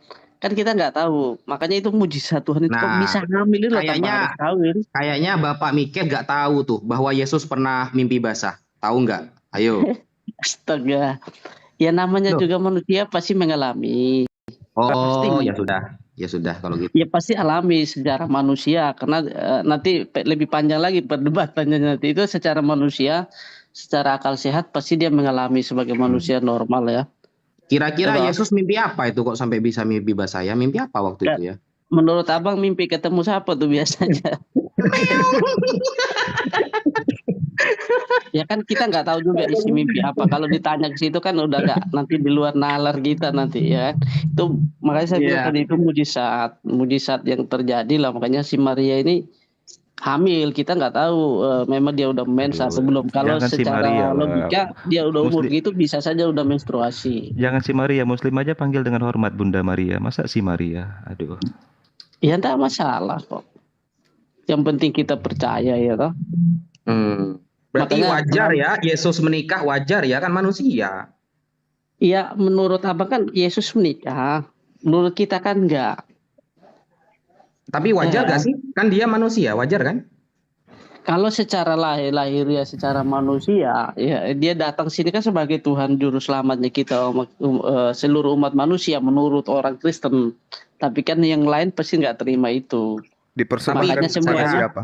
Semuanya masih dalam masa penantian kan. Kalau kita yang Kristen ini sudah nggak masa penantian yang kedua. Yahudi pun masih dalam proses menunggu masa penantian karena dia belum percaya itu. Tapi jujur Bang ya, mending Abang Michel itu bela Islam loh dalam Yesus menikah. Kenapa? Kalau Yesus menikah Bang, kan anaknya Tuhan tuh Bang. Bagus tuh Bang, punya banyak Tuhan Anda Bang. Saya nggak baca dia menikah ya toh. Kalau saya baca mungkin bisa dipertanyakan itu ada di mana sih? Kan begitu. Tapi dia manggil istri. Kenapa? Yesus manggil istri. Kenapa? Yesusnya aku bilang manggil istri. Si siapa tuh? Yesus. Kalau dia manggil Maria itu dengan sebutan gune. Ya itu berarti artinya apa itu? Saya nggak paham tuh. Ya kalau dia panggil perempuan itu dengan kata gune berarti dia manggil istri, misalnya dalam Yohanes 20 nomor 15. Ya itu beda lagi nanti ya. Enggak. Yesus memanggil mempelai wanita loh. Ibu. Gune perempuan ya kalau nggak salah artinya ya. Iya, istri. Istri. Perempuan bukan istri lah. Istri mempelai wanita. Kalau gune kadang-kadang gini saudara, makanya tadi saya bilang kadang-kadang tuh cerita di dalam semua kitab Islam, kitab Kristen itu ceritanya sebenarnya sama, cuman beda-beda tuh. Kata-katanya beda, pemahamannya orang-orang ini selalu berbeda. Makanya tadi saya kasih perumpamaan di situ. Makanya kembali ke original teks supaya nggak beda-beda. Kami memahami Yohanes 20 nomor 15 itu Yesus manggil istrinya. istrinya. Kapan dia nikahnya ya? Nah itu dia makanya banyak kitab-kitab apokrifa yang ditolak karena menceritakan Yesus nikah. Yang tidak ada Yesus nikah diterima oleh gereja. Nah kembali kepada pembahasan tadi Bung. Di dalam Bilangan 31 nomor 18 jelas sekali dikatakan di sana, tetapi semua anak-anak kecil perempuan anak-anak kecil di antara perempuan yang belum pernah bersetubuh dengan laki-laki harus kau biarkan ia hidup untukmu. Di situ ada kata tap ini artinya anak-anak kecil, anak-anak gadis kecil, artinya nggak ada hari, nggak ada bulan, nggak ada tahun di sana. Itu perintah. Itu perintah, Bung. Apa bahasanya, Bang? Tap Bang ya? Iya, tap itu artinya anak-anak kecil. Anak-anak kecil. Layar berarti. Itu satu. Kemudian di dalam Ulangan 21 juga sangat jelas di sana, Bung, kalau kita baca, apabila engkau keluar berperang melawan musuhmu, Tuhan Allahmu menyerahkan mereka di tanganmu, dan engkau menjadikan mereka tawanan, dan engkau melihat di antara tawanan itu ada seorang perempuan yang elok. Perempuan ini tidak ditentukan usianya, lagi-lagi sama dengan Ulangan yang tadi, sehingga hatimu mengingini dia dan engkau mau mengambil dia menjadi istrimu, maka haruslah engkau membawa dia ke dalam rumahmu. Perempuan itu harus mencukur rambutnya. Rambut apa yang dicukur di sini? Lalu kemudian memotong kukunya. Tanyakan tuh Bang Suma, itu rambut apanya tuh? Nah iya dia, karena kan ada tradisi gereja yang viral sekarang ini, jemaatnya itu dicukur bulu itunya. Kan Iya itu kadang-kadang itu sesat gini loh Bang. Tunggu sahabat. Saya lanjutkan dalilnya. Lalu menanggalkan pakaian yang dipakainya, dan pada waktu dia ditawan dan tinggal di rumahmu untuk menangisi ibu bapaknya. Artinya dia masih anak-anak. Karena dia masih menangisi bapak ibunya. Bolehlah engkau dengarkan. Bolehlah engkau menghampiri dia dan menjadi suaminya sehingga ia menjadi istrimu. Apabila engkau tidak suka lagi kepadanya, maka haruslah engkau membiarkan dia pergi sesuka hatinya. Ini perintah, Bung. Ini perintah Tuhan ini. Ini bukan Ini bukan itu tafsir. Menarik itu. Itu tadi gereja yang tadi Bang Suma sebut itu, jangan gereja di mana itu, Bang? Coba Anda coba cari di Google, ada gereja jemaatnya dicukur bulu itunya. Ini yang pernah dibahas oleh guru saya Sugiono, Alhi Sugi. Nah, mungkin mereka lagi bingung cari jemaat paling Bang, jadi bikin cara-cara yang lain. Nah, tapi ini ada perintah, Bung. Maka haruslah engkau membawa dia ke dalam rumahmu. Perempuan itu harus mencukur rambutnya, memotong kukunya. Dia tadi salah pemahaman, mungkin bisa saja nyasar dia itu. Tapi ya gini Mas Michael, gini yang pasti kita harus pahami adalah Tuhan yang disembah Musa itu Tuhan yang melarang, membenci pernikahan dengan di luar sukunya. Karena apa? Yahudi adalah kaum eksklusif gitu. Nah, mungkin ada Yesus kan rabi itu. Yesus rabi gak? Rabi bukan? Rabi. Menurut siapa nih? Nanti kalau saya bilang menurut Alkitab ya itu nanti orang Yahudi bilang bukan rabi. Saya bingung. Jadi mau dipakai standarnya gimana kalau memakai kalau mau bicara soal Alkitab, kita pakai standarnya Alkitab. Gitu. Alkitab kan perjanjian lama dan baru, Bro. Di sana diterangkan Yesus rabi apa bukan? Secara tekstual ya, kita nggak tahu dia sejujurnya nggak ada yang tahu lah. Ya sejujurnya nggak ada yang tahu. Secara tekstual di Yohanes 3 berkata ada seorang Yahudi, pemimpin agama Yahudi namanya Nikodemus. Ia datang pada malam hari kepada Yesus dan berkata, "Rabi." Gitu. Ya, secara tekstual syaratnya gitu. Jadi rabi itu kan harus nikah, Bro. Makanya di dalam bahasa Jawa, rabi ku artine kawin, ngono lho. Di Yahudi beda.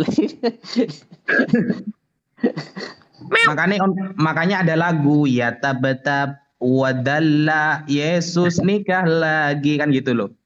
Gini Bang, biar kita luruskan Bang ya. Rabi itu harus nikah atau enggak? Kalau menurut Abang Yeremia rabi atau bukan? Yeskiel rabi atau bukan? Istilah rabi itu ada di zaman setelah Ezra, Bang. Gitu. Apa yang dimaksud dengan rabi? Rabi itu guru agama. Rabi itu ada 3 tingkatan. Ada S1, S2, S3 lah kalau sekarang gitu. Itulah kalau rabi di Jawa kan menikah, kalau rabi di kita kan beda ya Bang Michael. Jadi gini, maksudnya kita harus jujur gini. Saya tuh saat berteologi harus jujur kepada diri saya sendiri. Ya, Adil Rabbi kepada orang orang. Bang Michael. Yesus orang Yahudi bukan? Yesus orang Yahudi. Nah, di Yahudi itu syaratnya menjadi rabi itu harus nikah nggak? Saya nggak tahu. Saya belum pernah ketemu orang Yahudi yang asli lah soalnya. Apa syaratnya menjadi rabi itu tidak tertulis. Tetapi syarat Gimana? menjadi diocesan, jadi uskup ada. Orang yang tidak sangar. Terus Gitu. ketika Yesus jadi rabi kan dia orang Yahudi tuh. Siapa istri Yesus? Nggak ada, Tidak Bang. dituliskan.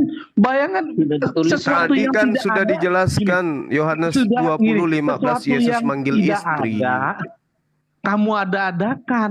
Jadinya ini benar-benar asumsi.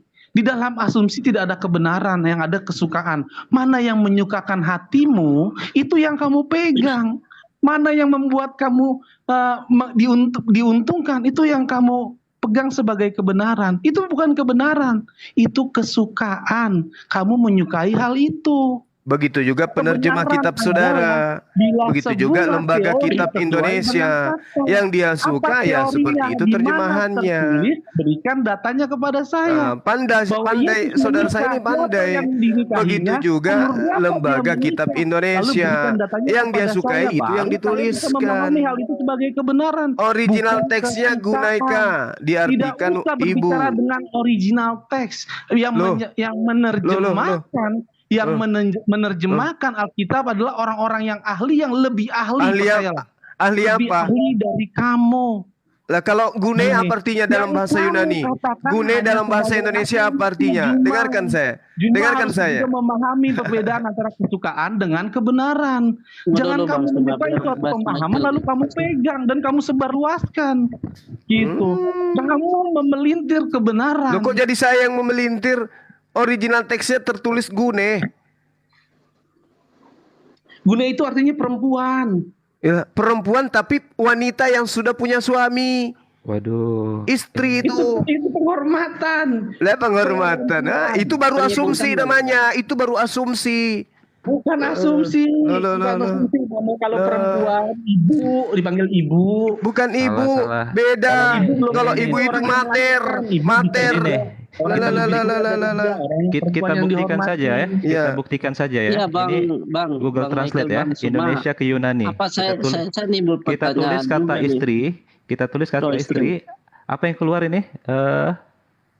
Mungkin di situ ada nggak, Bang, itu yang tadi kan Yesus Gunai. itu panggil istri. Gunai. Namanya Istri. siapa ya?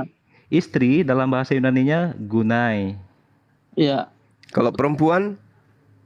Perempuan juga yang telah bersuami juga gunai. Kita tulis perempuan. Gunai. Ketuan. Namanya Gadis, siapa? coba kira-kira, Bang? gadis. Oke, kita tulis gadis sekarang. Gadis perawan. Gadis Beda, perawan, kan? Bang, tulisnya. Kalau gadis keluarnya apa? Koritsi. Sama enggak Iya. tuh? Oh, Yesus memanggil gune. Berarti Yesus memanggil Nah, itu panggilan kepada perempuan yang sudah menikah, bukan kepada perempuan yang dia nikahi. Nah, makanya tadi saya bilang, Bang Suma, mungkin panggilan Yesus itu tadi. Makanya saya tanya tuh, siapa, ada nggak? Mungkin teman-teman tahu. Kan tadi dia panggil istri, namanya siapa ya? Ada nggak itu, Bang? Mungkin ada. di Yohanes 20 nomor 15 itu Maria. Maria kan ibunya. Nah, Maria juga ada yang menyukai dan mencium kakinya, meminyaki rambutnya juga Maria namanya. Wah, nggak pernah baca Alkitab nih orang. Baca, Bang, baca. Oh, Maria itu bukan satu di Bible. Wah, gimana sih? Yang Iya. menciumi kaki Yesus, menyeka rambut Yesus itu Maria juga namanya. Di original teksnya tidak ada kata Magdalena, nggak ada. Yang ada Maria, terjemahan yang menggantikan istri, ibu, Maria ibunya. Itu terjemahan dia mengatakan itu. Jadi kalau giliran baik-baik dibilang itu Maria istrinya, ibunya. Tapi kalau yang buruk-buruk Maria Magdalena. Original teks nggak ada itu bahwa ini Maria ibunya, ini Maria istrinya, nggak ada. Maria Magdalena nggak ada. Tunjukkan kepada saya kalau ada. Nggak ada itu. Semakin aku, saudara-saudara aku lagi selalu membaca buku satu, itu buku sejarah dunia yang disembunyikan. Ini mungkin teman-teman baca. Lama-lama juga ya seru juga nih baca buku sejarah itu loh. Jadi daripada baca kitab tadi, ini kitab-kitab ini juga ada yang terus diperdebatkan gitu loh. Akhirnya saya sekarang mulai baca ini nih, baca buku sejarah. Oh. Seharusnya ketika sudah ragu sama Alkitab, baca Al-Quran sekarang, Michael. Sulit bacanya. Ya karena itu kitab termaterai memang. Terus terang begini saudara-saudara, mungkin ya saran atau apa. Terus terang istri saya Islam loh. Jadi istri saya Islam, cuman saya nggak memaksa dia juga untuk masuk Kristen. Dan dia juga tidak memaksa saya untuk masuk Islam. Jadi kita sama-sama saling belajar. Begitu saudara. Jadi makanya saya nggak membenci mana-mana, saya nggak membenci kan nggak boleh.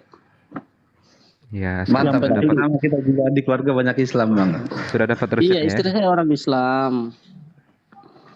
Jadi ya kita sama-sama menjalani aja ini hidup tuh. Nanti jadi perdebatan lagi kayak di TV One itu loh. Kemarin sempat saya sharing juga di teman-teman di room sebelah itu.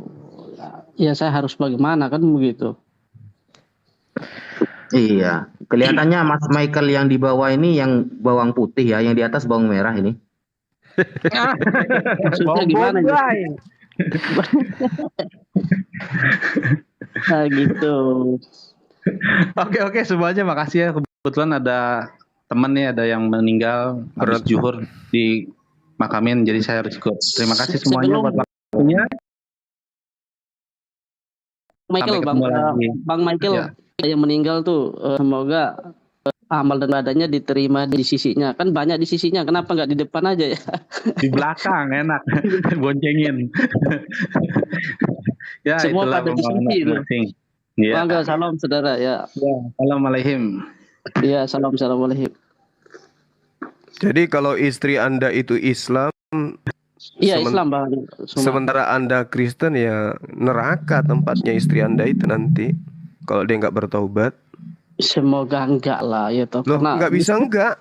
Pertama dia Islam. Kalau Islam itu benar, dia dilarang, dia masuk ke dalam ranah hukum zina. Kalau Kristen itu benar, dia Islam. Ya mau kemana dia coba? Artinya begini, yang penting kan kita mematuhi aja. Makanya kalau kita nggak bisa. Ketika yang benar, ketika Islam yang benar, maka dia jatuhnya sebagai pesina neraka. Ketika Kristen yang benar, dia adalah Islam. Dia bukan Kristen, bukan pengikut Yesus, neraka juga. Mau kemana dia kira-kira? Saya tanya sama Bang Suma. Dua-duanya benar nggak mungkin. Islam benar, dia berzina, masuk neraka. Kristen yang benar, dia tidak menyembah Yesus, masuk neraka. Sama-sama. Jadi mending Anda cerai aja. Supaya dia ada kesempatan untuk selamat. Kalau Islam yang benar, dia selamat, terhindar dari zina. Artinya begini Bang Suma ya, kadang-kadang Anda jangan biarkan istri Anda itu menjadi penghuni neraka, Bung. Kalau sayang ya sama istri Anda, ceraikan. Kalau sayang harus diselamatkan toh. Artinya kan saya menunjukkan jalan keselamatan. Selamatan apa dengan menyembah korban dewa Molok? Nah, ya, yang masuk surga cuma Bang. Yang masuk surga cuma KTP-nya nanti, Bang. Keselamatan apa nyembah dewa Molok itu, korban dewa Molok? Coba. Dewa Molok itu tolong dijelaskan ke saya Bang Suma. Itu kan dewa Molok dari Dewa Molok itu dewanya ajaran pagan yang meminta yang selalu dikorbankan kepadanya korban manusia. Itu dewa Molok. Makanya saya katakan kepada saudara, di dalam dengarkan, di dalam Imamat 18:21, janganlah kau serahkan seorang dari anakmu untuk dipersembahkan kepada dewa Molok, supaya jangan engkau melanggar kekudusan nama Tuhan, nama Allah. Akulah Tuhan, tidak ada yang lain. Imamat 1 nomor 2, berbicaralah kepada orang Israel dan katakan kepada mereka, apabila seseorang di antara kamu hendak mempersembahkan persembahan kepada Tuhan, apakah Yesus ini dipersembahkan kepada Tuhan ketika dia mati di atas tiang salib? Tidak. Siapa bilang itu adalah prosesi persembahan? Tidak, itu pembunuhan.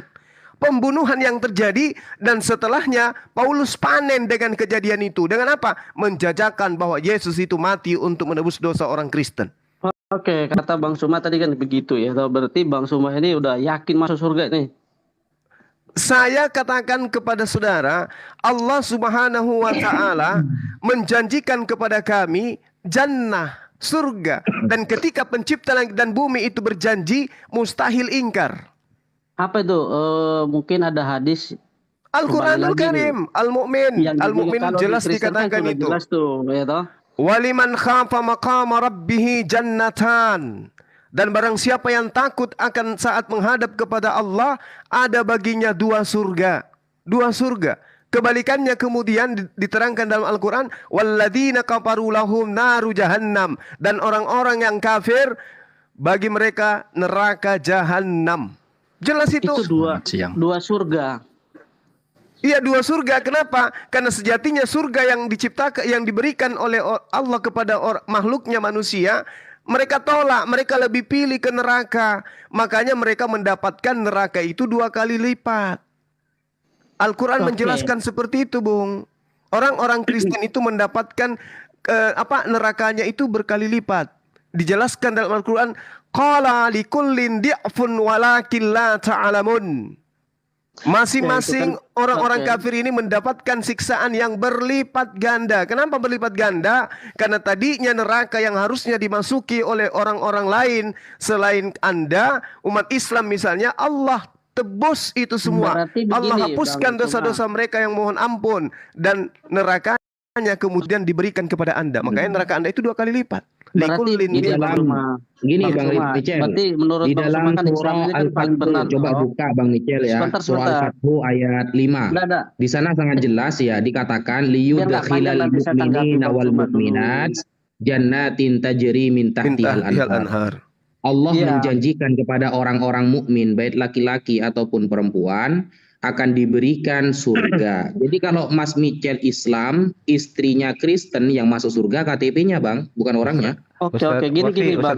Saya tanggapi Bang Sumat dulu nih. Sebentar Bang Michael. Jangan sampai ada narasi tidak ada kepastian surga dalam Islam. Itu sering sekali framing dari kalangan Anda. Ustaz Wafi, tolong bacakan An-Nisa 122, Ustaz Wafi. Jelas sekali perkataan Allah Subhanahu wa taala.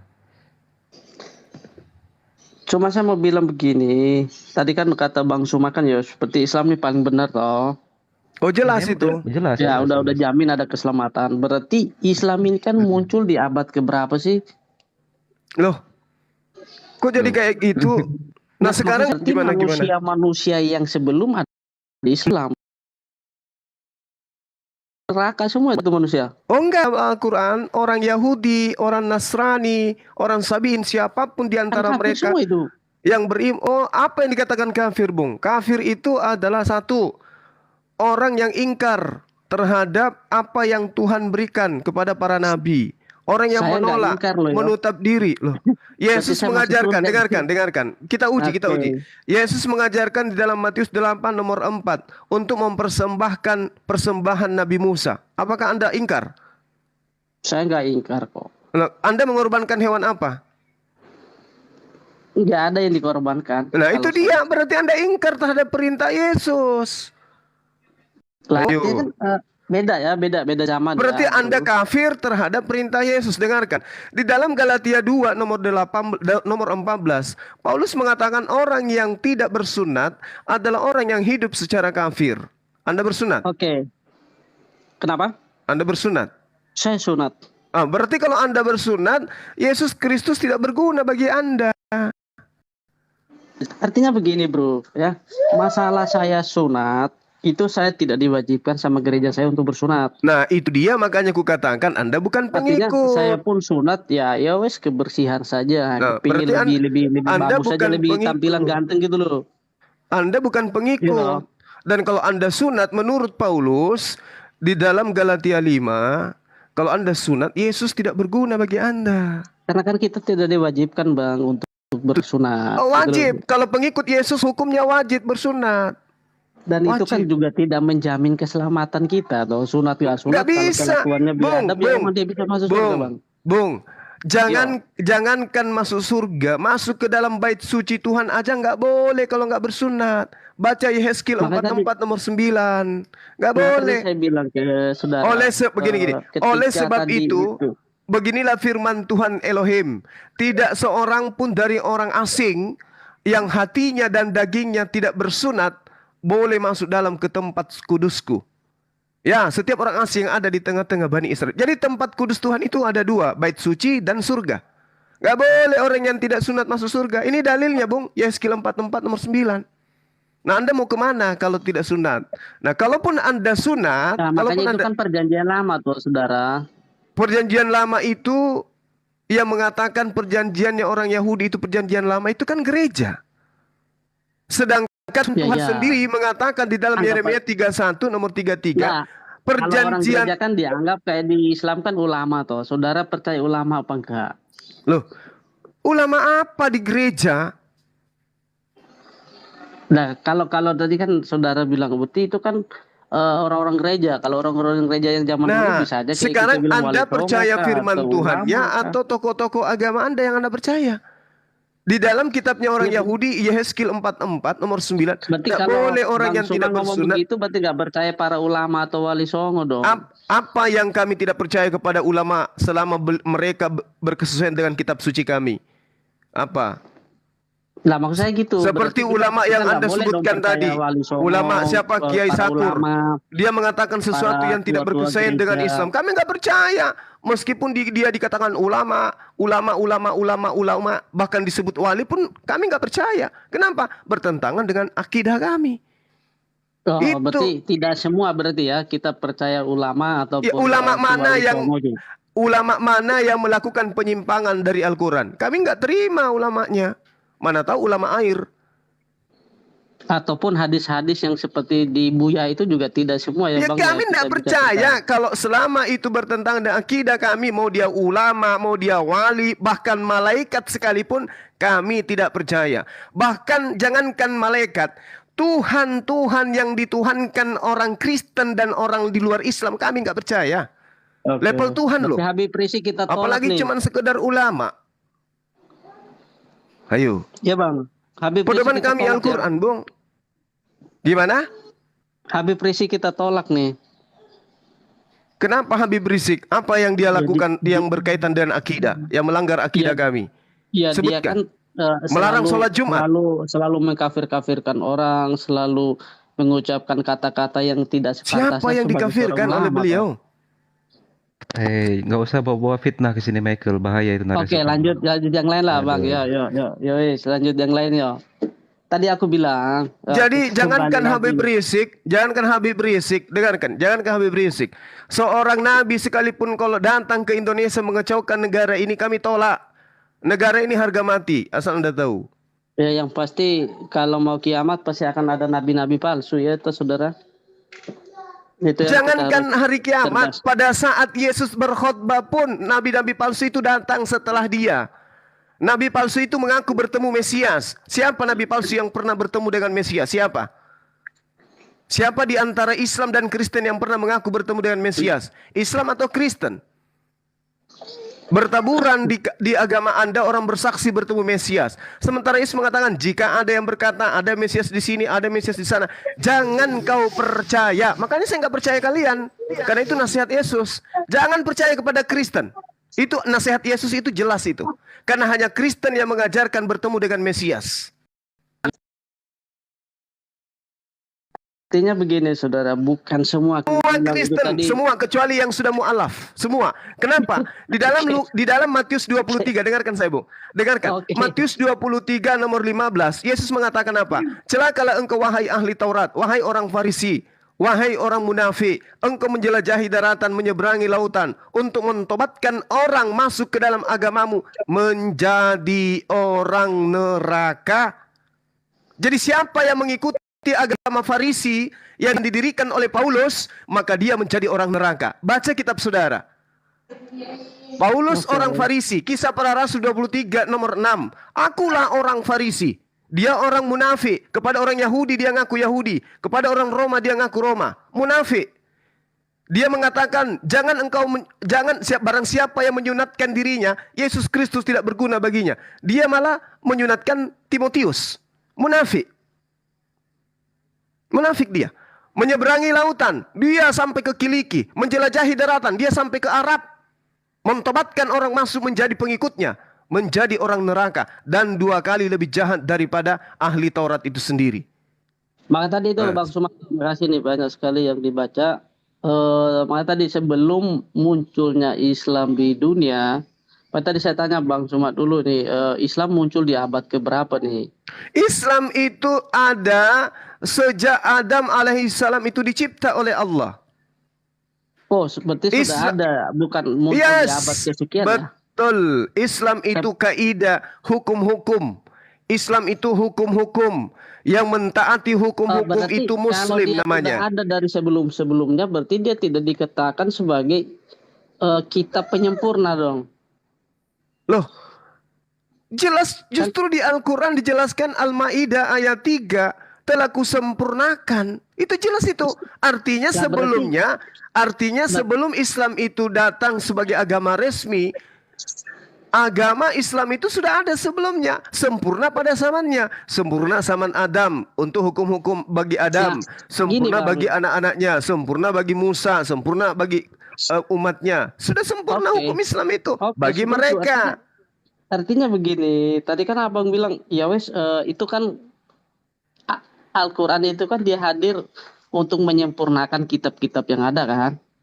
Berarti sebelumnya dia belum ada dong, makanya muncul di abad keberapa Islamnya. Berarti kalau dia muncul ke abad ke-11 ataupun abad ke-7, berarti manusia-manusia yang sebelum adanya Islam kafir Ini semua yang dong. Berarti ditanyakan neraka mereka. Islam apa Quran, Bang? Yang ditanyakan itu Islam apa Qurannya gitu loh. Yang nyambung. Al-Quran. Ya, Al-Quran memang nanti datang pada baginda Rasul Muhammad SAW. Nah, itu abad keberapa, saudara? Abad ke-7. Nah, kalau di abad ke-7 kan kita kan baca Al-Quran kan, berarti manusia sebelum ada Al-Quran berarti kafir dong. Enggak. Udah berputar-putar dari tadi dijelaskan. Bukan berputar, saudara, secara logika. Dengar. Gitu. Yang disebut, dengarkan dulu. Ini kitab Anda sendiri loh. Yang tidak bersunat disebut kafir. Yang bersunat tidak. Saudara tanggapi tadi saya bilang Islam ini, anggap aja kalau Islam ataupun Al-Quran kan muncul di abad ke-7. Dengarkan. Anda harus membedakan antara Islam dengan Al-Quran itu sendiri. Semua dong. Michael. Artinya ketika Yesus turun dan membawa Injil, pengikutnya tidak disebut kafir. Gimana sih analoginya? Itu Bang, itu pertanyaan saya. Nggak jelas, Michael. Bukan yang saudara. tidak ikut Yesus, yang tidak ikut Yesus kafir. Ngerti, Ya kan? Michael? Oke, ya. Yang ikut Yesus Muslim. Makanya Yesus mengatakan di dalam kitab saudara Lukas 24, Shalom alaihim, Islam untuk kalian. Iya, makanya tadi aku bertanya ke abang, iya toh. Kenapa kan paham banget itu.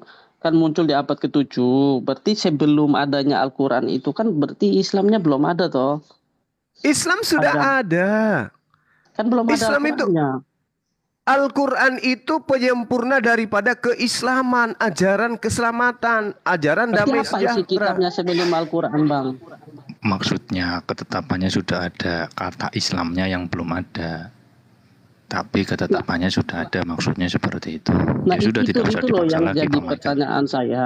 Artinya kan muncul di abad ke-7, saudara. Al-Quran, di abad ke-7 Al-Quran. Tapi kehendak Allah untuk berlaku di atas muka bumi itu sudah ada kepada nabi-nabi. Nabi Musa menerima ketetapan. Ketetapan itu kan belum ada toh. Yang ada kan berarti cuma Taurat. Taurat itu adalah ketetapan Tuhan. Langsung Ketetapan pertanyaan Tuhan. saja, Bang Yang Michael. taat kepada Taurat itu Muslim.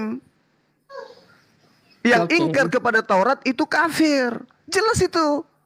Makanya di dalam kitab saudara, Paulus tanpa malu mengatakan yang tidak bersunat hidup secara kafir. Kenapa? Sunat itu bagian daripada ketetapan menjadi seorang Muslim pada masa Musa alaihissalam. Mungkin perdebatan masalah sunat itu kan sunat secara lahiriah. fisik ya. Tapi kalau kita di Kristen kan memang tidak bisa sunat secara fisik saja gitu loh. Jadi sunat masalah tingkah laku perbuatan. Oke, saya tanya kepada saudara, apa yang dimaksud dengan sunat hati? Sunat hati istilahnya artinya tidak ada lain, tidak ada ala lain. Itu nanti kembali ke hukum 10 hukum Tuhan, Bang. Bung, hati, dengarkan. Sunat hati itu mempersombongkan keangkuhan terhadap perintah-perintah Tuhan. Bukan saja itu, Bang. Kalau sunat hati. Nah, terus apa lagi? Sunat hati apa aja? 10 hukum Sunat Tuhan hati. dong, mulai dari jangan membunuh, jangan mencuri, jangan menyembelih, jangan menyembah, Bukan patung cuman menyerupai dengar. apapun yang ada di bawah langit. Kita nggak boleh menyembah, Bang. Bukan hanya itu, yang dikatakan sunat hati itu adalah tunduk kepada segala ketetapan Tuhan. Lah makanya itu sudah tertulis di dalam 10 Bang Zuma, macam pasiennya mau Tuhan. diganti atau gimana ini? Tetap lanjut, banyak ngantri soalnya di belakang tuh 2 miliar yang ngantri tuh. Monggo, Mbak host, Mbak Rifa, nggak apa-apa. Kalau mau di, Nggak, Pak Michael, jangan terlalu banyak ini bertanya saja. Iya, soalnya gini, aku tergantung Bang Zuma lah sebagai dokternya. Gimana Bang Zuma? Oke, Bang Zuma. Pak Zuma, saya mau bertanya. Pak Zuma Oke. bertanya. Di dalam Islam sebenarnya sunat yang benar itu di hari keberapa? Di Islam itu yang disyariatkan adalah sunatnya. Kenapa? Karena kalau ditetapkan harinya, bagaimana dengan yang mu'allaf? Gak boleh dong lagi dia mu'allaf. Padahal baru-baru ini saya mu'allafkan orang usia 38, usia di 31 tahun, baru disunat. Makanya syariat Islam itu tidak menentukan harus 8 hari, nggak ada di Islam. Kenapa 8 hari terjadi di dalam ajaran Yahudi? Kenapa? Karena sunat itu hanya berlaku kepada Bani Israel saja dan orang asing yang hidup di kalangan Bani Israel. Tidak ada kewajiban. Sampai hari ini, apakah hukum Taurat itu bagi orang Yahudi wajib diajarkan kepada bangsa lain? Tidak. Artinya janji Abraham hanya untuk keturunannya ya? Betul. Anda pandai di situ. Baca Kejadian 17. Satu perikop. Jika hanya untuk itu untuk Bani Israel. Jika hanya untuk keturunannya, kemudian dari Islam mengaku bersunat sesuai milah Ibrahim, padahal bukan keturunannya. Siapa Lantas bilang? apa hubungannya? Apa hubungannya? Dengarkan. Yang dikatakan dari Abraham atau Ibrahim ini. Dengarkan. Di dalam kitabnya orang Yahudi jelas sekali dikatakan dalam Yohanes 17 nomor 7. Kejadian 17 nomor 7. Aku akan menjadi Tuhanmu, Tuhan keturunanmu, Tuhan anak-anakmu secara turun-temurun. Ismail adalah anak beliau, anak Abraham alaihissalam.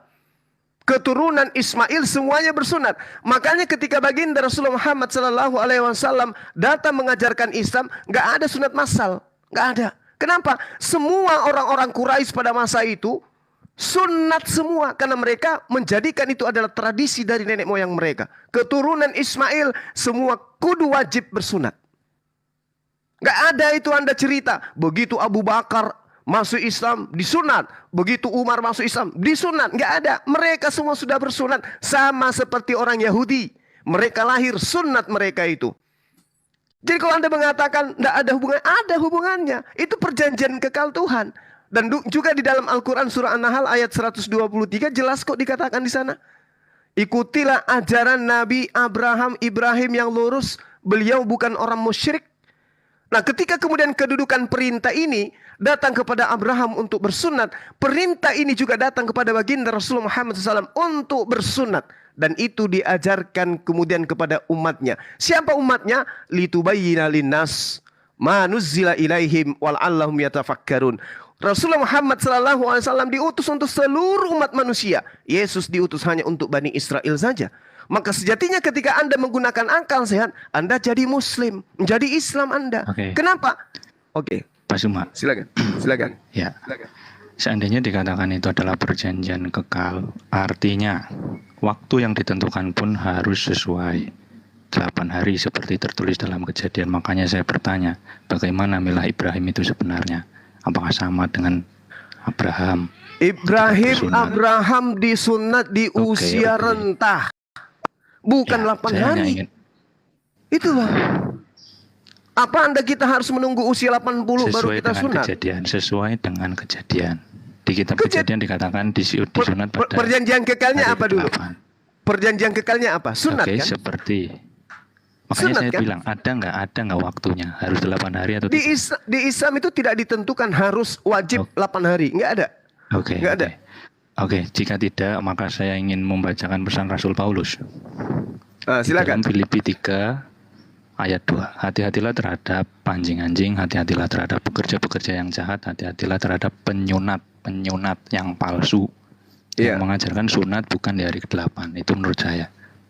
Di Filipi berapa yang Anda bacakan itu? Filipi pasal 3 ayat 2. Ini pesan Paulus.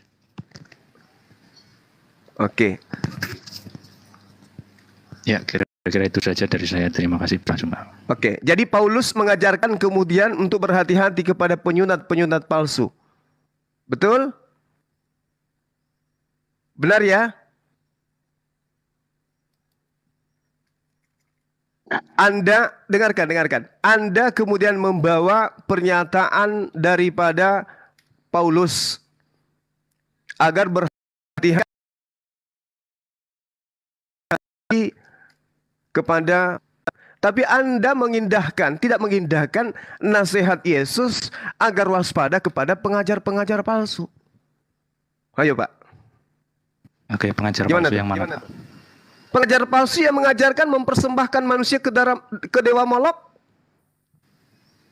Di mana orang Kristen mempersembahkan manusia kepada dewa Molok? Lalu Yesus itu menebus dosa mana? Bapak ini kemana? Yesus menebus dosa Anda kemana?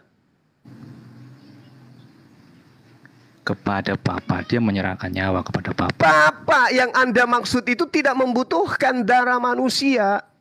Alkitab berbunyi seperti itu. Ya, Alkitab juga yang mengajarkan di dalam Imamat 20 nomor 3, aku sendiri akan menentang orang itu dan akan melenyapkan dia dari sebangsanya, karena dia menyerahkan seorang anak manusia kepada dewa Molok. Siapa yang menyerahkan? Yesus menyerahkan nyawa. Bagaimana Anda mengatakan Yesus menyerahkan nyawa sementara di dalam berbunyi seperti itu. Alkitab, dengarkan, saya bacakan kitab Anda ya. Di dalam kitab saudara jelas sekali dikatakan bahwasanya Yesus itu mempersembahkan dirinya kepada Theos. Efesus 5 nomor 2. Ya, dan Theos. Hiduplah di dalam kasih, sebagaimana Kristus juga telah mengasihi kamu dan telah menyerahkan dirinya untuk kita sebagai persembahan dan korban untuk Theos. Theos mana yang dimaksud, Pak? Karena Theos yang memperkenalkan diri, dengarkan, Theos yang memperkenalkan diri kepada para nabi termasuk Musa tidak menginginkan darah manusia. Ini Theos yang dimaksud oleh Paulus di dalam kitab saudara ini, Efesus 5, ini Theos yang mana? Ya, Theos yang ada di mana? Theos di yang dalam ada Alkitab yang diperkenalkan oleh para nabi. Ya, termasuk kalau Yesus begitu yang kita tunjukkan percaya. dalilnya Theos yang, dengarkan, kalau Di dalam begitu Alkitab. tunjukkan dalilnya Theos yang Anda maksud itu minta darah manusia. Silakan.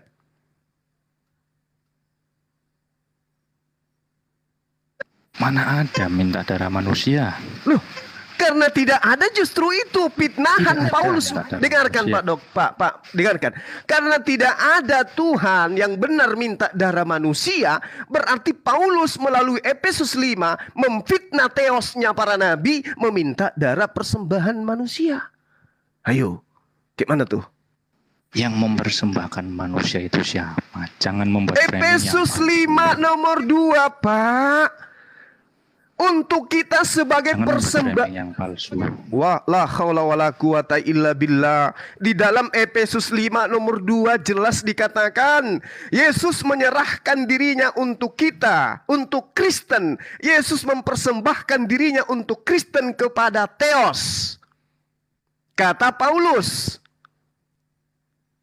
yang mengajarkan kepada saudara-saudara Kristen bahwa Yesus mempersembahkan darah dan dagingnya kepada Theos. Theos yang mana? Yesus di Bible Bang kan ada memang kan Yesus ngajari apa? Kalau nyawa manusia harus kasih ke iblis. Kan Di dalam Alkitab.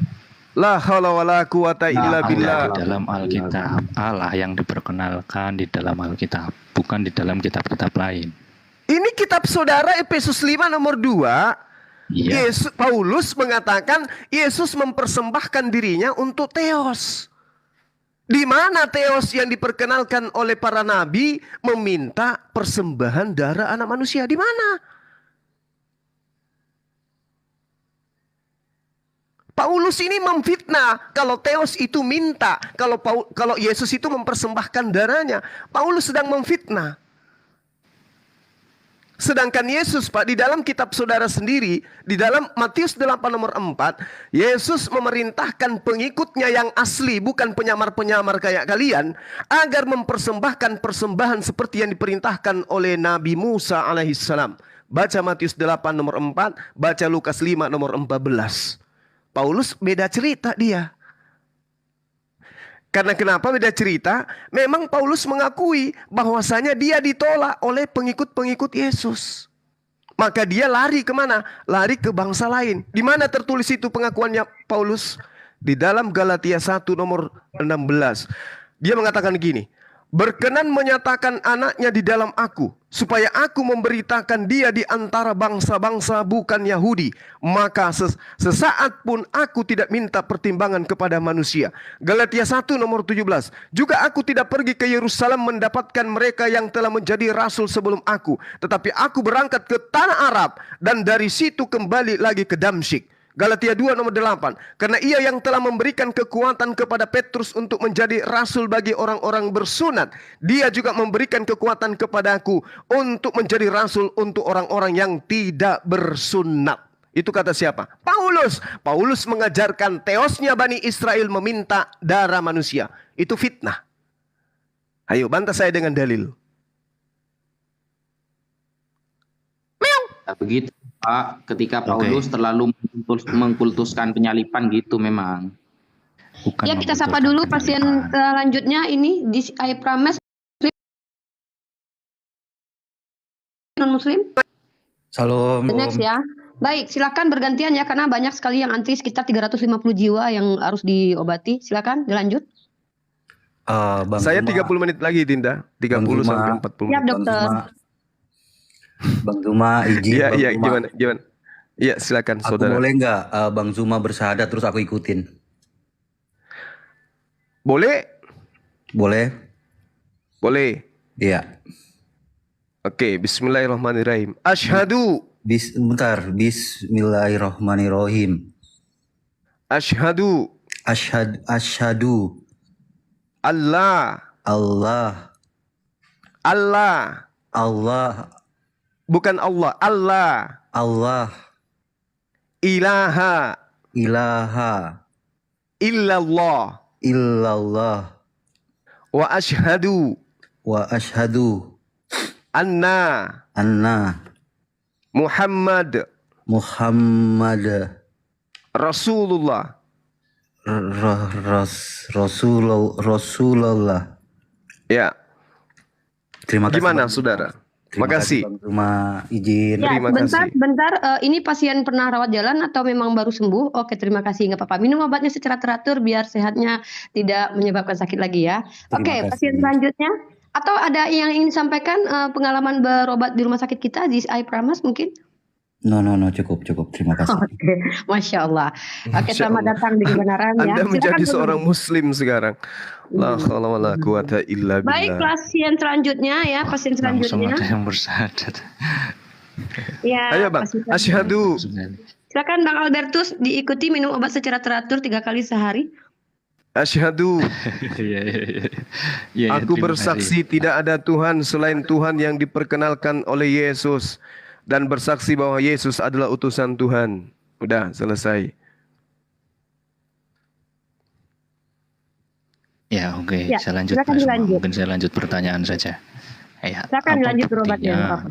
apa buktinya Allah di dalam Alkitab sama dengan Allah yang diperkenalkan oleh Nabi? Ya, ketika Anda berbicara mengenai bukti yang kita bisa sajikan di sini adalah bukti yang kita pahami bahwa orang Yahudi menyadari dengan sepenuh hati bahwa Tuhan itu tidak serupa dengan makhluk. Itu dulu. Laisa kamislihi syai'. Mengajarkan hanya menyembah kepada esensi yang mengklaim dirinya sebagai maha suci lagi maha tinggi. Itu diterangkan di dalam kitabnya orang Yahudi. Tuhan itu di dalam pengajaran orang Yahudi Bang, dikatakan dalam Yesaya 57 nomor 15 dan juga Yesaya 5 nomor 16, Tuhan yang kami sembah itu maha suci. Itu tidak bisa dibantah oleh siapapun. Cuma saya mau tanya, boleh tanya? Belum tuntas yang tadi. Nabi Yesaya kenal dengan Allah SWT. Nabi Yesaya jelas mengajarkan Tuhan yang maha suci lagi maha tinggi. Nabi Yesaya kenal nggak sama Allah SWT? Jelas dia mengenal pencipta langit dan bumi yang maha suci lagi maha tinggi. Allah itu nama. Allah Subhanahu wa taala itu adalah nama dari pencipta langit dan bumi. Oh, pintar kali ibumu ya. Pintar kali dustamu ya. Kenapa bisa kayak gitu? Iya, emangnya di zaman Nabi Isa sudah ada Al-Suwaitin? Sejak kapan? Ada. Saya tanya kepada saudara. Saya tanya kepada saudara. Dengar. Bukannya namanya Yusuf Afif. Dengarkan. Saya tanya dulu kepada saudara. Oh iya. Al-Suwaitin kapan munculnya? Saya tanya dulu, apakah sembahan para nabi? Apakah sembahan para nabi itu maha suci, maha tinggi? Iya. Berarti Anda itu pendusta. Yohanes 4:4. Iblis adalah bapamu, bapak segala pendusta. Oke, baik. Di dalam Yesaya 5, dengarkan saya, Bung, tenang. Iya. Dengarkan saya. Yesaya 5 nomor 16. Tetapi Tuhan semesta alam ternyata maha tinggi dalam keadilannya. Sejak kapan Tuhan bernama Al-Suwaitin? Lah, Allah yang maha kudus akan menyatakan kekudusannya dalam kebenarannya. Ini salah enggak? Ini salah enggak ini Yesaya 5 nomor 16? Sejak Bung, kapan? salah enggak ini Yesaya 5 nomor 16 mengatakan bahwa Tuhan mereka maha suci maha tinggi? Saya tanya dulu. Salah tidak ini Yesaya 5 nomor 16? Tuhan itu maha suci maha tinggi. Sejak kapan pendusta? Ini nih Yesaya 5 nomor 16. Sejak kapan? Ini Yesaya 5 nomor 16. Tuhan maha suci maha tinggi. Sejak kapan Tuhan bernama Suci? Oten, diam dulu congormu itu kalau bertanya diam dulu Oten. Oten. Suci, maha tinggi, maha suci itu dalam bahasa Arabnya Subhanahu wa taala disingkat SWT. Sejak kapan? Ini sejak Yesaya 5:16 menyatakan diri. Saya seorang Yahudi. Sejak kapan dia bernamai Tuhan itu bernama Al-Suwaitin? Ini Yesaya 5 nomor 16 boleh Anda baca. Sejak kapan umat pendusta? Yesaya 5 nomor 16. Kapan? Kami menyebut Subhanahu wa taala Tuhan para nabi itu maha suci maha tinggi, sementara Tuhan kamu itu terkutuk. Tuhanmu terkutuk, Tuhan kami maha suci. Mampus. Oke, diturunkan kalau misalnya dia kesurupannya itu akut. Iya. Jadi gini Saudara Riko, dengarkan di bawah dan juga teman-teman Kristen yang lain. Dia bertanya sejak kapan Tuhan itu maha suci maha tinggi. Saya kasih Yesaya 5 nomor 16. Dia kan tanya apakah Tuhannya Yesaya itu maha tinggi maha suci. Ini jelas ini. Tetapi Tuhan semesta alam, Rabbus samawati wal ard, akan ternyata maha tinggi dalam keadilannya. Allah yang maha kudus akan menyatakan kekudusannya dalam kebenarannya. Subhanahu wa ta'ala. Tuhan maha suci maha tinggi dinyatakan dalam Yesaya 5 nomor 16. Nah sekarang apakah Yesaya mengenal Tuhan terkutuk? Yesus telah mati di atas tiang salib dengan cara terkutuk. Sebab ada tertulis terkutuklah dia yang disalib di atas tiang salib. Ini naik lagi nih pasien. Yesaya 5 nomor 16. Yesaya 5 nomor 16 itu apa? Yesaya 5 nomor 16, Tuhan yang disembah oleh para nabi maha suci maha tinggi. Kami sebutkan Subhanahu wa ta'ala. Kami singkat SWT. Ya Tuhan Kristen yang dipersembahkan ke Dewa Molok itu adalah manusia terkutuk. Sejak kapan ada Tuhan terkutuk? Sejak kapan? Sejak kapan ada ajaran Nabi yang mengajarkan Tuhan pencipta langit dan bumi itu terkutuk? Sejak kapan? Sejak Kristen menjadi agama, menggantikan agama-agama pagan yang lain. Gitu. Wah, pening juga kalau dapat pasien kayak gini. Saya tambahi dulu ya keterangannya. Silakan. Ya, di dalam Yesaya, kalau memang Yesaya tidak mengenal Allah, seharusnya terjemahan-terjemahan dengan kata Allah itu buang di Yesaya. Yesaya itu berkali-kali menggunakan terjemahan Allah. Seharusnya Anda ya pakai Theos saja, jangan pakai Allah. Yang maha tinggi, yang maha luhur itu bahasa Arabnya ta'ala. Makanya subhanahu wa ta'ala disingkat SWT, maha tinggi, maha luhur. Terjemahannya maha tinggi, maha luhur, bahasa Arabnya ta'ala, subhanahu wa ta'ala. Itu Allah subhanahu wa ta'ala. Makanya Yesaya 43 ayat ke-10 sampai ke-11 ya, nomor 10 sampai 11 dikatakan bahwa sebelum aku tidak ada Allah dibentuk. Yang namanya Allah itu bukan bentukan, apalagi seperti manusia, apalagi jadi manusia. Dan sesudah aku tidak akan ada lagi. Sesudah aku tidak akan ada lagi. Akulah Tuhan. Dan tidak ada juru selamat selain pada aku. Selain daripada aku. Yesus itu di luar aku gitu loh. Jadi Yesus itu bentukan. Yesus itu datang setelah zaman Nabi Yesaya. Jadi dia bukan Tuhan. Dan itu berkali-kali. Di dalam Yesaya disebutkan berkali-kali. Bahkan di Yesaya 44. Yesaya 45 itu berkali-kali. Kalau memang kata-kata Allah di dalam Yesaya itu bukan Allah, buang Allah itu, ganti dengan Theos. Pakai istilah Anda, gitu loh. Sekian. Ya kan KBBI sepakat Pak. Di dalam KBBI. Tapi kalau pakai kata Theos, kita pakai dalam bahasa Indonesia. nanti orang Yahudi lagi yang marah. Kata Theos pun juga enggak apa-apa. Ya makanya saya bertanya Pak tadi, mungkin belum dijawab. Kalau bisa buat dalam daftar atau bagaimana lah jawabannya. Apa buktinya jika Allah di dalam Alkitab, saya bilang di dalam Alkitab ya, sama dengan di dalam atau sama dengan yang diperkenalkan oleh Nabi? Kalau yang diperkenalkan Nabi itu sudah pasti sama Pak. Yesaya 5 nomor 16 kan tadi sudah jelas itu. Ya, jadi ketika secara Yeremia 10 nomor 6 yang disampaikan tadi tidak ada yang sama seperti Engkau ya Tuhan. Laisa kamislihi syai'.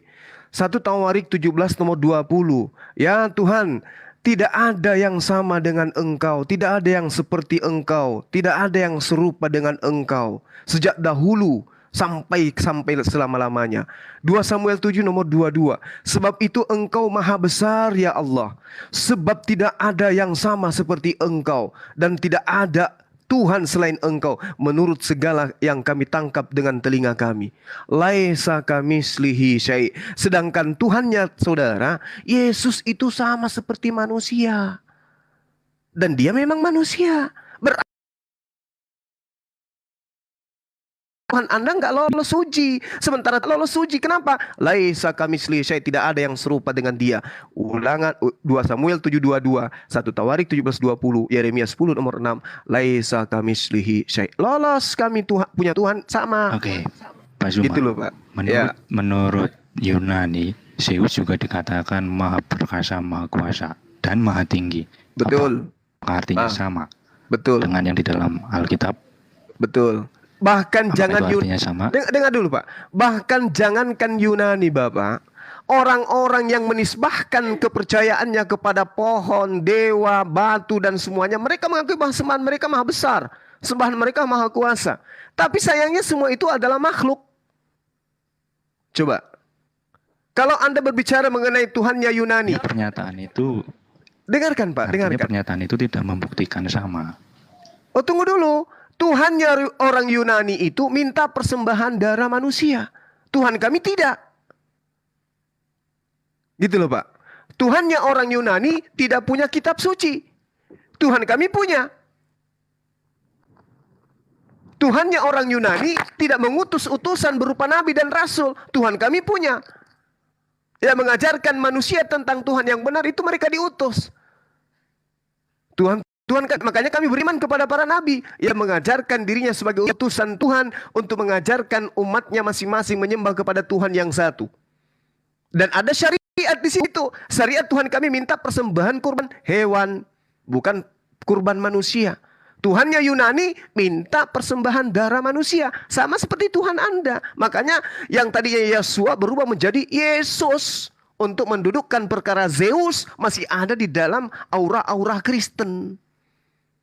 Makanya kitab saudara menggunakan bahasa Yunani. Ditinggalkan kenapa? Kalau menggunakan bahasa Yunani, istilah-istilah penyembahan terhadap dewa-dewa kuno Yunani akan muncul di sana. Gitu loh, Pak. Artinya pernyataan Tuhan manapun mengatakan Maha Tinggi Maha Suci bukan berarti sama dengan pernyataan di dalam Yesaya. Oke, langsung ke intinya saja. Intinya itu ada di endingnya, Bapak. Umat Islam sekarang ketika Anda mencari sisi wujud Tuhannya, Anda tidak akan temukan. Tuhannya para nabi Anda cari wujudnya, Anda tidak akan temukan. Tapi giliran menunjukkan Tuhannya orang Kristen, jelas. Hewan bertanduk 7, bermata 7. Manusia yang berlato-lato, burung merpati. Jelas kok. Nggak ada bedanya dengan ajaran politeisme. Tapi coba Tuhannya orang Bani Israel. Seperti apa wujudnya? Tunjukkan ke saya. Tuhannya umat Islam seperti apa wujudnya? Tunjukkan ke saya.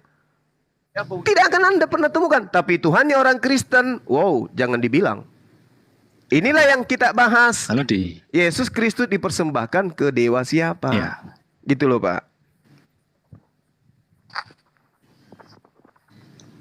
Oke. Saya mau mengatakan begini.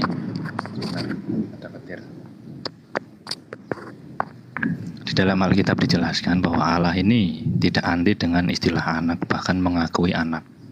Bagaimana mungkin dikatakan sama dengan yang diperkenalkan Nabi, bahkan anti dengan istilah anak. Iya, jadi gini, Pak. Dari sudut pandang ini saja sudah berbeda. Kenapa? Tunggu, sabar, Pak, sabar. Ketika Tuhan menyatakan diri kepada para nabi, kalaupun digunakan istilah anak di sana, karena kita tidak lagi menemukan data yang akurat tentang kitabnya nabi-nabi tersebut, karena yang ada tinggal menyesahkan terjemahan dan terjemahan yang sudah direvisi dari tahun ke tahun, maka itu tidak bisa dijadikan rujukan. Anda harus menyadari bahwa yang disebut sebagai anak di sini adalah nabi, adalah rasul. Bukan anak dalam perspektif pemahaman Kristen hari ini. Makanya Tuhan Allah SWT tidak mau memiliki anak dalam perspektif yang Anda pahami, Yahudi dan juga Nasrani. Di dalam Amsal 3 jelas sekali dikatakan, hai anakku, janganlah engkau menolak didikan Allah, didikan Tuhan Elohim, dan janganlah engkau bosan akan peringatannya. Jangan bosan, jangan kau ganti dengan ajaran Paulus, karena Tuhan memberi ajaran kepada yang dikasihinya seperti seorang ayah kepada anak yang disayanginya. Jadi dulu istilah ayah dengan anak, bapak dengan anak itu adalah istilah kedekatan intimnya antara pencipta langit dan bumi dengan utusannya dan umatnya yang taat kepada perintah-perintahnya. Jadi orang yang taat kepada perintahnya, Pak, itu sama halnya seperti anak yang mendengarkan perintah ayahnya. Ini dalil. Amsal 3, nomor 11, nomor 12, dan seterusnya. Sedangkan anak di dalam konsep Kristen, anak Tuhan adalah Tuhan.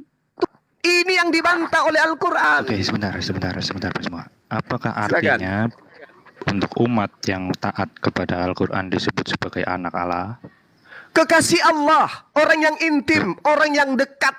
Nggak lagi disebut sebagai anak. Kenapa? Kalau disebut sebagai anak, ditakutkan di sekeliling umat Islam manusia error, yang hatinya yang tidak lagi kemudian bisa menggunakan akal sehat, summum bukmu umyum fahum la yarjun. Ditakutkan nanti orang-orang seperti itu menuhankan lagi anak-anak Tuhan. Makanya diganti, tidak lagi menggunakan istilah itu. Karena istilah itu sudah diselewengkan oleh orang Yahudi dan Nasrani. Seperti Anda. Yesus anak Tuhan, maka dia disembah.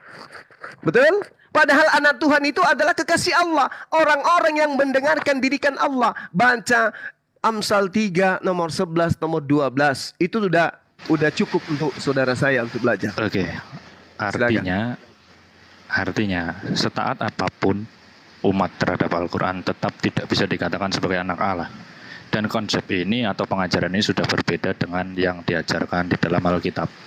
Allah tidak anti dengan anak dan bahkan Allah mengakui anak-anaknya.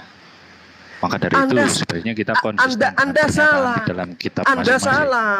Anda salah. Loh, Anda salah bagian mana yang memahami salah? itu. Ketika saya mengatakan Allah Subhanahu Orang wa Ta'ala orang tidak mempunyai Yahudi, orang Yahudi itu adalah orang yang kemudian dimurkai oleh Allah. Bahkan dikatakan dalam kitabnya mereka bahwa dia akan ditinggal oleh Allah. Kenapa ditinggal? Karena mereka kemudian menggantikan posisi Allah dengan sembahan-sembahan mereka.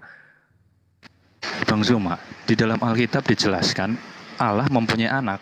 Itu Siapa Alkitab anak? berbunyi Siapa seperti itu. siapa anaknya? Siapa anaknya? Ya banyak. Siapa? Bahkan Israel, Yesus, Oke. umat, Apakah pengikut, kemudian semua disebut apakah anak, tidak anti apakah dengan anak. apakah kemudian mereka disembah anak-anak ini? Entah disembah atau tidak, yang jelas Nah, itu Allah di dalam dia Alkitab tidak anti buktinya dengan Yesus, buktinya anak. Yesus Artinya itu berbeda ini. ya jelas aja berbeda, syariatnya berbeda, betul. Nah, berarti kalau Allahnya sudah berbeda, kitabnya sudah berbeda, jangan dipaksakan untuk menjadi sama. Nah, ini Dengan mengambil hanya pengertian-pengertian. dengarkan Pak. Ini aja Anda katakan jangan dikatakan sama. Lalu bagaimana dengan Allah yang laisa kamitslihi, dengan Yesus yang adalah manusia? Anda katakan sama. Itu di dalam Alkitab. Lah, itu dia mengambil makanya, Pak. sumber Alkitab. Makanya, Iya. makanya saya katakan orang Yahudi sampai hari ini tidak mau menjadikan kitab Anda sebagai firman Tuhan. Kenapa? Di situ ada penyesatan. Yahudi Israel diakui sebagai anak.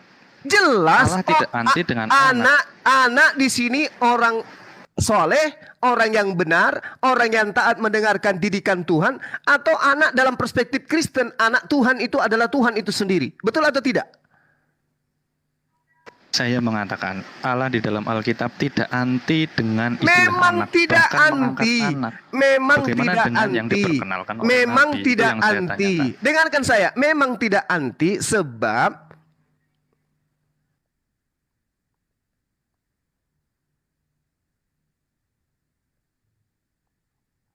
Bang Zuma ke Jeddah.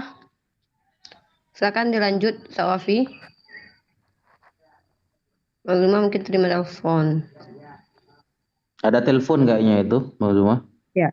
Silakan. teman-teman di bawah tolong jangan telepon nomor saya kalau saya lagi live. Oke, paling juga Anda mau bertanya, salam kenal Bang Zuma. Saya sering nonton Anda. Itu nggak perlu. Orang lagi live, Anda mengganggu. Saya cuma menggunakan HP. Please. Oke ya. Saya nggak perlu dikenal dengan cara seperti itu, ditelepon, diperkenalkan diri Anda, saya di sini, nggak perlu. Saya nggak butuh. Saya hanya butuh pasien. Ngerti? Tak perlu Anda pamer-pamer saya netizen Anda, saya tinggal di sini, saya janda 2 tahun, sudah punya anak, tapi suami saya pergi. Nggak perlu, saya nggak butuh itu semua. Yang saya butuhkan pasien untuk disehatkan. Oke? Nggak usah nelpon-nelpon ke nomor saya. Jadi saudara saya, Tuhan menyatakan diri kepada Bani Israel sebagai Bapa, bukan seperti yang dipahami oleh orang Kristen. Tuhan tidak alergi. Kenapa? Karena pada masa dia berfirman kepada para nabi, belum muncul Kristen penyembah-penyembah manusia ini. Belum. Tapi ketika Tuhan sudah mengetahui bahwa orang Yahudi dan orang Nasrani yang tadinya dikatakan sebagai anaknya, menganggap anaknya sebagai Tuhan, maka setiap utusannya dia sebutkan apa? Nabi Isa alaihissalam ketika disebutkan di Al-Quran selalu ikut nama ibunya. Untuk apa? Pelajaran bahwa dia adalah anak manusia, bukan anak Tuhan. Paham ya? Artinya Allah di dalam Alkitab sesuai yang diceritakan Alkitab berbeda dengan yang ada di dalam Al-Quran. Ya silakan aja berbeda, tapi Tuhan itu satu. Tuhan ketika datang memperkenalkan dirinya kepada Bani Israel, dia mengajarkan didikan layaknya ayah mendidik anaknya. Selesai. Yang salah kemudian adalah ketika muncul sekelompok manusia dari Eropa yang menganggap anak Tuhan adalah Tuhan. Itu sehingga Tuhan yang tadi yang berfirman kepada para nabi tidak lagi menggunakan itu. Malah dia mengatakan Isa ibnu Maryam. Supaya jelas bagi orang yang berakal, Isa itu, Yeshua HaMasyiah itu, Yesus itu hanya anak manusia. Tapi kan pada hari ini tetap aja dituhankan karena dia dianggap sebagai anak Tuhan. Katanya kambing melahirkan pasti kambing. Ayam melahirkan pasti ayam. Sapi melahirkan pasti sapi. Manusia melahirkan pasti manusia. Tuhan melahirkan pasti Tuhan. Itu kan konsep kalian, Bung. Oke, artinya sepakat kita berbeda ya. Berbeda Allah dalam di perspektif dalam apa? Alkitab. Perspektif Allah apa? di dalam Tuhannya. Alkitab Tuhannya yang berbeda gitu. Iya, Allah di dalam Alkitab mempunyai anak. Allah di dalam Al-Quran tidak ada di dalam kitab saudara siapa? Di mana Tuhan pernah melahirkan? banyak penjelasan mengenai Di anak mana Tuhan pernah melahirkan dan siapa nama ibu Tuhan itu? Kalau Tuhan punya anak berarti dia punya istri.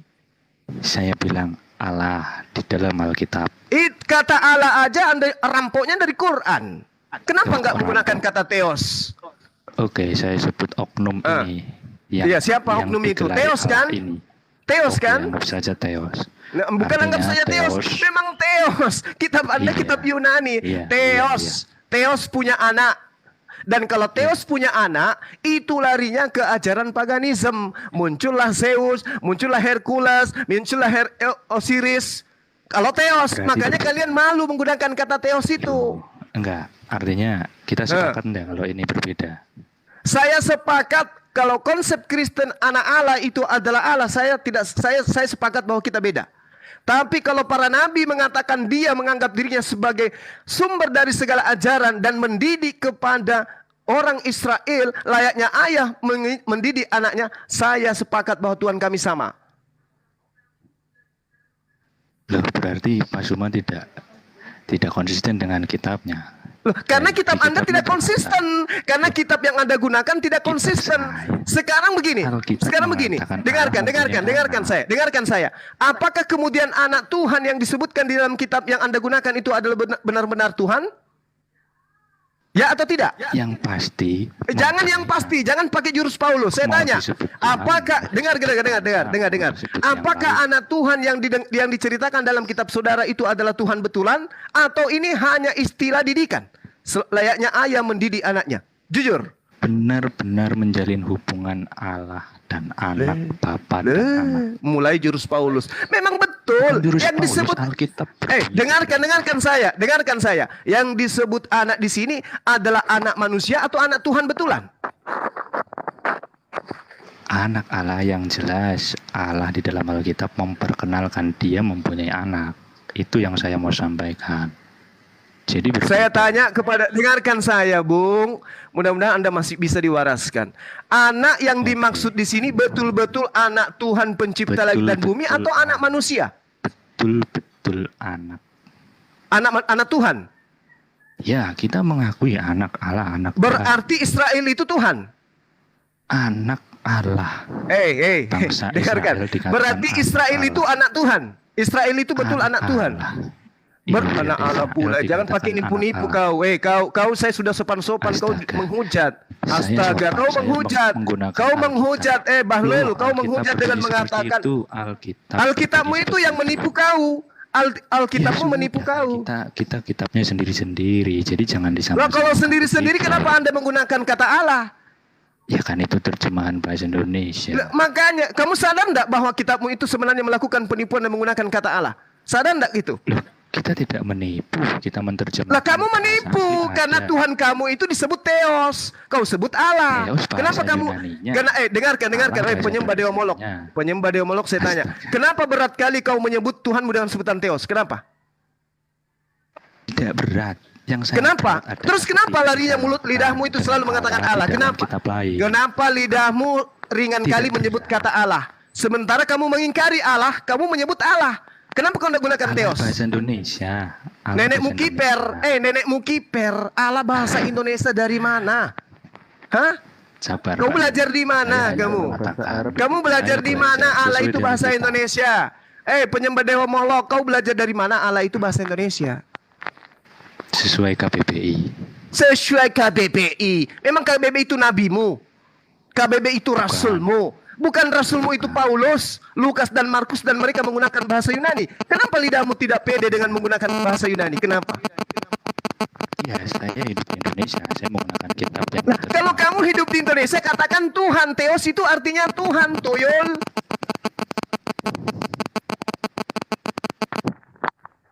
Allah dalam bahasa Ibrani itu artinya pohon atau sumpah serapah. Anda mau menggunakan terjemahan bahasa Arab? Kenapa cuma Allah yang diarabkan? Kenapa enggak semuanya diarabkan? Sekalian aja kitab Anda itu kitab Arab. Allah itu ada 3. Allah dalam bahasa Ibrani, Allah dalam bahasa Indonesia, Allah dalam bahasa Arab. Yang mana Anda pilih di sini? Kalau Allah artinya seperti, semisal. Kalau Allah dalam bahasa Ibrani artinya pohon atau sumpah serapah. Kalau Allah dalam bahasa Al-Quran yaitu Allah, berarti Tuhannya umat Islam. Kok jadi munafik Anda sekarang? Saya tidak munafik. Lalu lantas Allah yang Anda maksud baca. ini siapa? Allah yang Anda maksud ini Ya, siapa? Sumpah serapah? Yang ada di dalam Alkitab.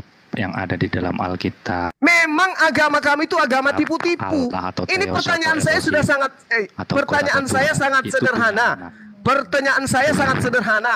Allah yang digunakan oleh kitab tipuan Anda itu Allah yang mana? Allah bahasa Arab, Allah bahasa Indonesia, atau bahasa Ibrani? Coba, yang mana yang jelas? Ya, kembali ke pertanyaan saya. Dasar penipu. Kau penipu, agamamu itu lembut suaramu, tapi ajaranmu itu nipu. Kenapa? Memang kau diutus cerdik seperti ular. Ular itu iblis. Saya tanya, kau menggunakan katakan. Anda sudah tahu bahwa di Islam, dengarkan saya. Anda sudah mengetahui, bahkan Anda yang mengatakan tadi, Tuhan kita berbeda. Karena Tuhan di Islam itu tidak punya anak. Kenapa masih Anda menyebut nama Allah? Kenapa? Ada apa? Itu bukan nama bagi kita. Itu nenekmu kiper. Makanya saya katakan Allah bagi kamu itu apa? Berasal dari bahasa apa? Gelar. Di mana? Coba jelaskan saya. Di mana Anda mendapatkan kata Allah itu gelar? Di mana? Iya, pertama kitab saya diterbitkan oleh LAI. Sumbernya Terus? bahasa Indonesia. Di mana Allah itu Allah bahasa di dalam Indonesia? Penipu. Di mana dikatakan Allah itu bahasa Indonesia? Allah bahasa Indonesia itu artinya seperti atau semisal. Yang mana yang Anda maksud Allah di sini? Di KBBI. Berarti KBBI menipu kamu. Kenapa kamu itu tidak meringankan otakmu untuk mengerti tentang keadaan ini? KBBI kau jadikan sebagai sandaran. Original teksnya terpampang jelas di sana adalah Theos. Kenapa Theos dalam bahasa Indonesia tidak diterjemahkan dengan arti kata Tuhan? Kenapa? Ayo. Theos Tuhan juga bisa. Ya, kenapa Anda tidak menggunakan Tuhan? Kenapa Anda harus menggunakan kata Allah, sementara Allah itu Anda akui tidak sama seperti dengan Tuhan yang diperkenalkan oleh para nabi? Kenapa? Apa tujuan Anda? Nipu.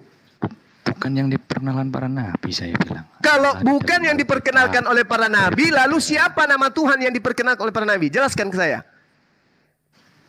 Pak Suma, saya mengatakan. Saya tanya, kalau Allah tidak diperkenalkan oleh para nabi, maka nama Tuhan yang diperkenalkan oleh para nabi itu siapa? Jawab saya. Yang jujur sekarang. Iya.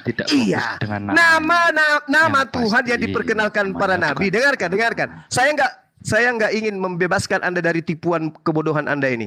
Siapa nama Tuhan yang diperkenalkan oleh para nabi? Oke. Siapa? Meow.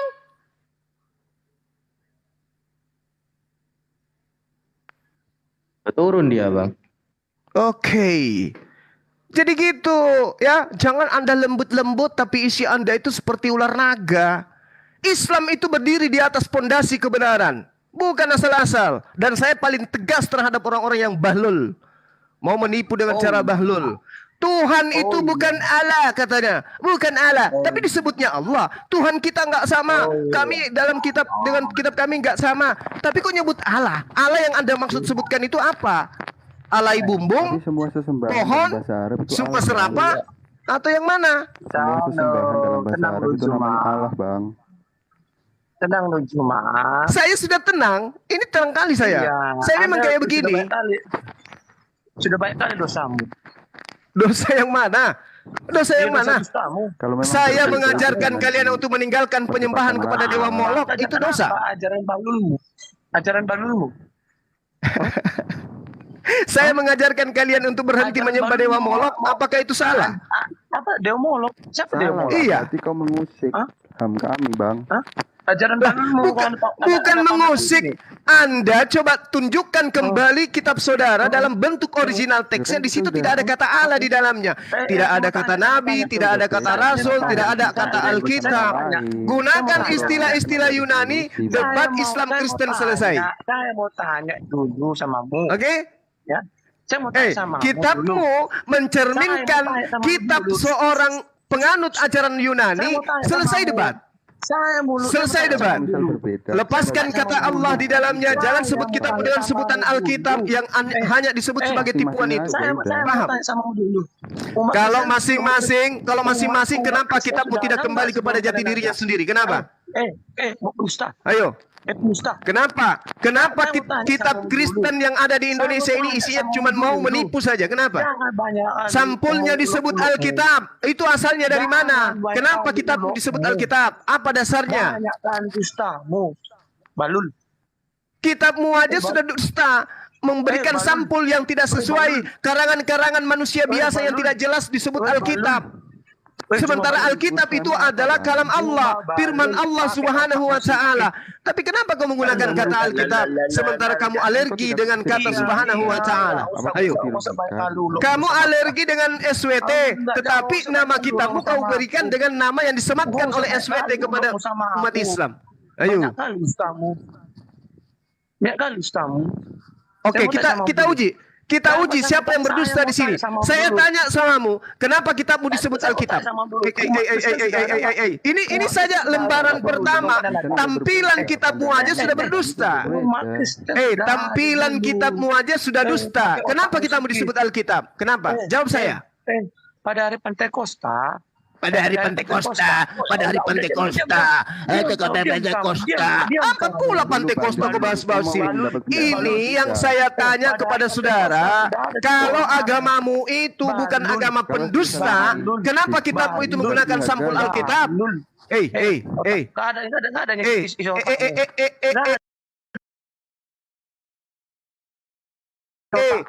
Kenapa kitabmu menggunakan?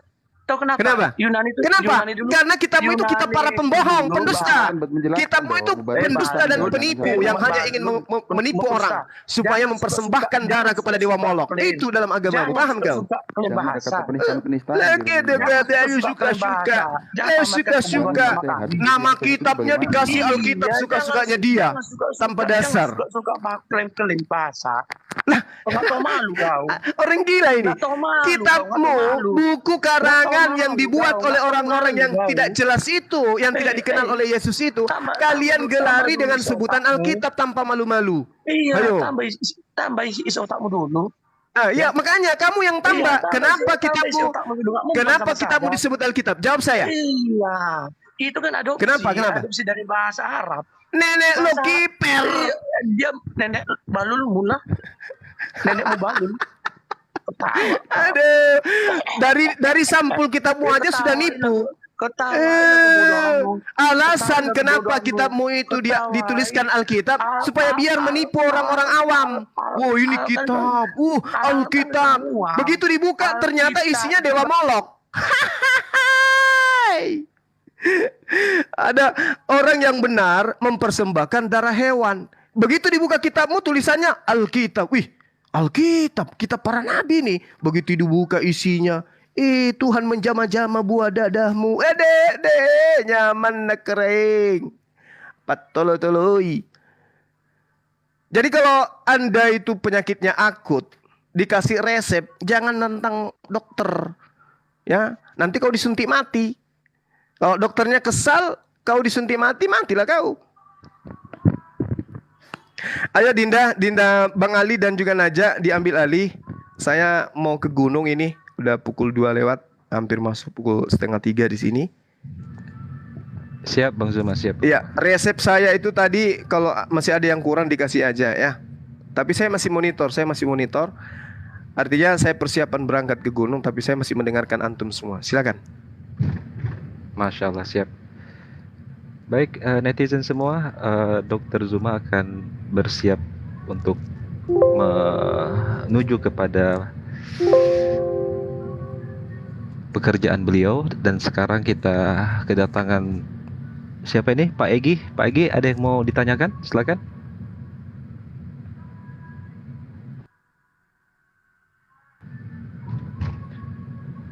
Kalau tidak ada langsung diturunkan Uni, karena banyak yang saya rasa mau naik ke atas. Pak Yusuf, iya Pak Dokter, ya Pak Dokter, iya Dokter Saya ada Waki. habis. saya udah habis pikir ya, kalau Bang Zuma jadi dokter beneran, terus pasiennya Oten gimana itu ya? Dibanting sama beliau. Bukan diinfus, dibanting. Jadi kan kalau orang mau diinfus itu kan kadang dipukul-pukul ininya kan apa? Nadinya ya. Kalau beliau kalau beliau dinonjok dulu. Berarti ini room ini bang tujuannya buat apa sih bang? Ini cuma RS akal sehat di sini, Pak. Iya, di Tapi sini kok kita kalau misal tentang akal sehat kok meluruskan isinya- berpikir. isinya penistaan gitu loh, penghujatan isinya Di mana yang penistaannya, tidak Bro? enak gitu loh. Di mana menghujatnya, Bro? Ya ibaratnya kalau sudah mengusik tentang punya orang lain itu kan sudah. Pak, kalau Bapak tidak suka room ini, Bapak skip aja, Bapak turun aja jadi room lain, Iya. itu aja, simple. Dari tadi teman Kristen santai aja kok, banyak yang naik di sini diskusi. Kok Bapak malah kayak gitu? Woi anjing, pantai, kontol, banyak bacot kan semua Oh, babi iya. bangsat. Kenapa senang kau anjing? Inilah ajaran Ini kasih ya guys ya. PC aku kalau nggak senang kalian. Ini TikTokku. Ini Ah, ajaran itu. kasih ya guys ya. Inilah ajaran kasih guys. Contohnya Kontol kayak banyak tadi. bacot kau anjing. Ini obatnya apa ini, Stan? Obatnya Mama harus kau apa lonte ini? yang semua anjing bangsat. Lonte mama kalian semua lonte. Tahu dulu. Obat rabies. Obat Obat rabies rabies ini ya. Obat rabies. Ini Bapak sudah kalau mulai nggak anu rabies. nih. Mana Bu Juma Iya. ngomong kau anjing, oi. Obat rabies. Woi. Ngomong ke sekarang. Pandai. Uni. Uni kok Ini sudah masuk RSJ kalau ini Uni. Turunin Uni. Ini bagian RSJ Iya ini. lah takut kena neta kalian semua Iya. anjing bangsat. Main rame-rame aja kalian babi. Anak haram kalian Ini semua bukan- anak haram. Main-main rame baru kalian berani. Bangsat ngomong kau ya Bu Juma babi. Itu ada ajaran kasih guys ya. Kasihilah musuhmu. Ini seperti ini. guys. Kasihilah musuhmu. Bapak kau yang mau dikasihin. Ini Bu Juma ini lonte ini. Sampai mamanya lonte semua. Lonte semua ini. Jangan permalukan Gak ajaran senang PC kasih aku dong. ya. Gak senang PC aku. Bangsat. Nah, Anjing kalian semua. ini Pak Yusuf Mau sudah kalian siap ya. Kalau Siap memang menghujat ya. kalau kamu emosi kayak begitu, Bung, kalau kau emosi kayak begitu, Apa yang Ya. harus dihubungkan gitu loh. ya Kasihan. langsung tampil, open kamera, buka, tunjukkan KTP dan alamat, ajak kami berantem itu namanya. Jangan kau cuma maki orang tua kami, jangan. Ya, karena kami di sini tidak menjelaskan, tidak memaki-maki orang tua kalian. Kita membahas Bible versus Al-Qur'an gitu ya. Bahkan kami tidak bertanya siapa orang tuanya Paulus. Ya.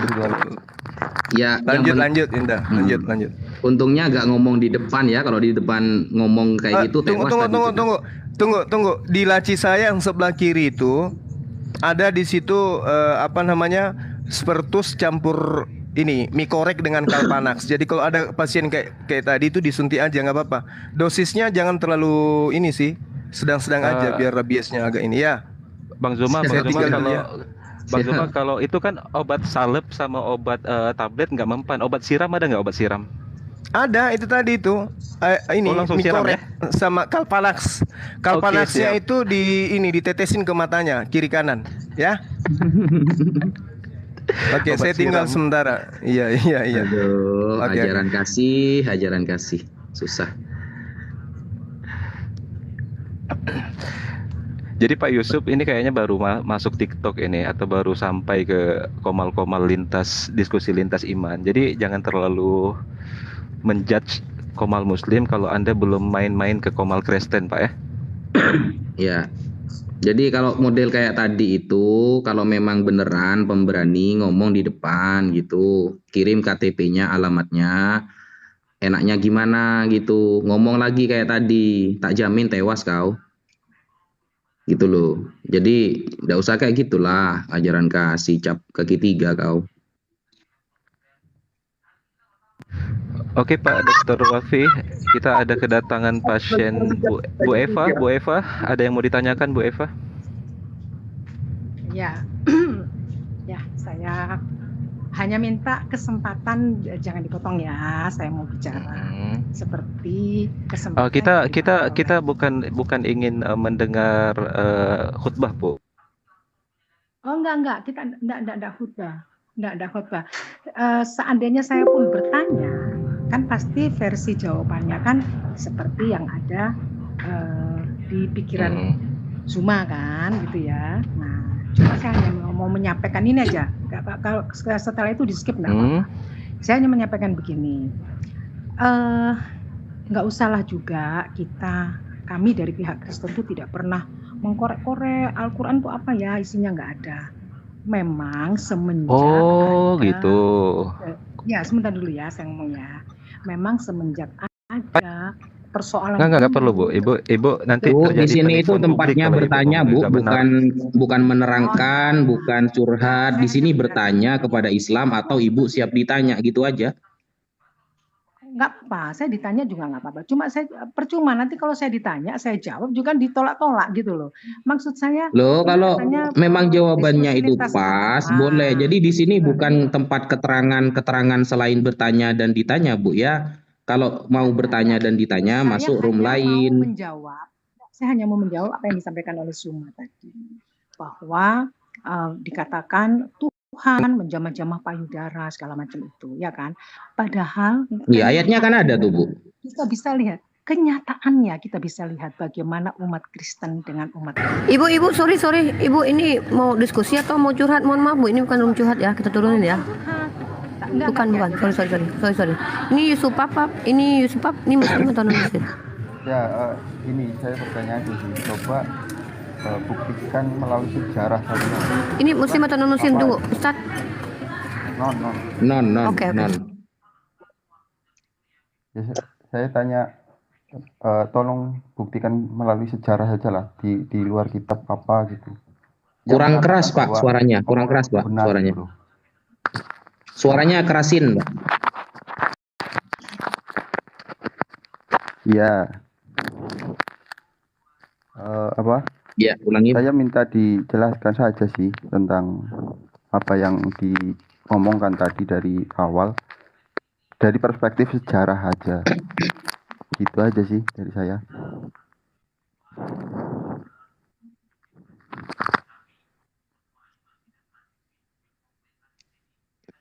Iya, pertanyaannya apa, Pak? Iya, saya minta jelaskan saja apa yang diomongkan tadi dari perspektif sejarah. Yang mana? Tadi kan banyak sekali yang dibahas. Ya apa saja lah, terserah Anda gitu. Yang di luar di ini ajaran, tapi di sejarah itu tercatat gitu loh, ada buktinya.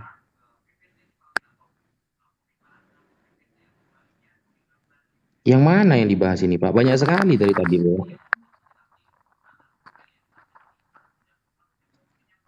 Pak, Bapak nanya aja lah Pak ya, silakan Bapak bertanya aja sama Bang Ali, Sawafi dan Bang Zuma, tanya aja. Atau kalau tidak mau bertanya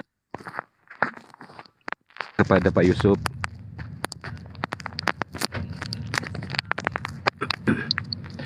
ya sekalian Bapak bisa memberikan jawaban kan kepada para penonton tentang ajaran Bapak. Boleh nggak saya bertanya, Pak? Ya kan tadi saya udah bertanya, meminta sih, dalam sejarah, buktikan aja sih dalam sejarah apa yang diomongin tadi loh, salah satunya. Oh, apa yang diomongin tadi salah satunya dalam sejarah, buktinya mana? Iya. Apa aja udah apa aja terserah. Yang dalam sejarah itu tercatat tapi di luar ajaran gitu loh. Sejarah mana? Oh, banyak tercatat. Banyak tercatat. Banyak tercatat. Termasuk nanti kalau kita lihat perbandingan ya. Karena kita dari tadi kan menyebut atau mengait-ngaitkan Judaism. Dalam Judaism itu mereka ada istilah avodazarah sama shituf.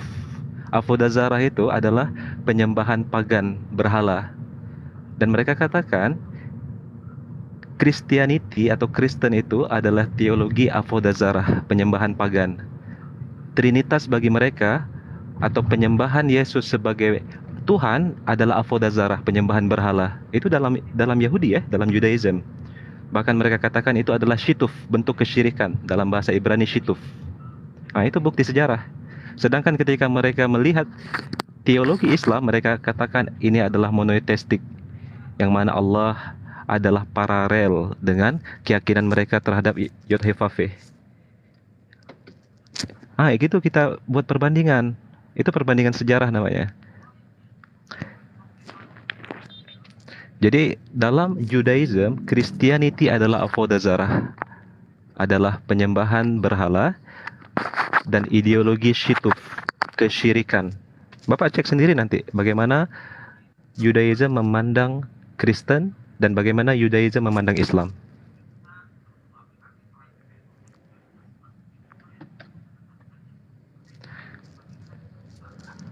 Dalam keyakinan Yahudi, ketika mereka tidak memiliki sinagog atau dalam perjalanan dan datang waktu ibadah, haram bagi Yahudi untuk masuk gereja. Tetapi mereka boleh beribadah di rumah ibadah Muslim, di masjid. Itu fakta sejarah, Pak.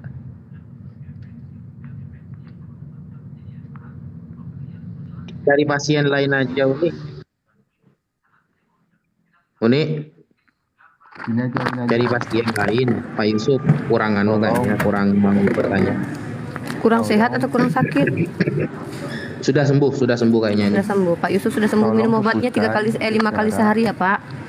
Jangan overdosis, Pak, bahaya. Tolong pasien-pasien yang sudah kita rawat jalan, obatnya teratur diminum. Kemarin Pak Yusuf kan minta insto tuh karena matanya kelilipan, sekarang buta katanya, jadi sudah tidak usah diobati lagi.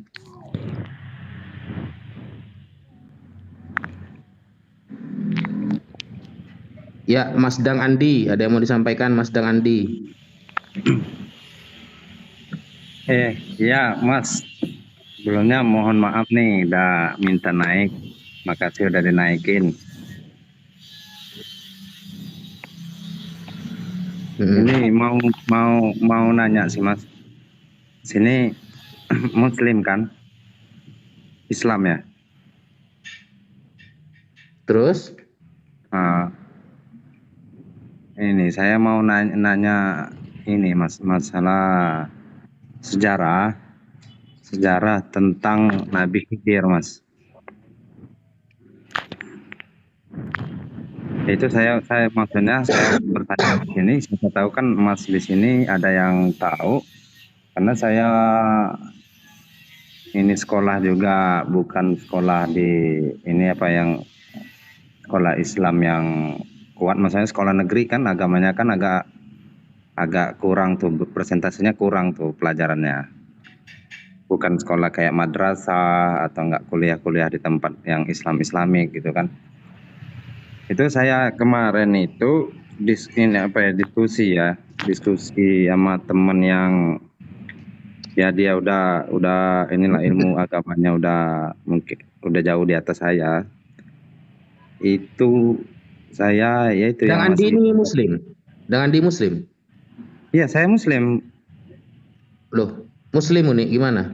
Waduh, mohon maaf ya Bang, mohon maaf ya. Saya di sini buka room untuk teman-teman kita dari kalangan Kristen ya, untuk mereka konsultasi terhadap ustadz-ustadz kita ya.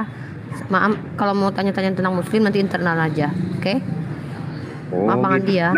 Nanya sama Kristen boleh berarti Mbak? Jangan Bang, nggak usah. Kita nggak mau bertanya sama mereka, biarkan mereka bertanya ke kita ya. Nggak perlu. Kita nggak perlu bertanya sama mereka. Kalau yang mau bertanya biar para debater atau para apologet aja. Alexandro, Muslim apa bukan? Assalamualaikum.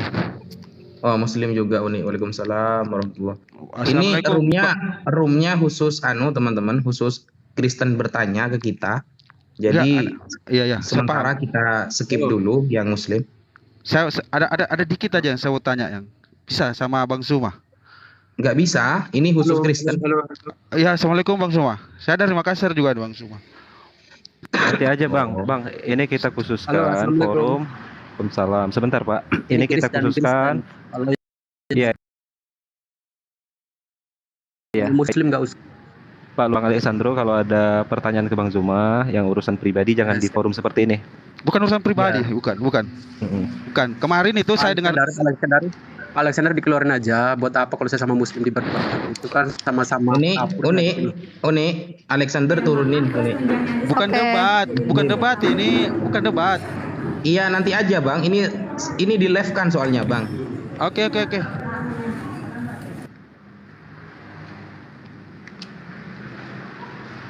Ya, Mas Lukas, ada yang mau disampaikan? Sama-sama rumah di debat. Saya dan Kristen. Nah, oke. Saya perkenalkan dulu lah. Jangan terlalu kayak apa ya? Kita ini sesama manusia jangan terlalu kita. Udah, Bapak. Keras lah. Kita saling cuman mendalami aja.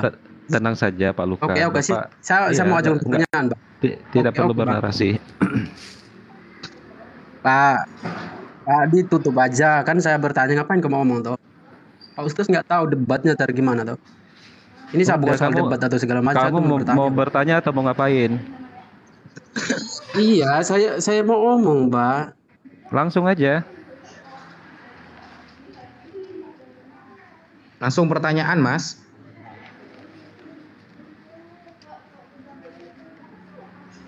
Kan ada Islam dan Kristen itu terlalu kayak kalau saya omong sesuatu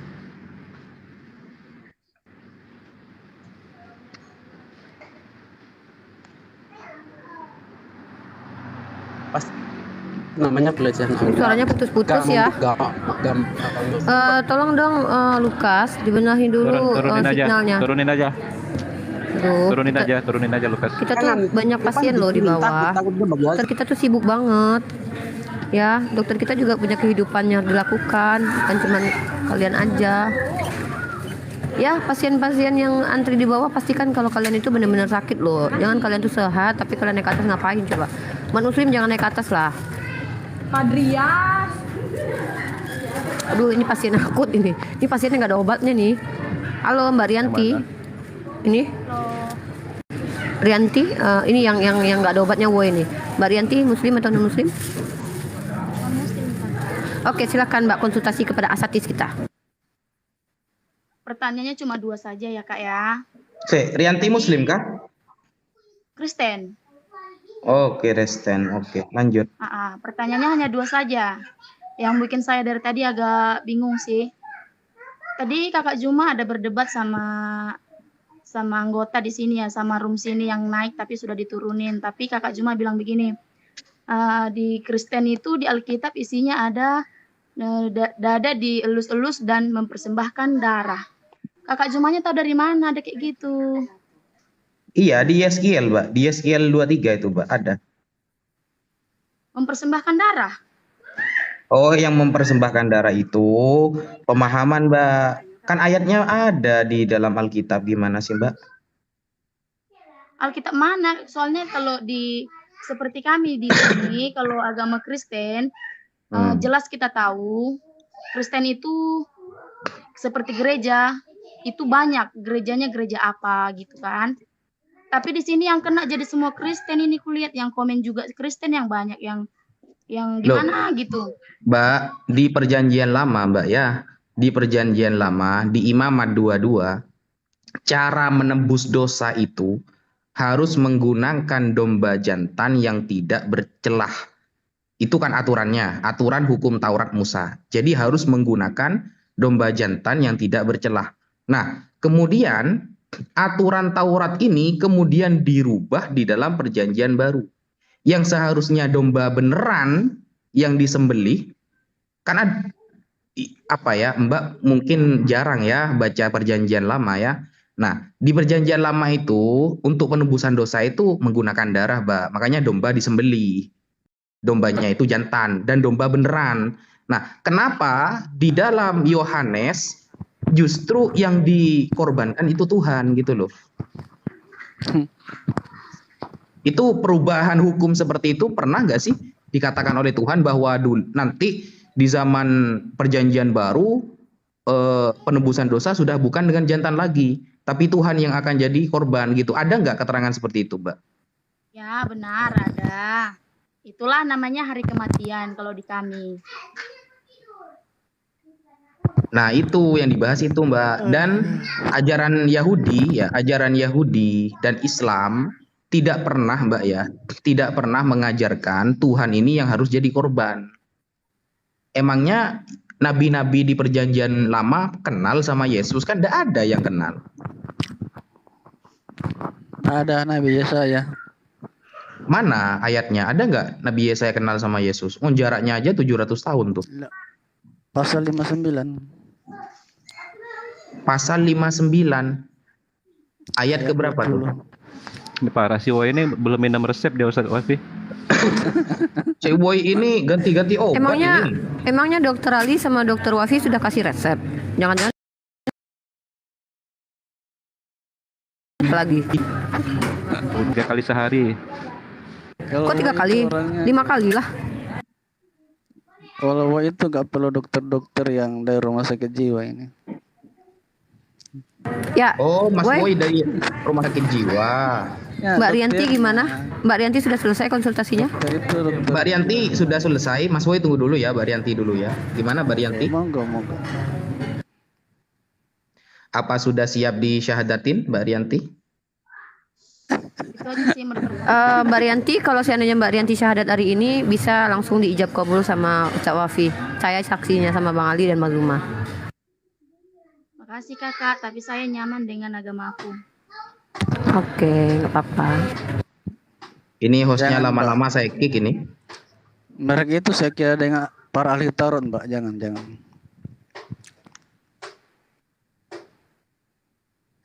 Oke, terima kasih Mbak Rianti. Tolong dong yang naik ke atas adalah orang yang benar-benar membutuhkan pertolongan. Janganlah, kalau muslim ngapain kesini coba?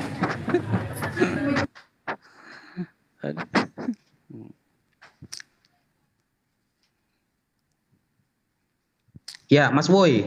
Sampean satu hari ke dokter 3 kali, Mas Boy. Ini sudah di luar aturan rumah sakit, Mas Boy. Saya nggak perlu dokter, kan dokter-dokter ini dokter-dokter saraf semua ini. Selamat siang. Putus. Ya, selamat siang, Mas Masaha. Ini pasien rawat jalan. Mas Aha gimana? Obatnya udah diminum kemarin yang dijemput ke resto? Oh, udah. Terima kasih, Umi. Terima kasih. Iya. Jadi kalau saya obat ini cuma obat sama Umi saja ini. Obat. Umi. Uni. Wah, kalau sama saya bahaya. Soalnya obat saya itu obat herbal. Mas Boy ini kena sesak napas, kok suaranya gitu sekarang? Boy ini kalau kita injeksi suntik harus pakai suntik lembu, Ustaz. Oh. Gitu ya. Iya, jadi rawat jalan sudah gak sembuh, Mas Boy. Rawat inap sudah. Bibirnya ini, Umi punya bibir ini bos, semakin merona ini.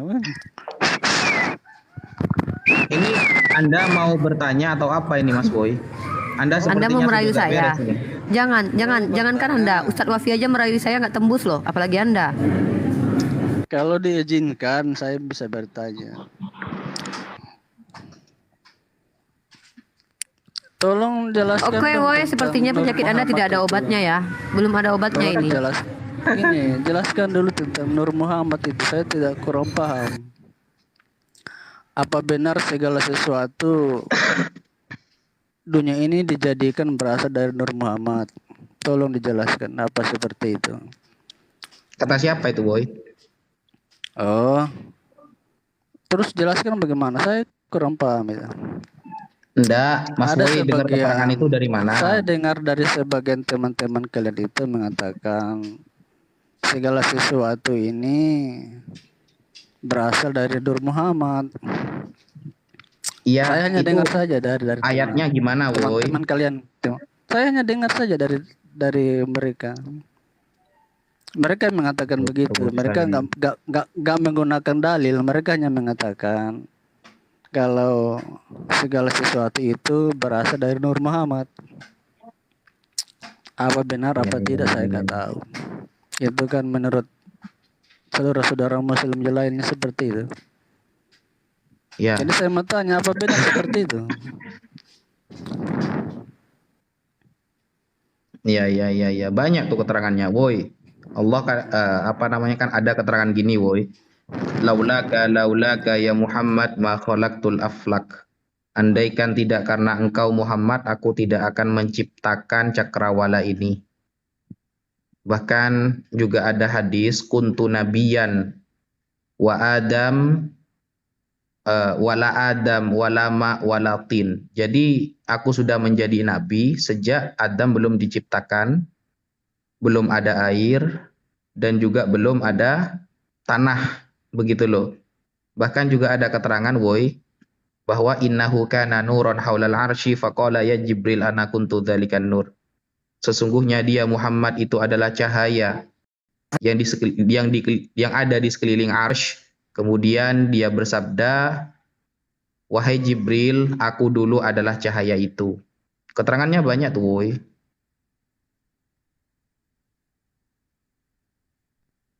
Makanya kan mereka menyebut, makanya dengan dalil itu saudara-saudara kalian itu mengatakan semua itu berasal dari Muhammad. Kita manusia ini, hewan, tumbuh-tumbuhan ini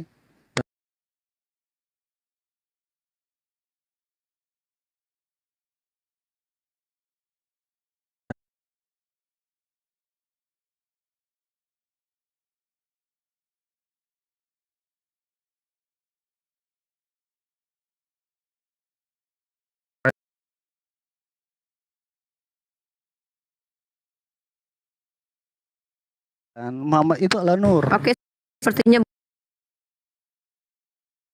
nggak ada obatnya ya. Sorry, saya turunkan ya. Pasien kita ada yang lagi sepertinya membutuhkan pertolongan ini. Menanggapi perkataan kamu sendiri mengatakan, woi, Muhammad itu adalah nur. Berarti Ya, nur gini, bersama-sama dengan Allah. Ya, Muhammad saya adalah saya Allah. gini, woi ya. Berarti kalian Gini, woi. Muhammad memakai konsep Kristen untuk menyontek. Nah, ini saya kasih tahu, woi ya. Ini saya jujur, woi. Saya hanya kepada kamu jujur, woi. Jangan kasih tahu siapa-siapa ini, woi ya. Ini rahasia, woi ya. Orang-orang jujur. Iya, sebenarnya, woi ya, Yohanes ayat 1 ayat 1 itu tepatnya kepada Nabi Muhammad, woi. Cuma ada sedikit pergeseran ayatnya, woi. Jadi pada mulanya itu Nur itu bersama-sama Allah, Nur itu adalah Nabi Muhammad gitu, woi. Percaya gak, woi? Berarti Muhammad adalah Tuhan dong. Percaya gak, woi? Kalau semuanya saya bilang gitu, woi. Gak percaya lah, masa Muhammad Tuhan? Yang bilang Muhammad Tuhan siapa, woi? Iya kan di dalam Yohanes 1 ayat 1 itu, woi, aslinya diarahkan kepada Nabi Muhammad itu, woi. Nur itu atau firman Percaya itu gak, woi, adalah kalau Allah. saya bilang gitu, woi? Gak percaya lah, masakan Muhammad itu adalah Tuhan. Lah, saya tidak bilang Nabi Muhammad Tuhan, woi. Dia itu cuma nabi, manusia biasa, woi. Menanggapi perkataan kamu mengatakan sendiri tadi, Nur itu adalah Allah, iya kan? Dan Nur itu adalah Muhammad. Nur itu adalah Allah. Mana saya bilang Nur itu adalah Allah, woi? Nur bersama-sama dengan Allah dan Iya, tapi Nur itu diciptakan oleh Allah, woi. Makanya di dalam surah An-Nur ya, itu di Quran, woi. Di surah An-Nur ayat ke-35, Allahu nurus samawati wal ard, mathalu nurihi kamishkatin fiha misbah, al-misbahu fi zujajah, az-zujajatu ka'annaha kaukabun durriyyun yuqadu min syajaratin mubarakatin zaitunaha. Kan gitu, woi. Allah itu yang menciptakan nur, yang mana nur ini menerangi langit dan bumi. Jadi ciptaan, woi. Terus kan kamu masuk kepada Yohanes kan, nur bersama-sama dengan Allah. Ya, kalau bersama itu kira-kira itu Allah apa bukan, woi? Kan begini loh, nur itu. Nah, sekarang gini, woi. Yohanes ya, Yohanes.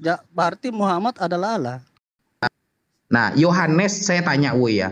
Yohanes itu tahu dari siapa? Yohanes 1 ayat 1 itu, woi. Coba. Padahal Yesus, woi, Yesus tidak pernah ngajari kalau dia pada mulanya firman bersama-sama Allah, firman adalah Allah. Yesus tidak pernah ngajari kayak gitu, woi. Kira-kira Yohanes itu diajari siapa bilang kayak gitu, woi? Kan Yesus mengutus roh penghibur. Lah, kan kata-kata Yohanes kan pada mulanya. Itu Yohanes sampai tahu detail seperti itu tuh diajari siapa, woi? Surga. Sebelum Yesus itu sudah berjanji.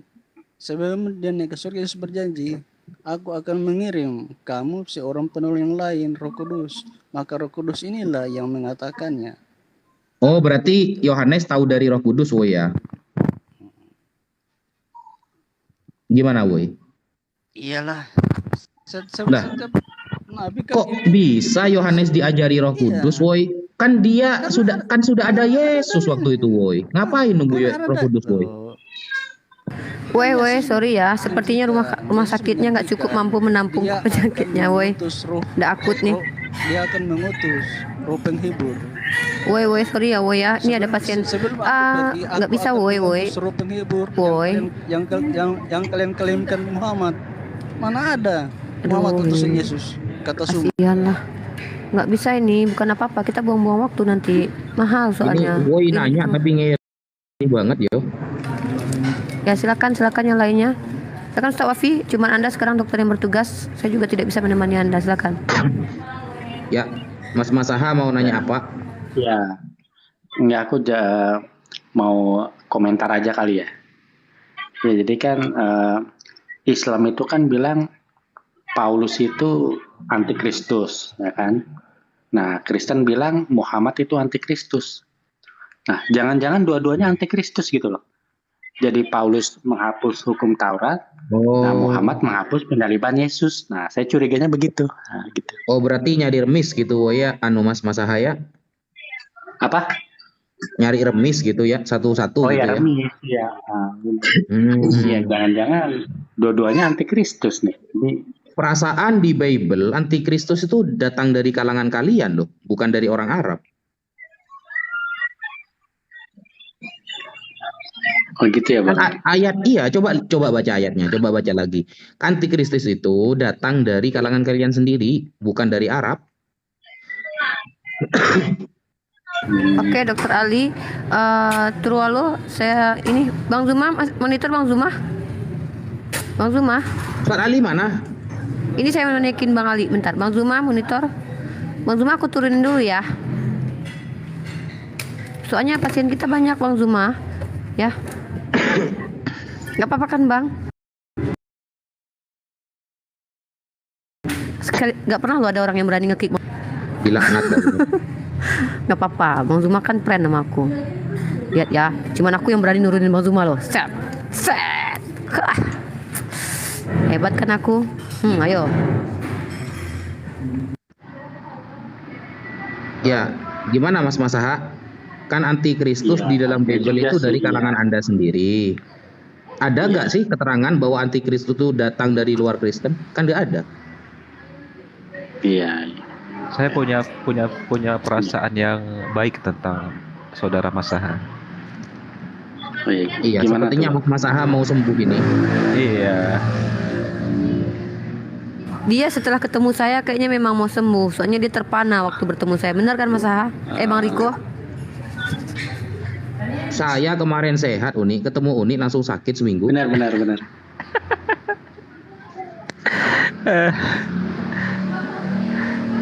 Lanjut Ustaz Ali, lanjut. Iya, gimana? Sepertinya pasien kita ini hampir sembuh satu, Ustaz.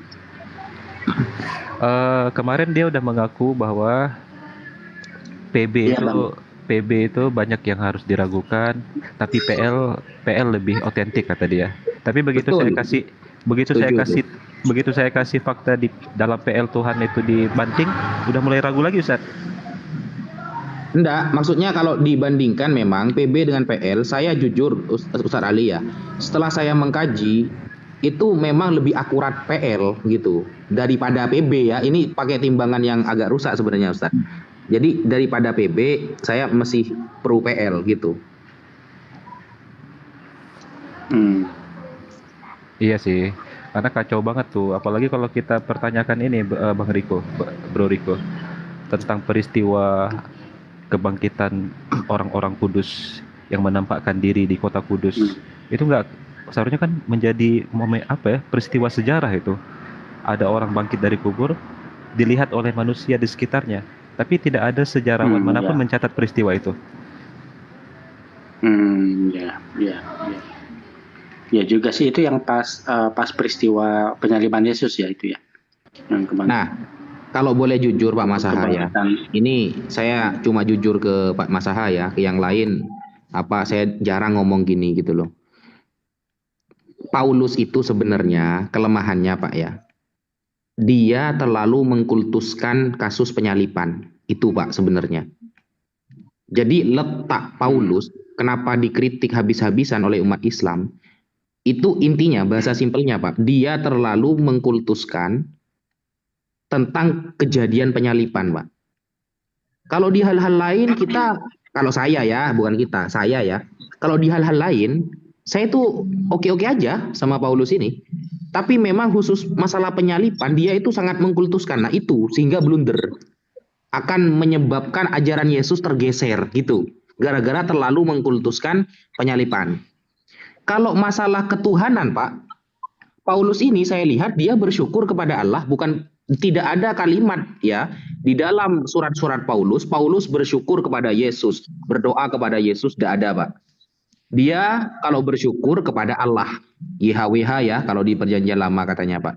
Nah kalau berdoa meminta apa kepada Allah dia itu tidak pernah saya temukan di dalam surat-surat Paulus dia bersyukur, bersujud, berdoa kepada Yesus, tidak ada itu Pak. Nah karena Paulus ini terlalu mengkultuskan penyaliban sehingga menyebabkan pergeseran ajaran-ajaran Yesus Pak. Yang seharusnya ajaran Yesus ini tetap dilakukan sebagaimana biasa oleh Paulus mulai digeser. Nah apakah Paulus ini ada pertentangan dari kalangan Kristen? Ada Pak. Dulu Paulus waktu ke Roma Pak ya, ini kan cerita ya. Ada seorang pastor ini Pak punya label, punya jabatan alimul akidah yang faham pokok-pokok dalam agama. Bayangkan dia pastor, doktor, bahkan memiliki label, memiliki jabatan alimul akidah di Mesir, di Koptik. Alimul akidah ini paham pokok-pokok kekristenan. Nah, pastor ini namanya Pastor Matta Al-Mesken. Beliau ini sangat dijunjung tinggi Pak. Beliau pernah nulis kitab namanya Ar-Risalah ila Ahlir Rumiyah, surat Paulus kepada bangsa Romawi. Di dalam kitabnya dia mengatakan begini Pak. Inna awwala bid'atin fil kanisatil ula min Paulus. Jadi bidat pertama kali di dalam kegerejaan itu datang dari ajaran Paulus. Kenapa? Ternyata pastor ini setelah mengecek Pak, memang ajaran Paulus. Tunjukkan datanya, Tunggu dulu, jangan dipotong, santai lah. Datanya dulu supaya kita santai. Ustadz Ali, sampean bisa kan punya dua device tuh ya. Coba buka Ustadz Ali, Pastor Al-Ab ya, Al-Ab Matta Al-Mesken gitu, Al-Miskin gitu. Apa bahasa Arabnya apa Ustadz?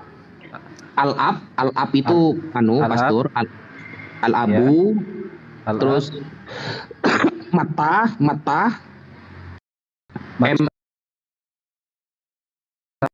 Mim ta alif terus Al-Miskin. Nah, lalu buka di Wikipedia. Karyanya banyak sekali. Beliau mengkritik Paulus loh. Bahwa bidat pertama kali itu datang dari Paulus.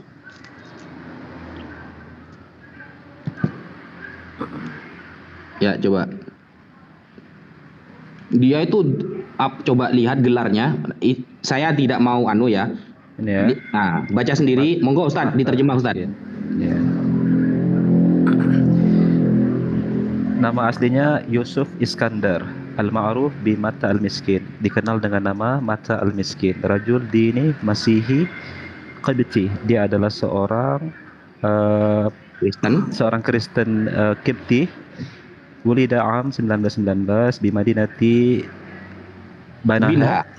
Binha Ustaz. Binha ya, di Muhafazah. Iya, daerah Binha itu. Kuliubiyah. Al-Kuliubiyah wa kana min ailati ghaniyah. Dia adalah berasal dari keluarga yang kaya. Seterusnya ya. Nanti kita lihat apa saja ya, karya-karyanya Ustaz. Karya-karyanya ya. Itu Ustaz, jabatannya itu Al-Muhnah itu rohib wa alimul akidah itu. Al-Minhah Jabatannya? Al-Muhnah rahib, dia seorang rahib, wa alimu akidah, dan seorang pakar teologi. Ya. Dan dia juga seorang rahib ortodoks ya. Iya, langsung lihat karya-karyanya Ustaz. Iya, kita lihat. Jabatannya banyak sekali beliau itu. Mu'allafatuhu, nah sip, buka. Mu'allafatuhu, karya-karyanya. Itu bagus Ustaz untuk dibaca-baca itu. Ternyata Paulus waktu ke Roma dan ke Galatia dan lain-lain itu banyak pertentangan dari jemaat itu. Oke ya. Oh, sebentar. Sebentar. Lahu aksar min mi'ah wa samanun kitaban. Dia memiliki karya lebih dari 180 buku. Ini bayangkan nih. Dan kalau makalah, kalau karya tulis atau paper, dia telah menulis lebih dari 300 paper. Nah, nama-nama kitabnya Ustaz dibuka, apakah ada kata saya itu Ar-Risalah ila Ahli Rumiyah? Ar-Risalah. Nah, Syarhur Risalah ila Ahli Rumiyah itu. Theo. Biar selamat datang di kebenaran. Nanti silakan teman-teman seperti Franz, Bro Rico, dan teman-teman Kristen mencari aja versi bahasa Inggrisnya, pasti ada ini. Ya. Ah, ini data, Bang Franz. Tadi minta data kan? Ini data. Ya, coba. Apa yang dia bilang? Apa yang dia bilang? Masa harus disuapin semuanya sih?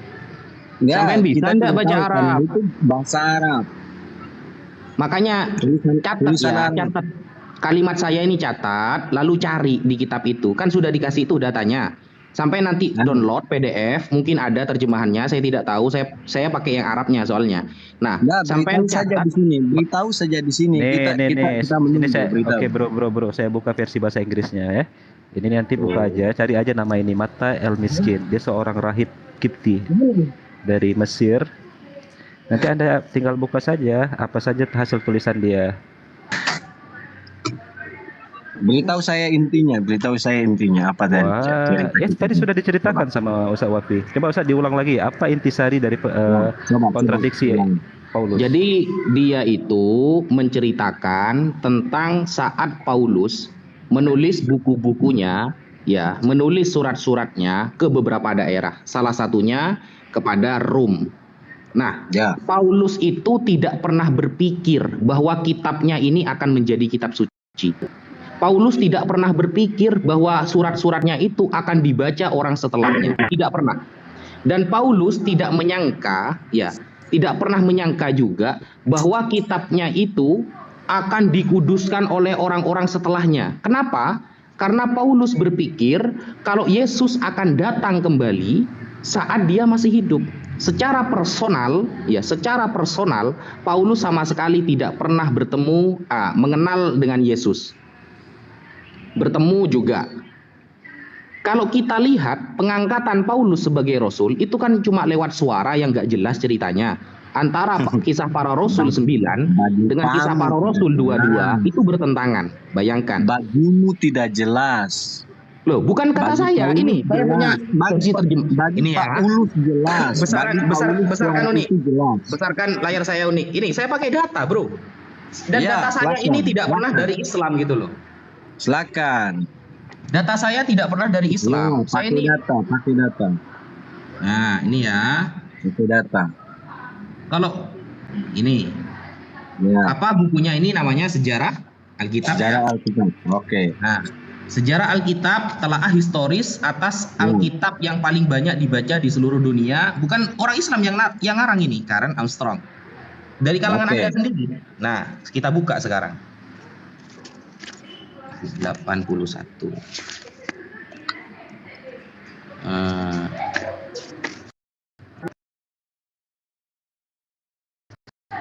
Nah, Paulus pada saat itu semenjak pun sama sekali tidak berpikir bahwa dia sedang menulis kitab suci. Bayangkan.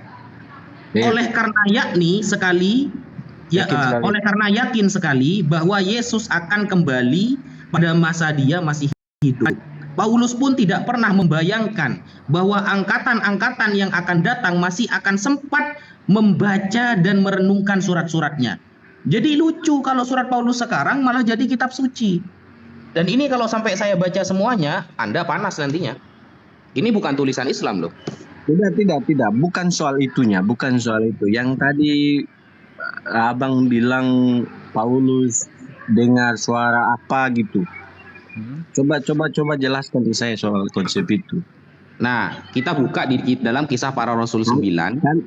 Kan abang bilang Paulus sampean mau mendengarkan keterangan saya atau tidak? Kalau mau mendengarkan, sampean jangan potong-potong. Jangan potong-potong dulu, gitu. Saya terangkan dulu. Nanti kalau sudah saya kasih kesempatan Anda berbicara, Anda bicara, gitu loh. Bisa nggak? Lanjut. Nah, Paulus itu diakui hanya karena dia diakui itu hanya karena Kisah Para Rasul 9 dan Kisah Para Rasul 22. Dan itu pun ceritanya bertentangan. Yang Kisah Para Rasul yang satu bilang ketika ada suara datang kepada dia saat dia ada di perjalanan menuju Damsyik, orang-orang mendengar suara itu. Tapi di Kisah Para Rasul selanjutnya, orang-orang tidak mendengar suara tersebut. Nah, cerita yang sama, ya, ketika Paulus mengatakan, "Siapa engkau, Tuhan?" Kan begitu. Nah, dua cerita yang sama diulangi dalam surat Kisah Para Rasul yang sama. Penulisnya satu orang, Lukas, tetapi inti dan hasil dari ceritanya berbeda. Ini sangat lucu sekali. Yang satu, orang-orang mendengar suara tersebut, tapi yang ayat yang lain, orang-orang tidak mendengar suara itu. Lalu itu diklaim bahwa Paulus ini sudah mendapatkan Roh Kudus begini begitu. Nah, ini kan ajaran apa namanya? Satu kitab, dua cerita yang sama tapi hasilnya berbeda. Anda buka sendiri dalam Kisah Para Rasul 9 dan Kisah Para Rasul 22.